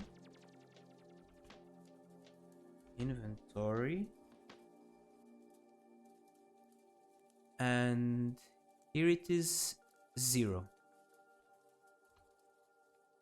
And so on.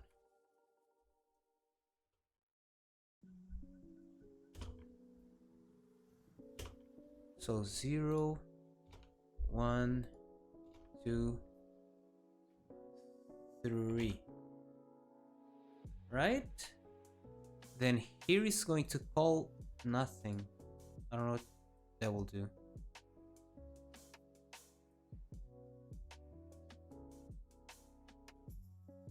What does call empty string do?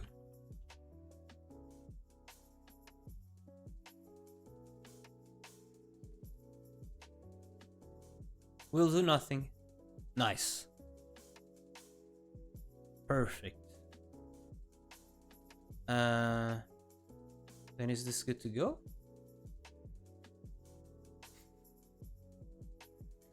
Right dash. 1 does nothing. 3 does nothing. 2 breaks the game. Non-existent function potato. Oh, because I made it private. So the name is not potato exactly.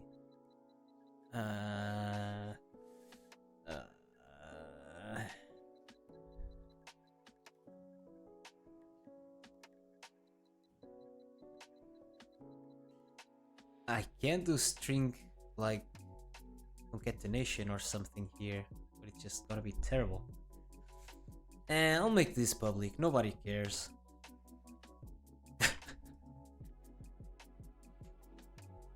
Right. There we go. 2 used potato. 4 used unknown item. Nice. And I cannot use unknown item yet, but I should be able to use potato, yes. Cannot use potato, now use potato. Unknown item, now I cannot use unknown item. Perfect.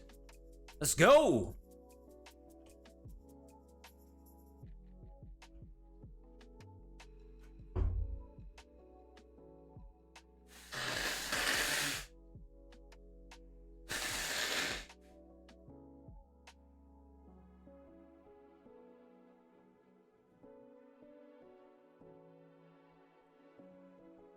Okay. I think I'm gonna commit it like this. Maybe.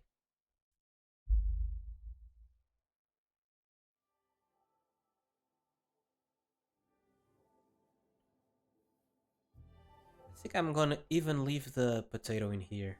Probably.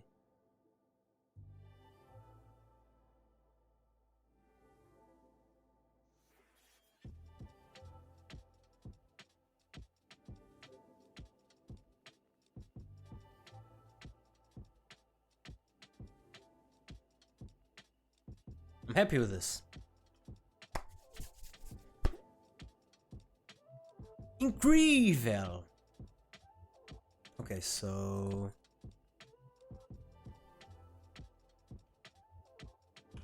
it is status. We change the item bar and the player. Add everything. Commit. Message.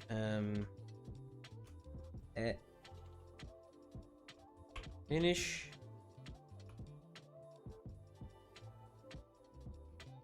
Base logic for item system.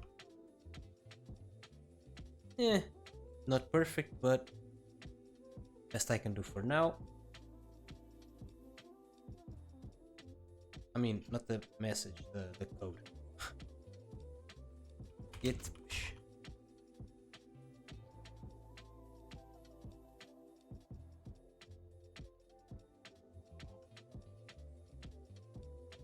And yeah, that's it. My parents just called me earlier saying that they were gonna have lunch, see if I wanted to have lunch with them, and I said no, but it's only been half an hour. Probably there's still food for me, I guess, maybe. So yeah, gonna carry it here.